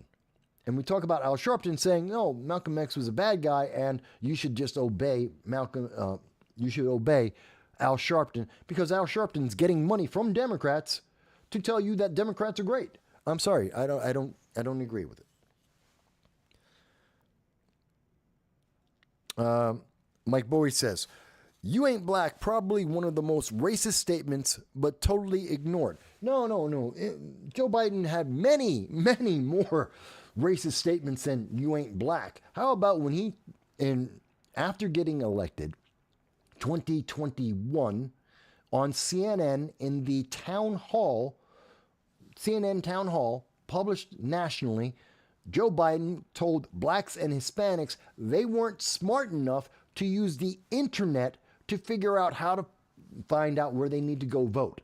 That you couldn't use a map on the internet, MapQuest, Google Maps. That's beyond black and Hispanic people. They can't figure it out. So that's a problem. And you think I'm joking. People will say, Mike, yeah, how can you possibly say? Joe Biden said it. Go back, look at it. I've got it. I've done the video on it when he said it at that time. Do a Google search. Mind you, Google's going to try and bury this, but put in Biden, CNN, town hall, blacks can't use the internet. It will come up. He said it. It's incredible. It really is. And these are very aggravating things. So we're under the Biden administration. He is so obsessed with the next election. He's willing to fund terrorism. He's willing to abandon Americans to torture that he knows about, that is ongoing, that is confirmed by the UN, and every news agency in the world have all confirmed that this is happening, and he's willing to do it because he needs 100,000 votes. Think about that. If he is that desperate for 100,000 votes, what is this man going to do to maintain power over America? What isn't he willing to do? It's terrifying. It is actually terrifying to consider that. Mind you, he's going to need more than 100,000 votes because as you can see on the screen, what do you got there? Joe Biden is interrupted by Palestine solidarity activists, otherwise known as Hamas supporters. Hamas supporters are saying, hey, no problem. Joe Biden, you're not supporting Hamas enough. So he's going to need more than 100,000 votes. Okay. So he's going to need more than 100,000 votes. Absolutely. Because they're not giving up. And I can understand why they wouldn't. Because these protesters, these pro-Hamas people from the colleges, from academia, that think that somehow torturing people, killing people, genociding people, that's all okay. That's what they've been taught, and they think that's okay. And Joe Biden is willing to suck up to each and every one of these individuals. He is actively going out there, and they're proud of what they're doing. I mean, let's get this right, folks. This is from the socialist self. He said this is a video of him screaming right now at Joe Biden. He's proud of this. His support of the terrorist organization Hamas. He's proud of being a supporter of Hamas. He's proud of people trying to genocide a group of people just because of the religion that they have. He's proud of this. Imagine what Joe Biden is going to do to buy their votes. What is he going to give away? What is he going to take from you to give to them to get that vote that he needs just to be competitive? No one else wants to have this conversation on the internet. You should have this conversation. This is important because every nation in the world is looking at this and going, okay, so what do we need to give Joe Biden so that we get the support of America?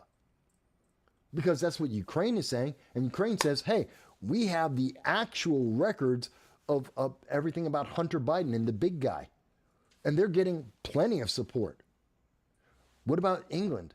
What about France? What about Israel? What about every other nation in the world? What about Japan that are so terrified they've got nothing that they think they can give to Joe Biden, and because of that, they're giving up on the 1960 Japan-U.S. treaty that guarantees, that obligates the United States to support Japan in any military conflict, no matter what. Whether Japan is right or wrong is immaterial. You think I'm joking. You think I'm kidding. I've actually shown this on this channel before. Look it up. The U.S.-Japan treaty. It is a fact that we signed a treaty in 1960 that has never been changed that says we will defend Japan no matter what, right or wrong. If it's military, we're on their side and we're going to defend them. And with that ironclad guarantee, treaty, undisputed, they have so little faith in Joe Biden, they're building their own military right now. They have so little faith in progressives and Democrats who might gain control of either the Congress, the Senate, and or the White House that they cannot trust us. They cannot rely on military strength. As our military is lowering our standards lower and lower and lower to make people feel warm and fuzzy about having two moms and being trans and being in the military and not killing anyone, that they can't trust that anymore. That's not going to protect their people. And so Japan's saying, hey, we can't trust you, so we're just going to get rid of that option. We're going to do something entirely different. They're going to build their own military for the first time since 1945. It's amazing. What? I just got a message from my sister about my dog again, because he's crazy. We have coastal flood warnings, by the way, folks. Just to let you know. But I wanted to also talk about, where is it? Do I have it up here? Yeah, I'll take care of that in a little bit. Where is it? Where is it? So let me talk. The State of the Union was also crazy because Joe Biden couldn't remember Laken Riley. And I think he did know. Now, mind you, he called her Lincoln Riley, completely screwed up her name because he was too busy trying to connect himself to Abraham Lincoln. That he's saying that, a vote for Orange Man bad means that America is going to be in a civil war, which is stupid. That makes no sense. And that somehow, Orange Man bad is the bad guy in this, which makes no sense. But he's so busy trying to connect himself in every way possible to Lincoln, which, are you kidding me? By the way, Lincoln is a Republican. Joe Biden's a Democrat, a progressive Democrat at that. Yeah, they have nothing alike. Nothing that would be connecting these two men. But in doing that, he got Lincoln Riley's name wrong and called her Lincoln Riley. And I think it's not because he doesn't know what her name is. But I also think it's also in the back of his head, he didn't want to talk about this. He made the decision off the cuff to decide to respond to Marjorie Taylor Greene, Representative Marjorie Taylor Greene, and talk about this incident. And then he gave us the worst word spaghetti out of his mouth, trying to somehow justify why we need open borders and immigrants, illegal aliens are okay, but yet he's going to protect us. How can you do that? You let in criminals who committed crimes. When we arrested them for those crimes, we released them for those crimes because that's what Democrats and progressives do. And then he went on to kill an American student. If he was never allowed into America, if we built the wall, if we did the checks, if we actually did the background checks that are required for anyone claiming asylum before we let them in, he would have never made it into America. This young woman would still be alive. If, when he went to New York and got arrested for the crimes that he was committing and then deported because he was, one, illegal, and two, committed a crime, then he should have been deported, and he wasn't. Why? Because Democrats are protecting illegals. And so she died. This is directly the policies of Joe Biden and the Democrats that are killing Americans. Point blank, absolute, that's it. There is no other way to look at this. You can tell me no one is illegal, and yes, they are. You commit a crime, you're illegal.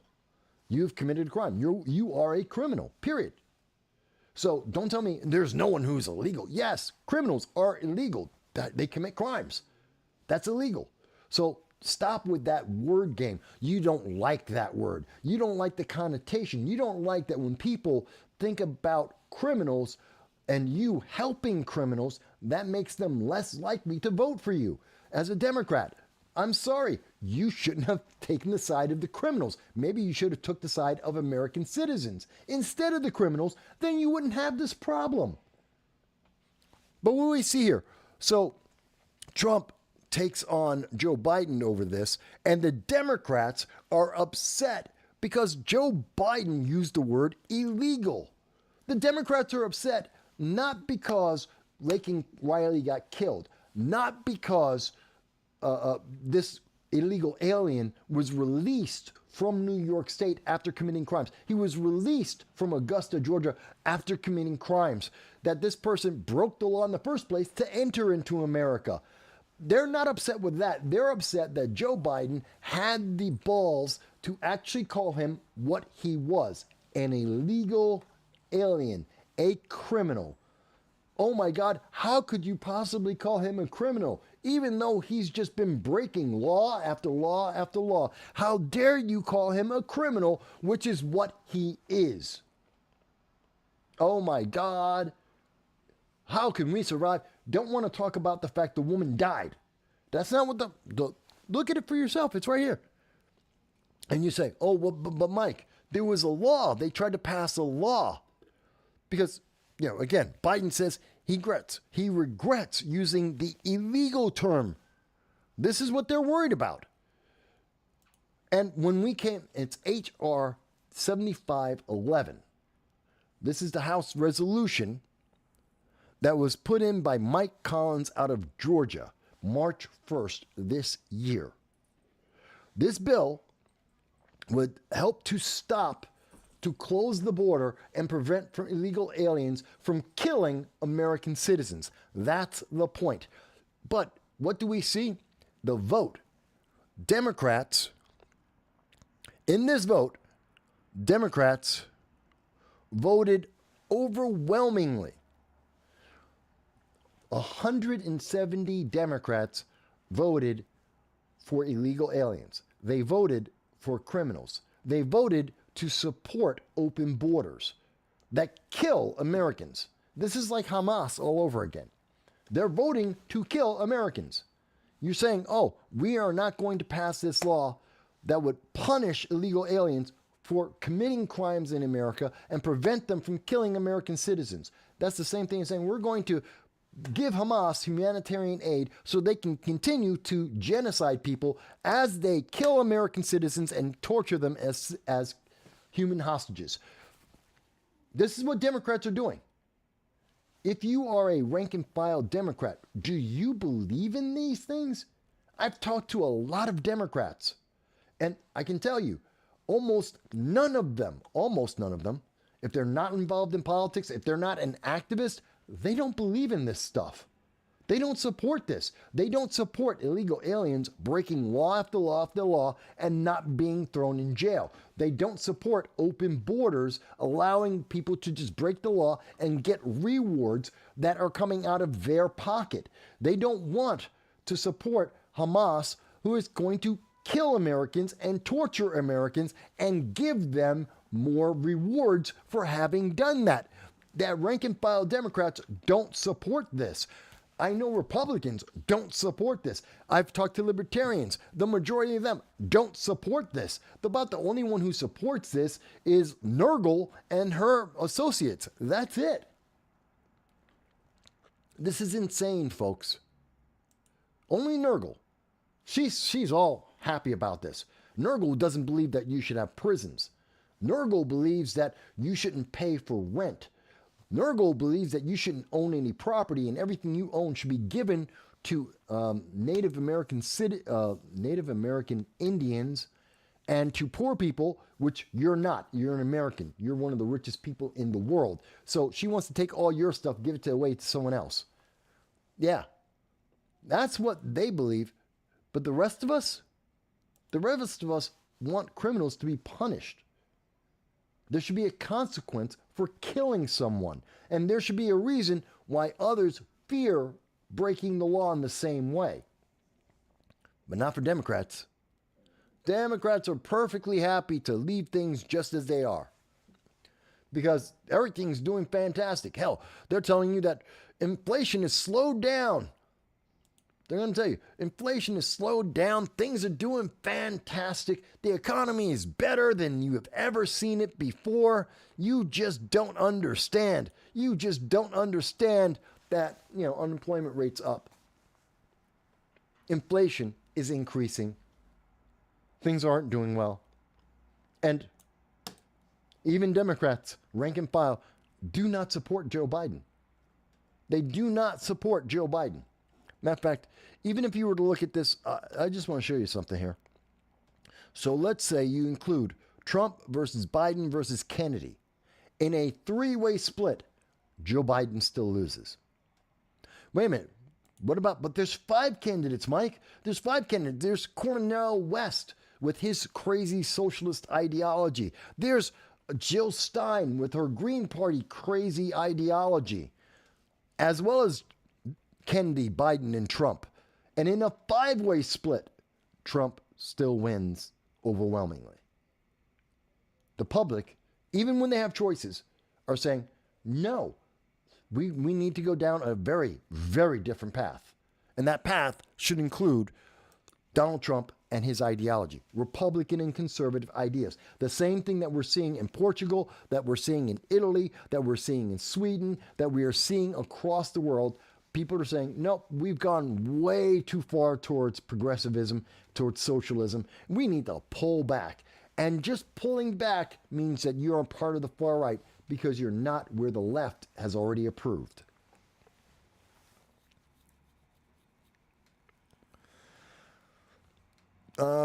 Mike Bowie asked me, What do you think of Kamala Harris bouncing up and down every 2 minutes? Well, that's normal for presidential debates. State of the Union. That's normal. That happens all the time. You're going to go up and you're going to clap. It's the same reason why every State of the Union always comes out with a positive. They always do well to your people, because your people, the people who are going to vote for you, are the ones who are going to actually watch the State of the Union. And those people are going to think that whatever you said, it was great. It was the best thing you ever had. And that's absolutely normal. That happens to Republicans. That happens to Democrats. And whoever's the vice president is going to be there, and they're going to cheer you no matter what you're talking about, no matter how dumb the idea is. They're going to cheer it on like it's the greatest thing they've ever heard.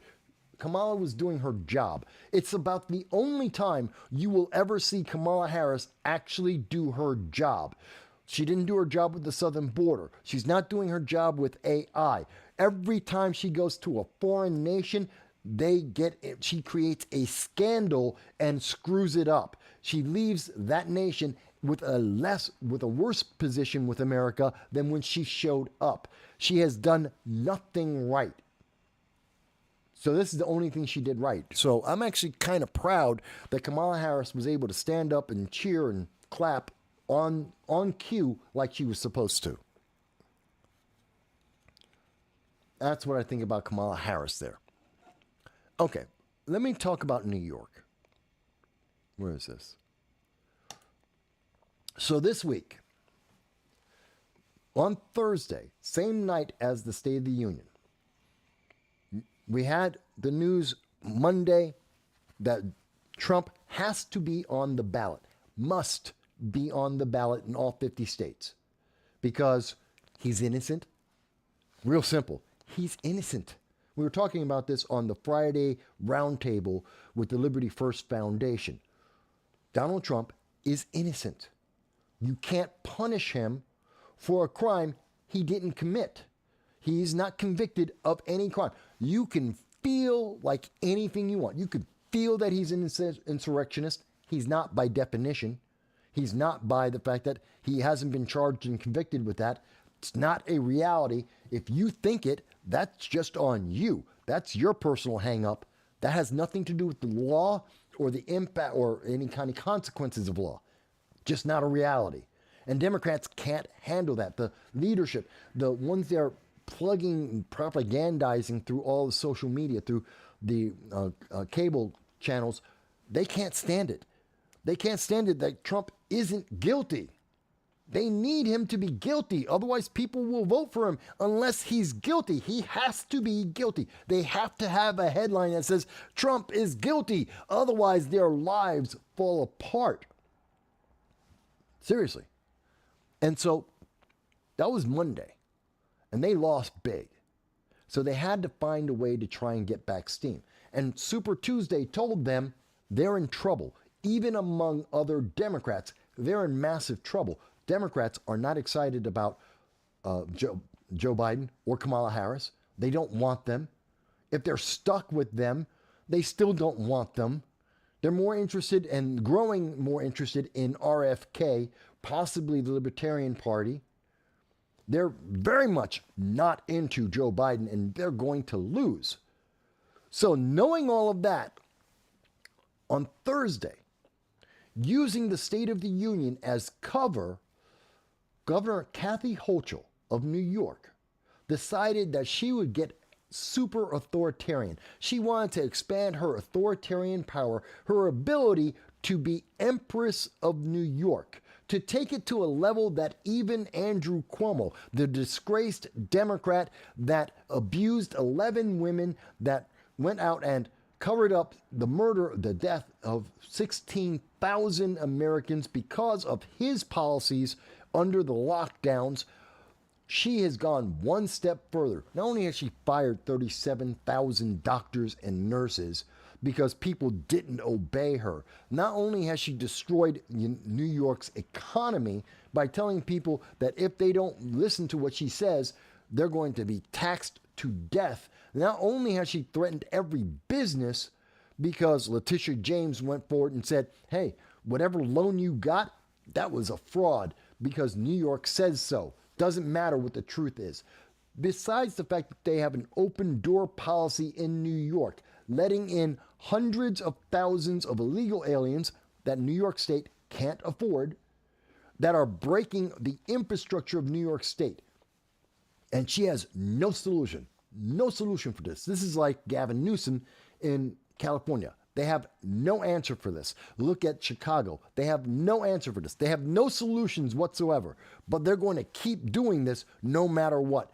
And in New York State, on Thursday, Kathy Hochul decided that she was going to come up with this crazy idea, this crazy plan that said that she's going to use the National Guard to come into the subways and the MTA, the bus stations and subway stations in New York City to protect people. And I think I have, let me make sure, I should have that somewhere. Where is it? Nope, but I will bring it up. Hang on one second, because I did cover this. There it is. So, let me show you this. Hello, and thank you for... And you can see this in this video right here. Fear politicians doing something. And Kathy Hochul was doing something. She's sending the National Guard into New York. Now, that means a couple things. And I covered this in that video I covered it very well in the video itself. But to summarize it, it means that New York State is in a crisis. New York City is in a crisis. She doesn't want to call it a crisis, but you just activated the National Guard. They're only there for crisis, for an emergency. So this is a crisis. This is an emergency. There is so much crime. There is so much violent crime that she has to activate the National Guard because the police by themselves, the state police by themselves, cannot handle this. She needs to bring in National Guard, the military, to handle this, which is a problem because the military, the National Guard, aren't policemen. They don't know anything about being policemen. That's not their job. That's not what they're trained for. That's not what we train our military for. They don't do police work. But that's what she's using them for, as police. Well, that means that we have a problem, a very severe problem. So the first problem is she's admitting there is a crisis, which is created by her administration. This is what Democrats have done. They have destroyed New York so much that violent crime has gotten insane, and they didn't do anything to stop it. Whether it's gangs or illegal aliens, they did nothing to stop this. So that's a problem. It gets even worse. Because on top of that, she wants to violate the Fourth Amendment and the Eighth Amendment. And no one wants to talk about this. News media doesn't want to mention that this breaks the Fourth Amendment, that this breaks the Eighth Amendment. Empress Kathy Hochul is going to have the National Guard randomly go around and look into the bags of American citizens. Well, and that's women, that's men, that's kids. They're going to just stop you and say, hey, I've got this M16 or an M4. I've got body armor, and I'm standing here with a couple of other guys with M4s and body armor, and we're telling you, open up your bag, show me what's in there. That is a violation of the Fourth Amendment. Mind you, they can't take your bag because that was obviously blatantly illegal. But they're going to tell you to open up the bag because it's your choice. See, as long as they don't touch the bag, it's your choice. The fact that they have guns, that they were empowered by the governor, that they are in a mob, yeah, that's not intimidation. That's not coercion. That's just them helping you. They're helping you by telling you to break into your privacy, to find out what you have in that bag that you don't have any right, you don't have any need to give it to them. You have any need to show them what you have.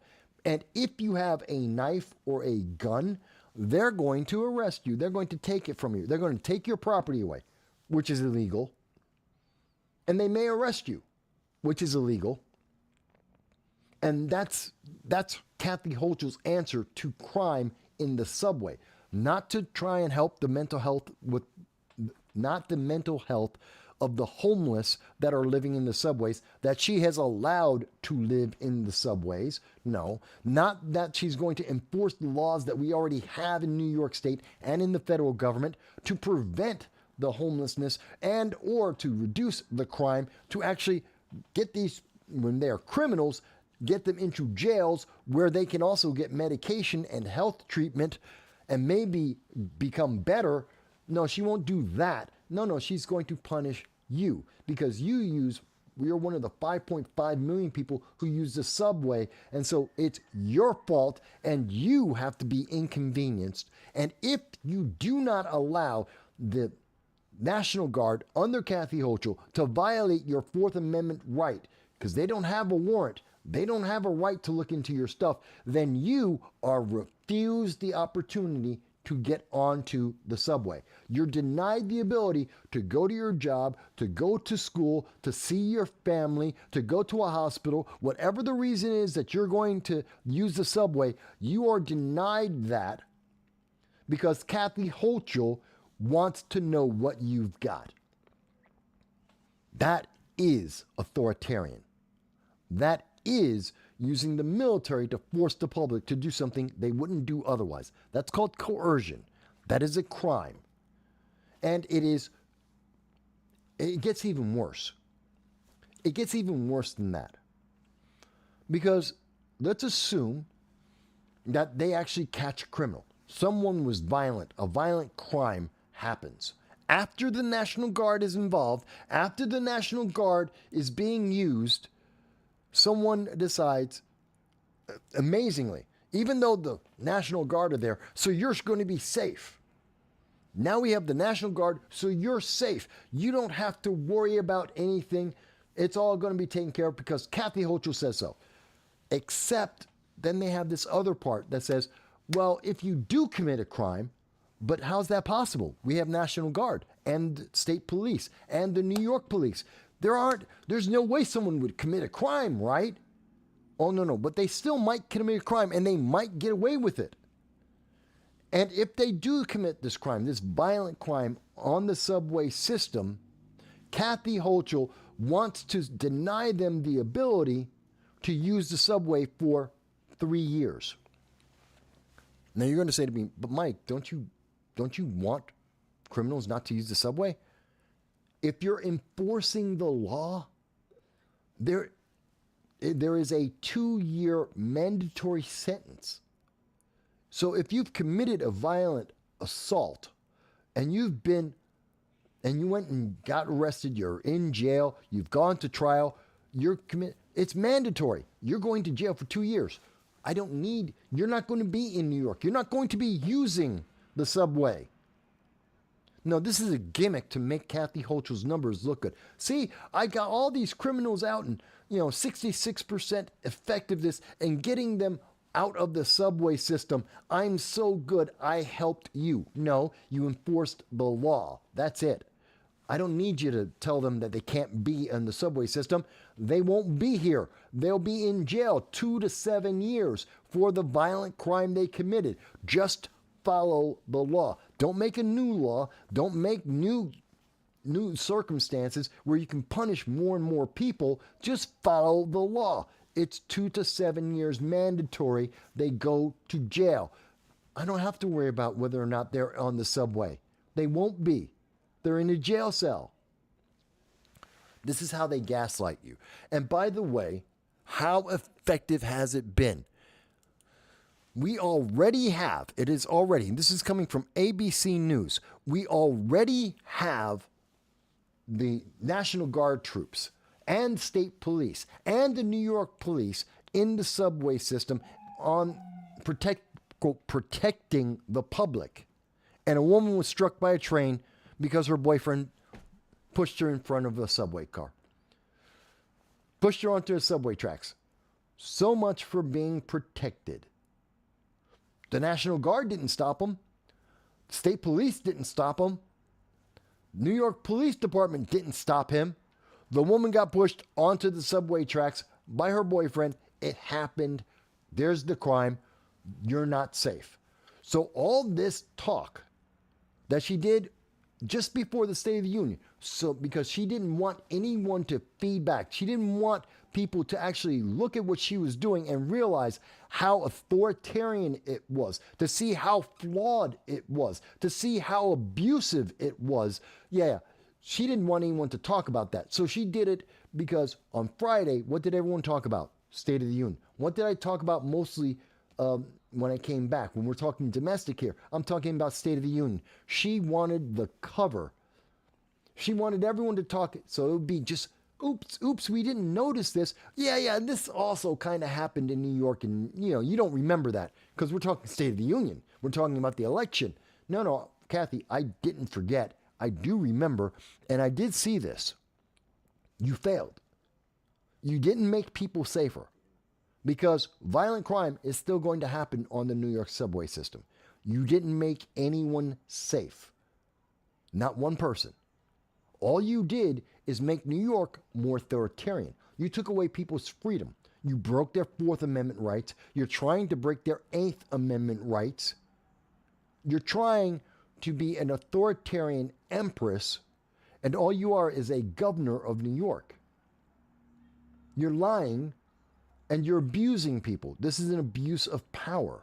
You're coercing people. That's a crime. You're a criminal. All right, let me go back to some of the comments here. Did I miss anyone? No. Doesn't look like I missed anyone's comments, but I'm just double checking just in case.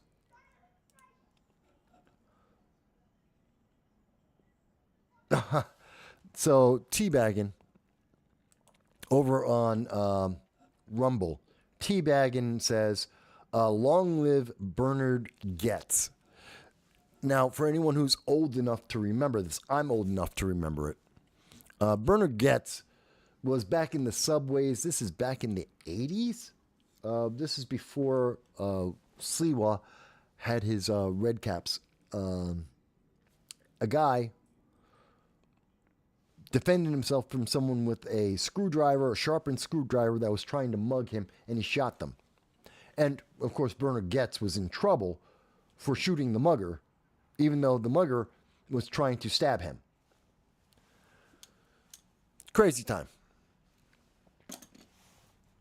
None of this stuff makes sense, folks. None of this stuff makes sense. It's very aggravating. It's infuriating. But what we have done for the last, 4 hours together, not including the break for an hour where you get to see Nerdrotic and me and Larry Sharp, but the 4 hours where we were talking 2 hours about the impact of the Biden-Harris policies, Democratic progressive policies on the world. And then we've been talking about the domestic issues that are affecting you here as we get closer to the 2024 election, as we see more of the fortification of the 2024 election and how it's negatively hurting you. It is hurting you as we speak. I want to thank you for taking the time to listen to me. I hope that you will share this with your friends and family and coworkers, and that you'll look as in a little bit, we're going to put in the link to every single article that I've referred to all of the subjects that we were talking about, so that you'll be able to see them for yourself in full and come up to your own conclusion. You don't have to worry about searching for it. You can see what we've done and then find more information on your own. Almost all of it from the left. This isn't right-leaning bias. This is the left telling you it's happening. They just don't want to word it that way. They want you to feel good about the really bad things that are happening, which is what progressives do. Feel good about how bad things are. They're not going to fix anything. They're not going to improve anything. You're just going to live with the problem and feel good about it, which I think is absolutely inefficient, ineffective, substandard answer to the problems that we need to deal with, that the world needs to address. Okay. We hope that you found this to be interesting, maybe entertaining, maybe educational. I hope that you think about it and come to your own conclusions. We look forward to hearing your questions in the comments.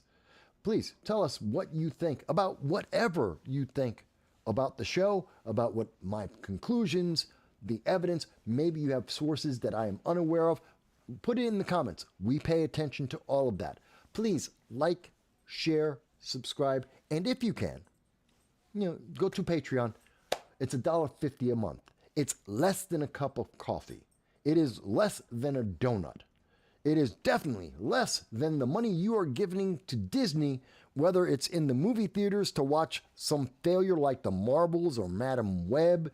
It's cheaper than any of the services like Disney Plus, where you get things like She-Hulk. Oh yeah, what joys those are. Echo, what joys that is. You know what? You've been with me for 5 hours. That's almost the entire series run of Echo. I think you have more fun and more interest with what I had to do than that entire TV series. And I cost $1.50 if you decide to give it to me. And Disney wanted how much more? All right. That being said, Mike Bowie says, just a comment real quick. Mike Bowie says he thought that Bernard Goetz defending himself on the subway in the 80s from muggers, he thought it was Charles Bronson in the show that was Dead. What is that? Deadly. What was the Bronson ones? Where he's always Death Wish. The Death Wish series by Charles Bronson. That was inspired by what happened, the real life story of Bernard Goetz in the subway. That's where Death Wish comes from. So, just so you know. Graham thought it was a good show today. Thank you, Graham. I look forward to seeing you all very soon. I thank you for being my audience, no matter what you thought, no matter what you agreed with or disagreed with, no matter what your comments or the chat were or going to be. I thank you for even giving me the time. I appreciate you. I look forward to seeing you in the near term. And until the next time, everyone be well.